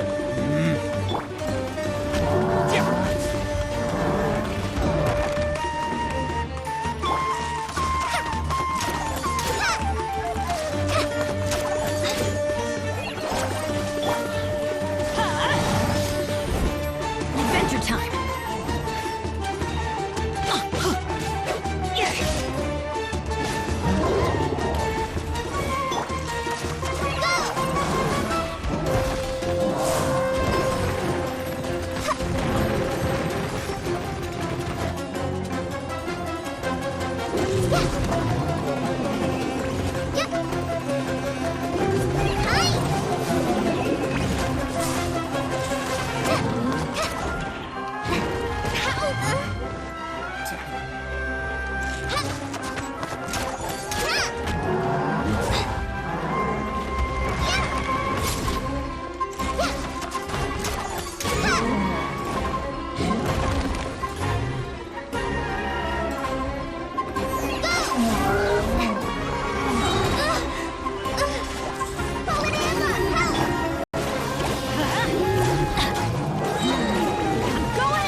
Spark things up a little.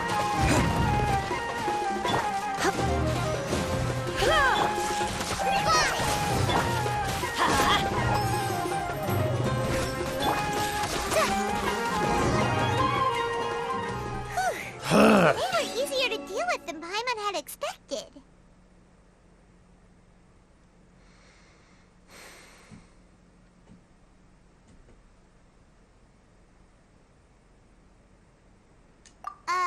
Super strong bandits? Or monsters taller than buildings dropping out of the sky? Or, you know, something like that. He looks super serious. We gotta stay on our A game too.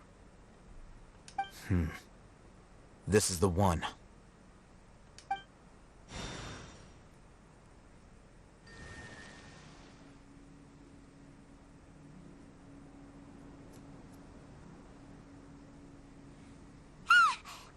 Let's go in and take a look.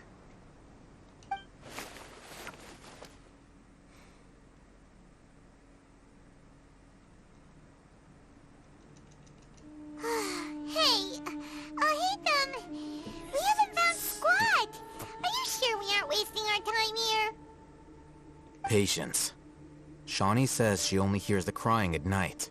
We have time to burn. Until then.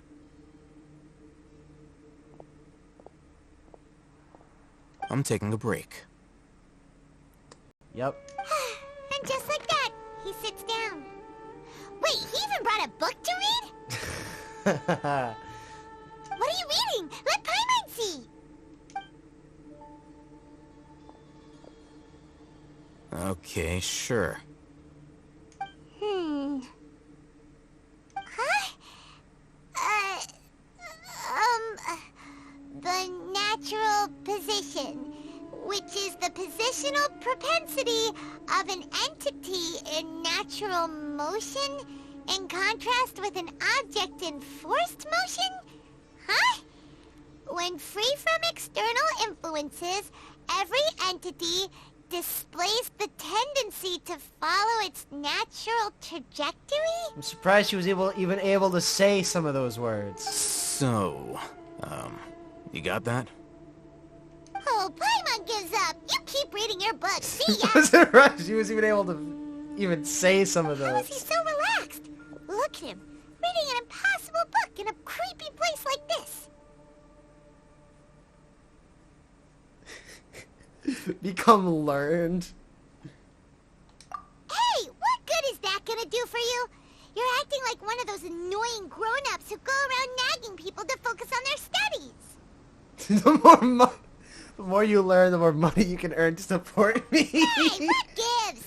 Shouldn't you be the one providing for Paimon? I already do that. Oh, right.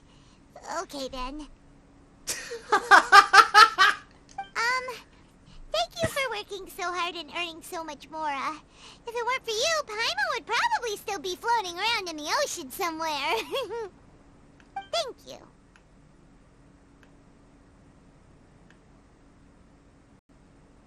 Huh. This is that was an unexpected interaction.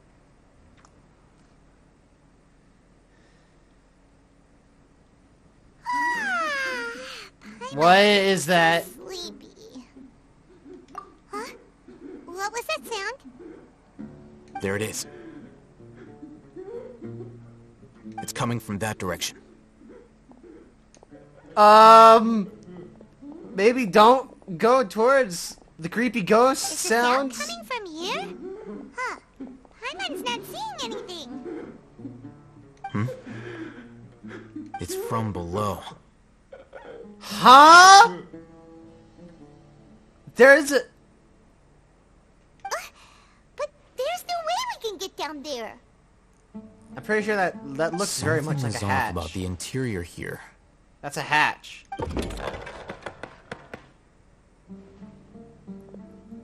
Yeah, what the heck? That was so obvious.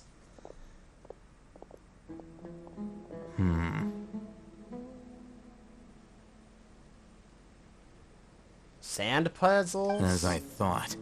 There's a hidden structure. Wow. It's like they tucked another hospital into this one.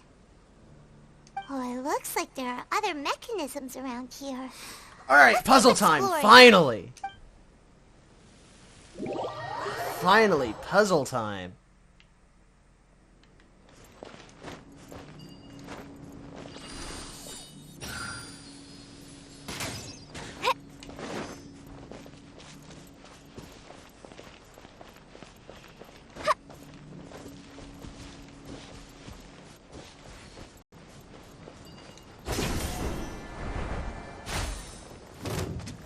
Oh, I see.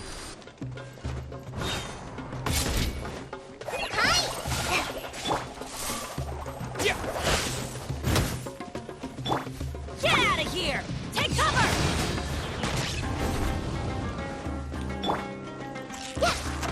Propagate!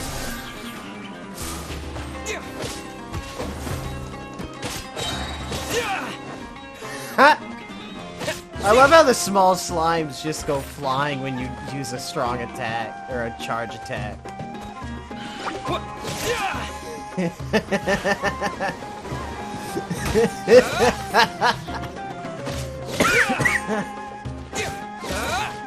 Come a little closer. You've been a naughty boy.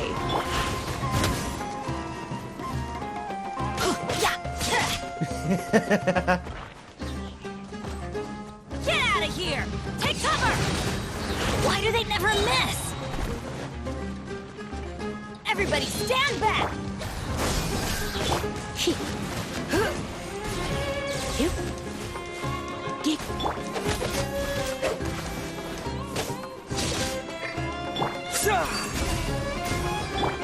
Off we go!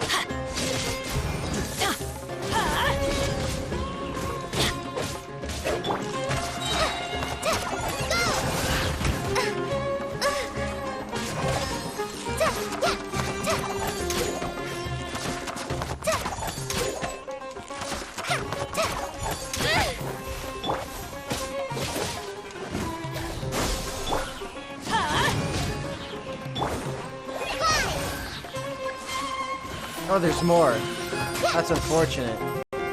Just like we rehearsed. You're in for a little shock. Don't be such a brute. Surrender and I'll be gentle. Out of the way!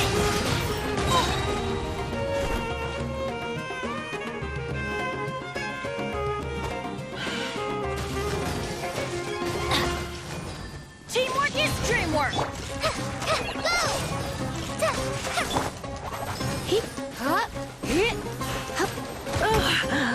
My.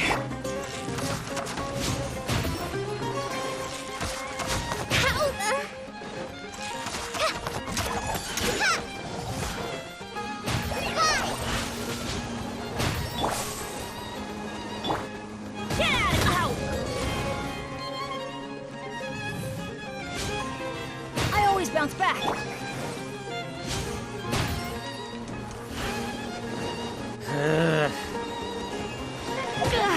Where's the...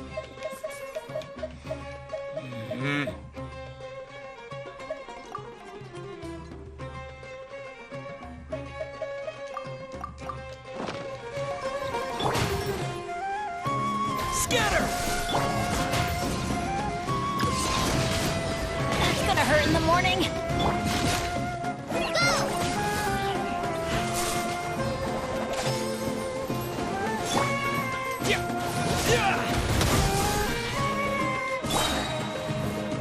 Terminate!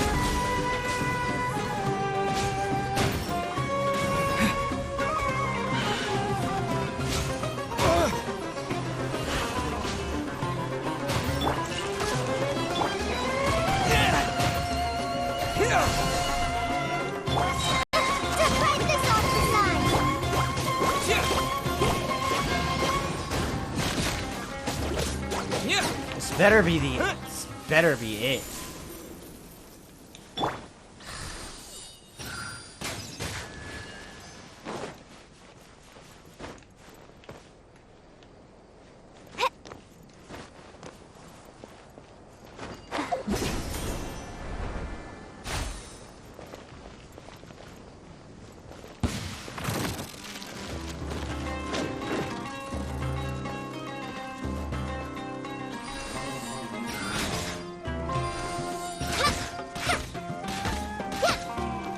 Come a little closer.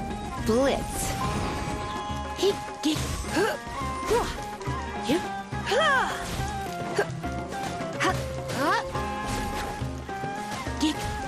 Propagate!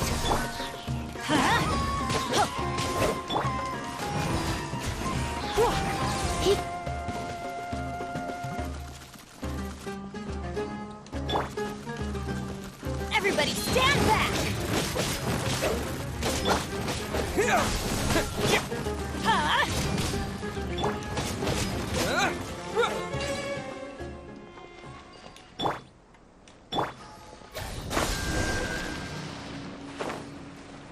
All right.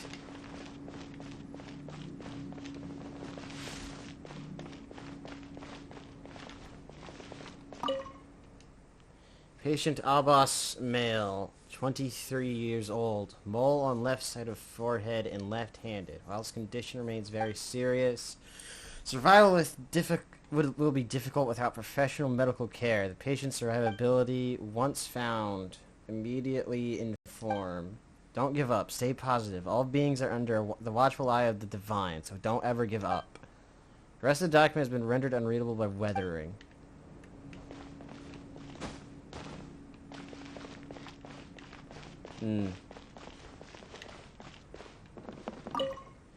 There seems to be the darkened remains of a stem inside the vase. It was probably used to hold flowers. The words for Avon are at the bottom of the bottle. It seems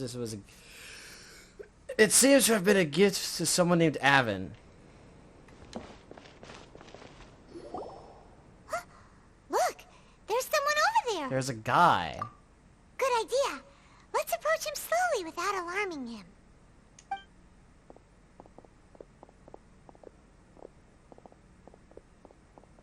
Wait. What? You're...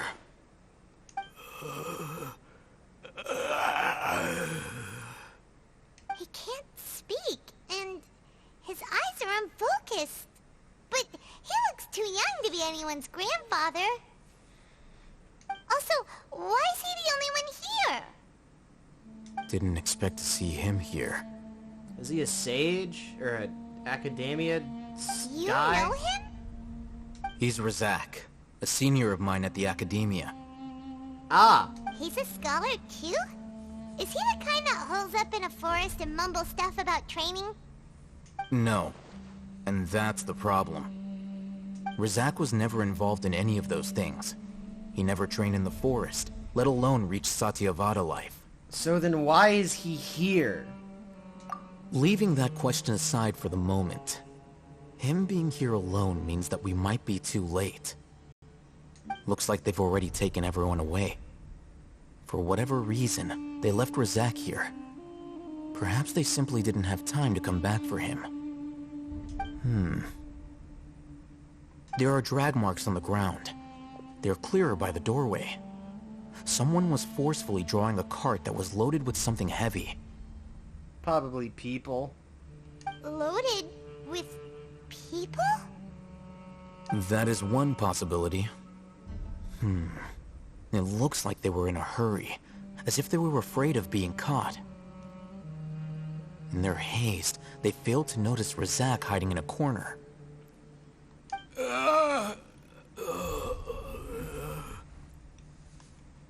The symptoms are identical. Looks like we found living proof. Huh? Why do you say that? Allow me to jog your memory. Recall your time at Port Ormos. Don't you think his symptoms look familiar? Oh! Right, yeah.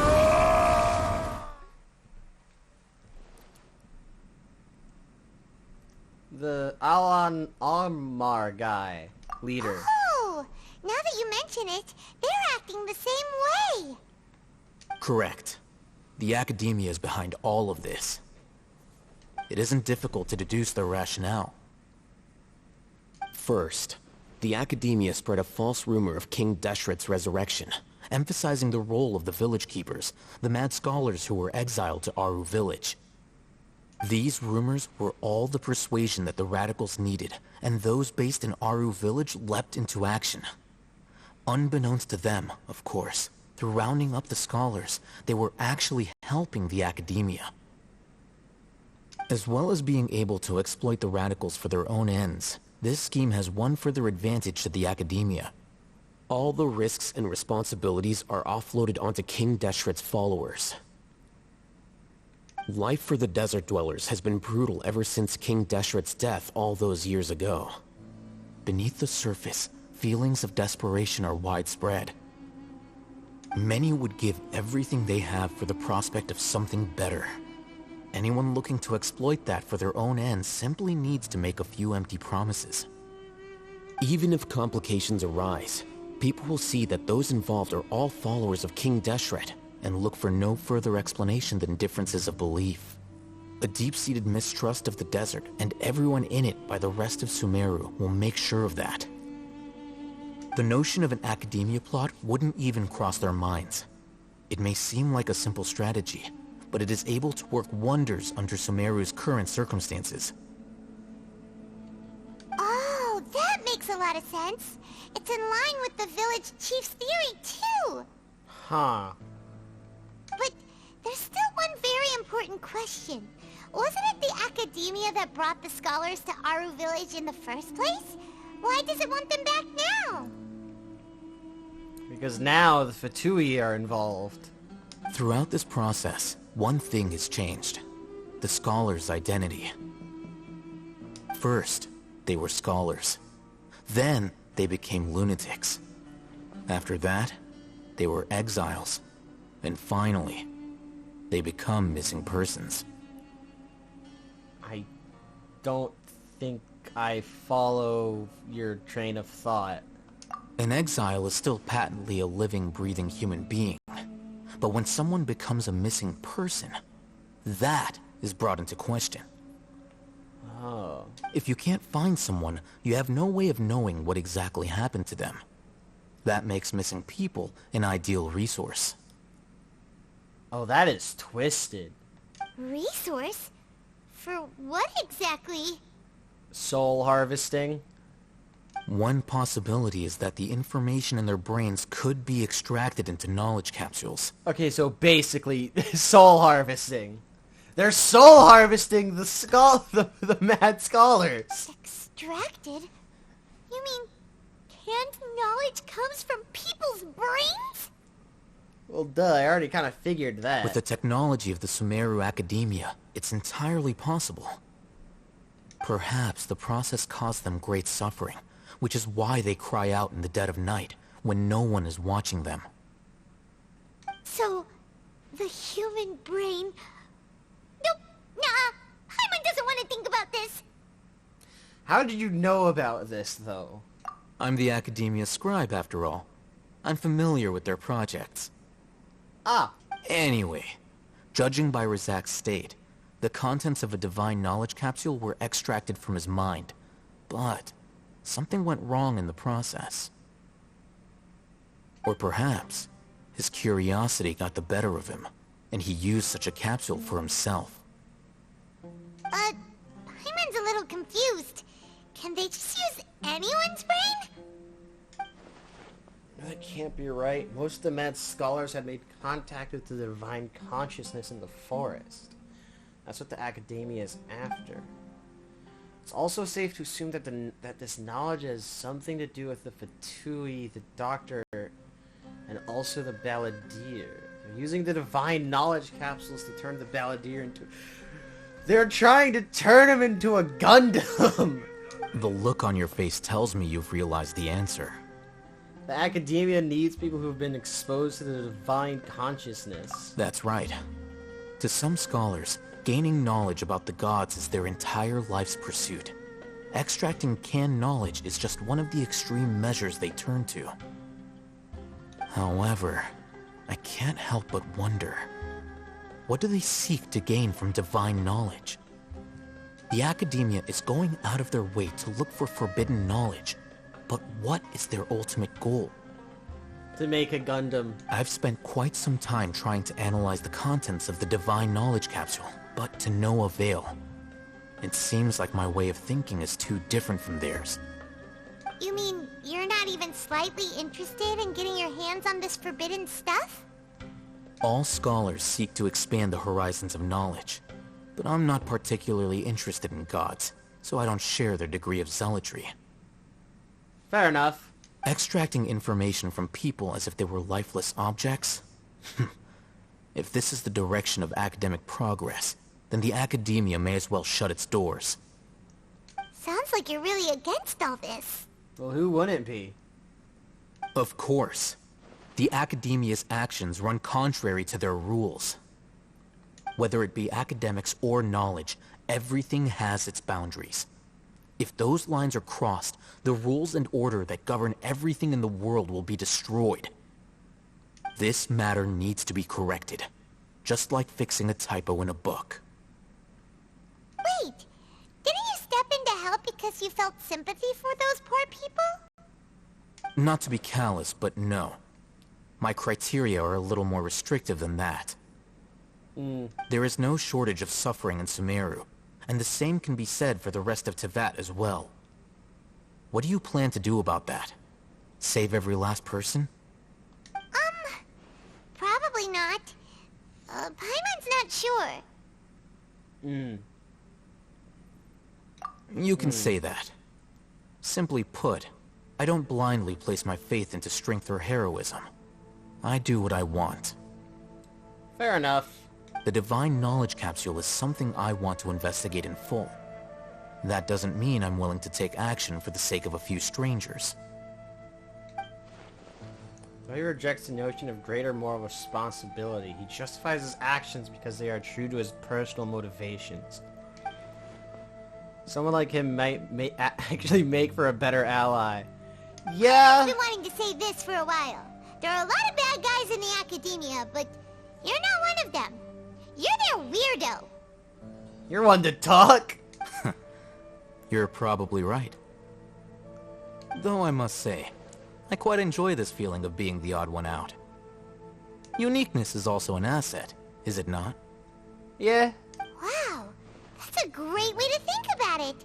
Paimon's really impressed. If only Miss Shani had a similar mindset, her life would definitely be a lot easier. I'm just a more likable person than her in general. There's nothing more to it than that. Bruh! Damn!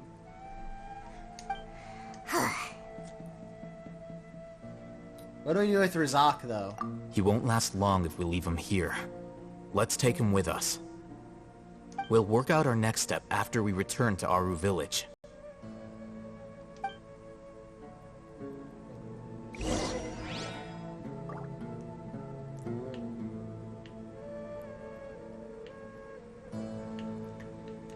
This was possibly the Fatui possibly did something here.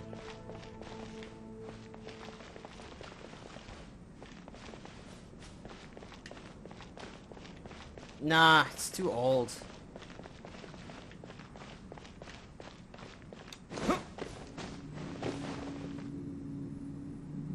What's that sound? What?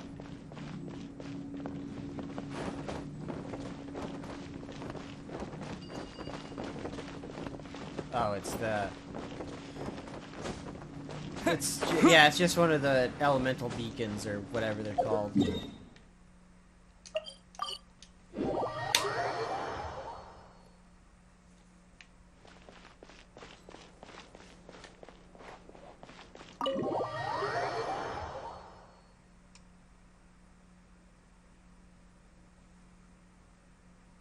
We're back! You must be tired. You should rest and take some water. What's the situation? Who's this? Unfortunately, somebody who's too young to take on the role of Isak's grandfather. Nevertheless, he's one of the people we're trying to find.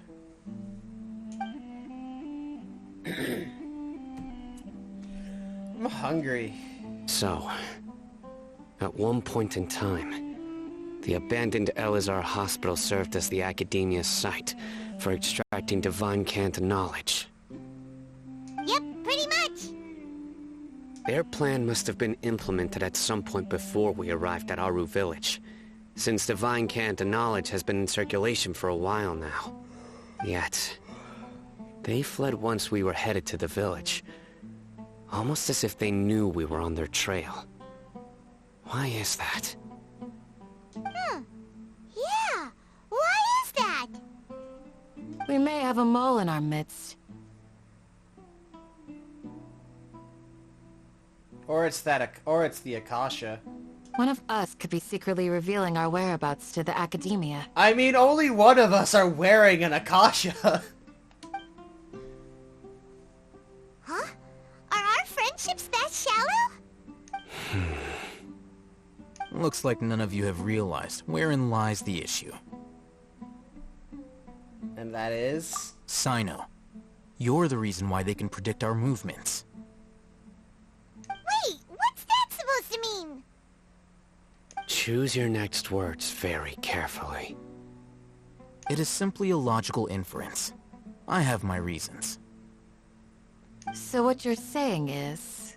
Cyno's the mole. No. What? Interesting. And here I thought you were the most suspicious one, Alhaitham, since you were always acting alone. I know. You have a point. But I realized something as we were returning from the hospital. Cyno isn't like any of us. Explain? What are you trying to say? Do you still remember who you are, General Mahamatra? As a Matra, you are no doubt privy to certain kinds of information. Before you can take action against someone, you are required to have all the facts available, including the less than savory details.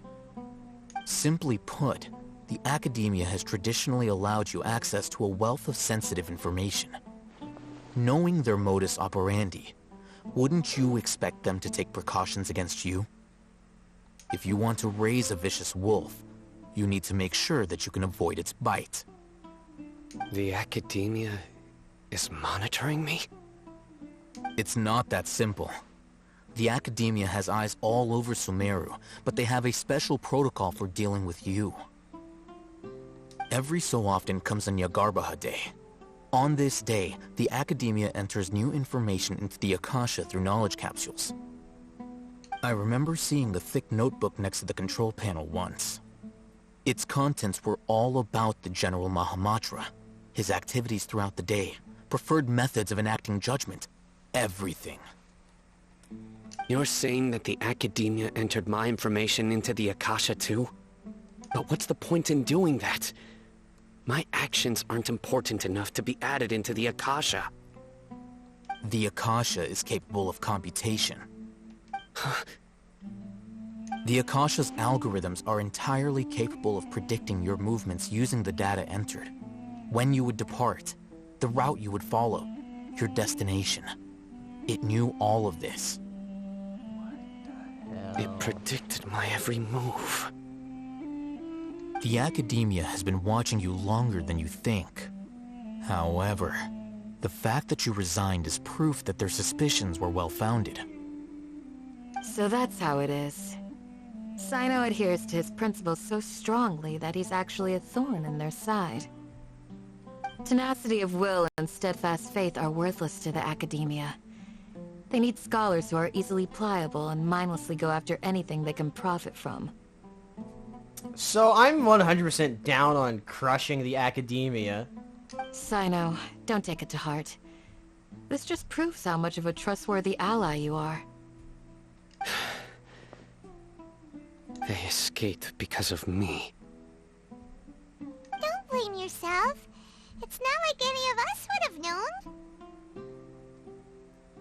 Yeah. I have an idea. If they predicted my movements, then I might be able to guess where they went. Whoa, you bounced back fast. There is always an opportunity for safety after danger passes. Oh, so that's how it is! Paimon gets it now! If the Academia They might is try trying to going avoid back. Cyno, then the safest place would be...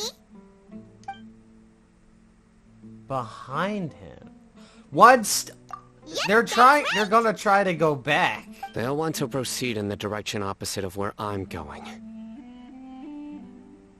You're getting smarter, Paimon. Simply being in Sumeru has made Paimon smarter. I can't speak. There's also something I want to investigate. Let's go, guys! After him! Please, wait! I want to go too! You want to go too? If so, you have to promise you'll stay safe. I want to find Grandpa. I promise I'll be careful and not cause any trouble. Everyone, I leave him in your hands. Alright. Yay! Let's go! Remember to pack some food with you! Paimon feels like we're missing someone, though. Yeah, Dea walked out a while ago.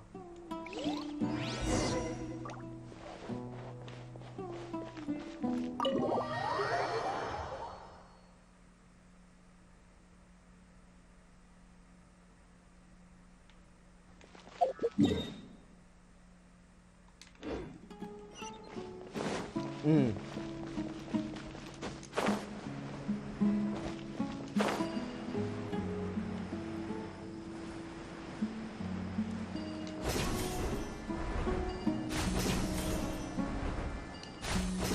are these things called? So, where do we go from here? Do you remember the route you took? Yes. After leaving the village, we should head straight toward the desert.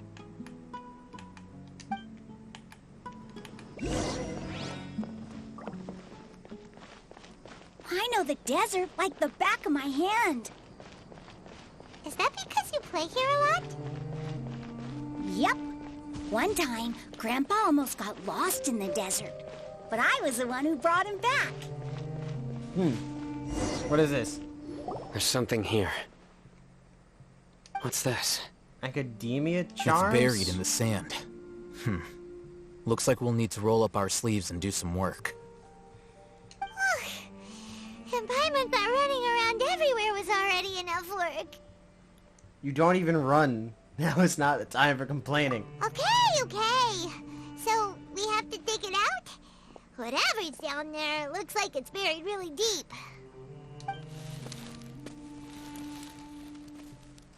These are likely fragments of an Academia-developed device, something akin to a headset. That kind of looks like the crown.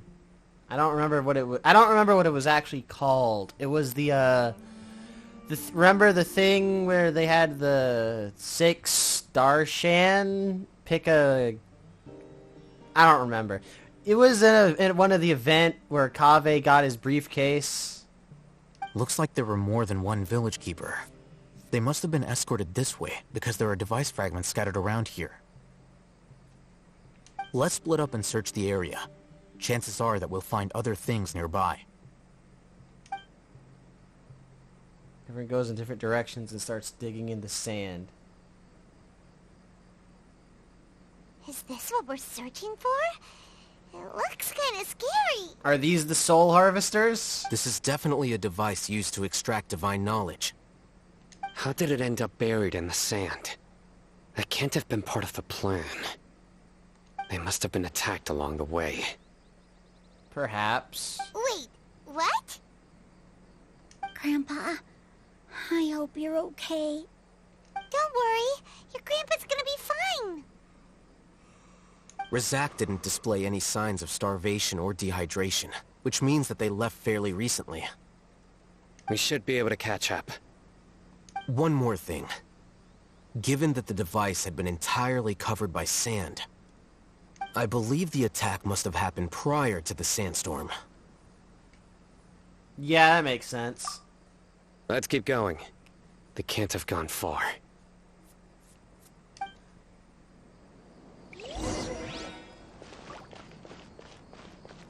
Ugh, but running on sand is so tiring. Don't But even you're run. flying, Yeah, you aren't don't you, run. Paimon? Is flying over sand tiring too? Ugh, of course it is. He keeps stopping.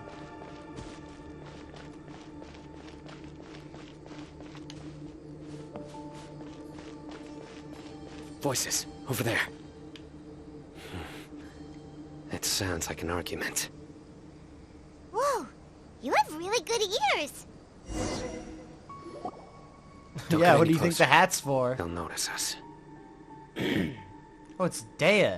Dea's talking with the Eremites? Very interesting. Let's listen in. If you had informed me sooner, there'd be plenty of room for us to... You're one of us. We would never lie. Scholars. You don't know as much as I do. Need me to... I knew it. That's our Dia. Dia? Why would you... Dia!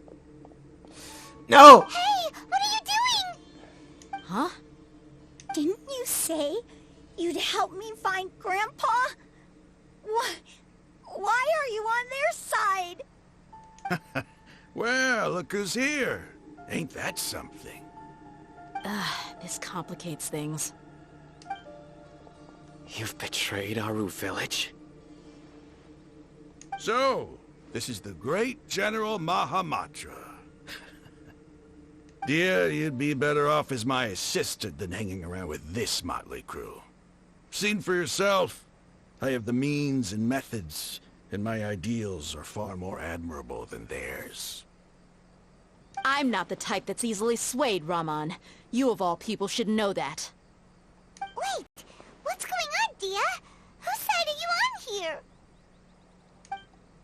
Shut it, Paimon. It doesn't matter. Whichever side you pick, nothing can deter us from the grand mission of resurrecting King Deshret. Once our Lord of Old returns to this land, we will have a new beginning. Face the facts, Raman. It's not gonna happen. You should understand that more than anyone. Have all your years as a merc taught you nothing about placing hopes in a ruler? I'm a desert dweller and a proud follower of King Deshret.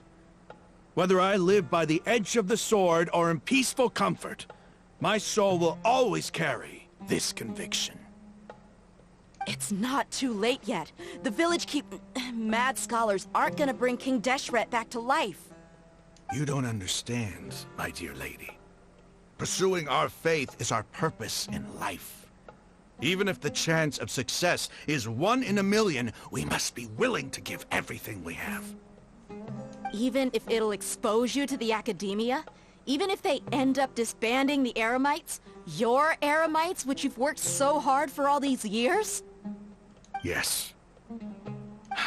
We've waited a long time for this day to come. The sun and the moon no longer shine here. All you see now is cracks in this desiccated land.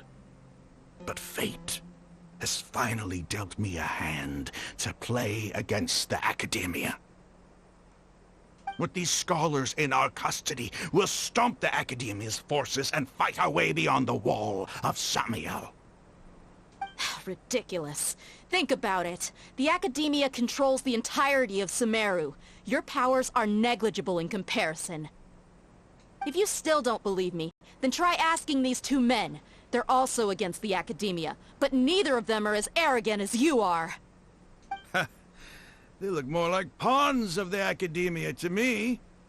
Why would I listen to anything the people of Greater Lord Rukkhadevada have to say? Filthy traitors. Your god abandoned all honor and betrayed King Deshret. We desert dwellers will never trust the likes of you. It's impossible to communicate with someone so hostile. Perhaps we should. Do you really believe that by kidnapping the scholars, you'll be able to negotiate with the Academia? These people have no value as bargaining chips, but I could be persuaded to take their place as your next hostage. Okay, Al-Haytham has lost it. These scholars were exiled from the Academia. I, on the other hand, am their current scribe, and will be a much greater asset to you. Wait, you can't be serious. So, you want to trade places with the hostages, do you? Precisely. Any wise person would gladly accept my offer. What are you thinking? What if they decide to kill you instead? Well, that would be bad luck for me. However, I'd get the chance to observe the scholars, perhaps even find out the truth. Think you can talk me over with that confident look of yours? I'm not trying to persuade you. I'm using this as a means of joining forces against the Academia. You are the scribe. What do you have against the Academia? Not all desert dwellers believe in King Deshret, and the same applies to the Academia. Why must all knowledge seekers approve of the Academia's way of doing things?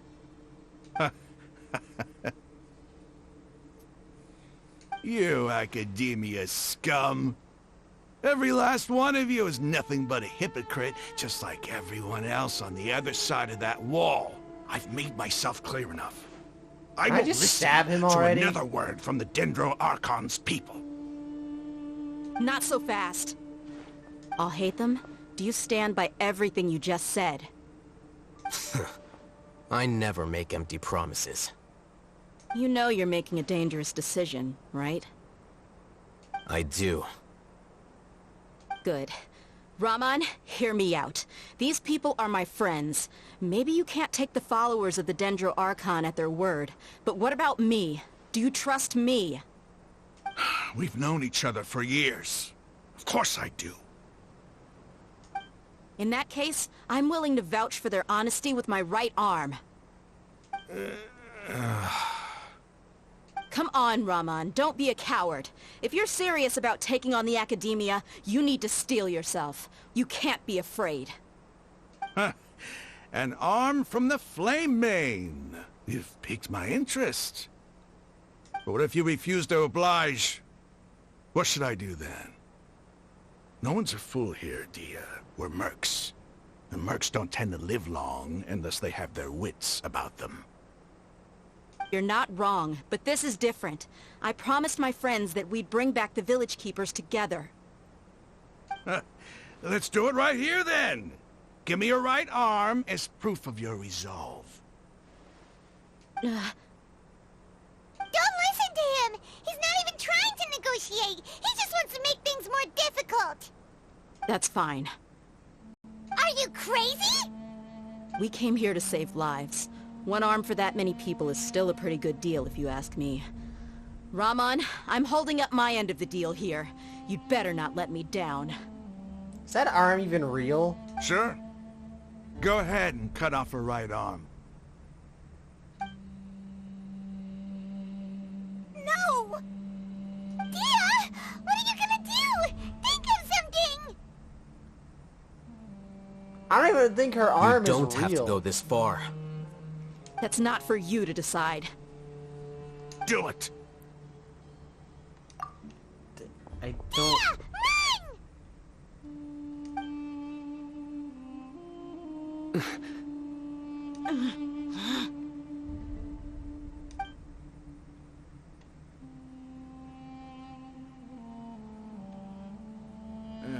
Stop! Oh. What's yeah, I wrong? don't... Can't do it? I thought he was gonna cut off her, like, actually cut off her arm. It was just gonna be like a... I thought it looked cybernetic to me. Flame Mane, you and I are both desert folk.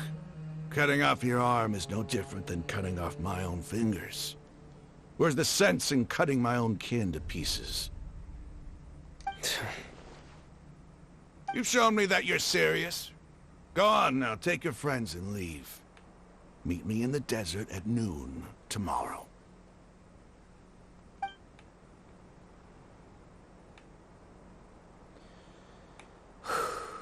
Alright.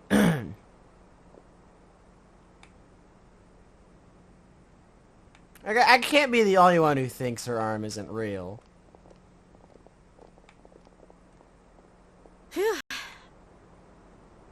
I mean, just look at it. I was really counting on him not going through with it. Like, that doesn't look like armor. That looks like a machine. Dia!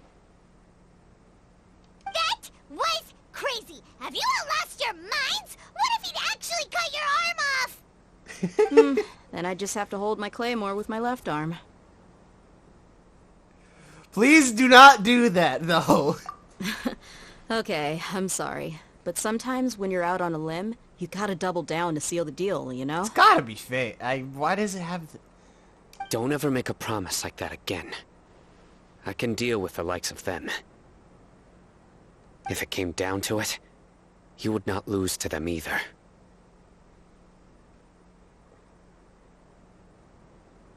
It's mostly the glowing bits. The glowing bits make it look cybernetic. I don't doubt it, Sino. But this is about more than me and them. There's a lot more where they came from. Even if we got rid of one bunch of radicals... You know, that there are arm others can't out be real. there. Wiping them out would do more harm than good. As you wish. I'm sorry, Dia. I should have stayed put and listened. I should have trusted you. It's okay. I promised you I'd help find your grandpa, so I'll do whatever it takes. Whatever it takes? You just might be scholar material. Huh? Are you serious? The Eremites once said that I was a lunatic. Perhaps a little madness is essential to be successful in research. We're all a little crazy. Why does it feel like he's using his praise for me as an excuse to brag about himself? That's just how he is. Okay, let's get moving. We should head back to the village and rest up. Today was just a trial run.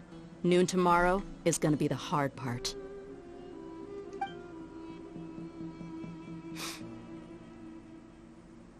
What are the chances of success? If you're going to put text on the screen, give me time to read it! Alright.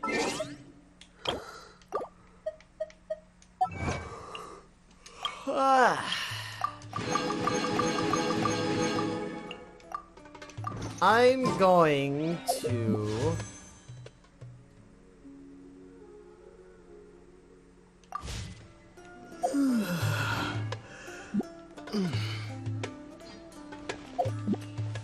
I think I'm gonna end it here, because I don't think we have enough... Considering the length of these damn cutscenes, I'm either going to fall asleep or run out of time.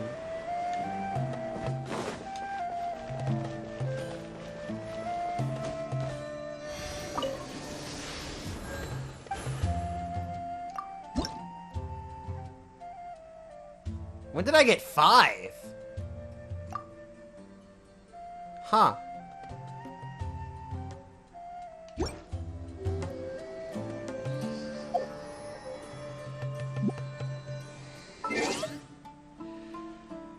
Yep. I think I'm gonna call it quits here for today.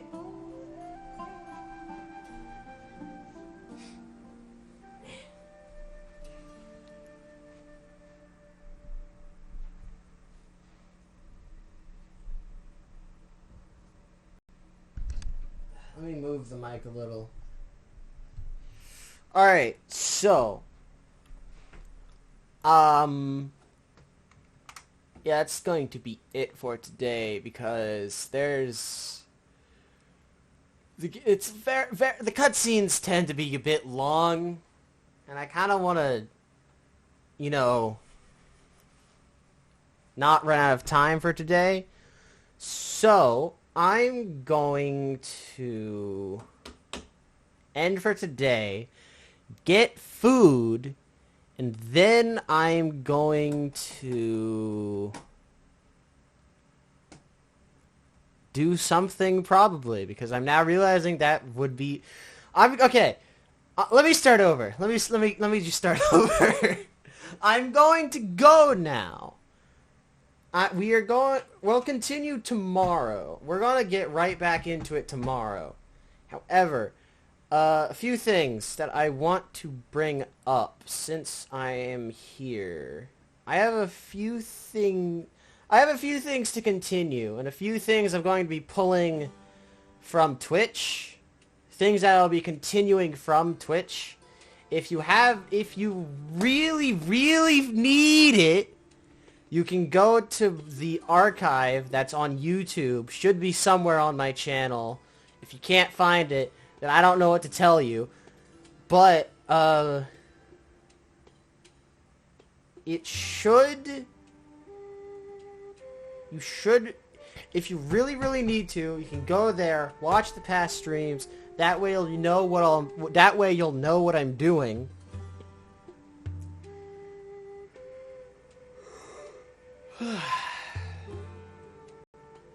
Also, what else? Reminder, I do have a Discord, and I do allow viewers to be a part of stream stuff if they are in the Discord. That's a thing I do. I do that.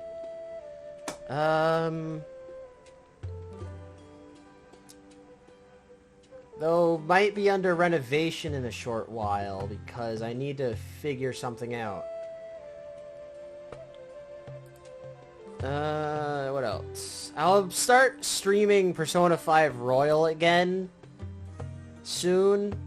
Because I realize it has been a long time since I've streamed Persona 5.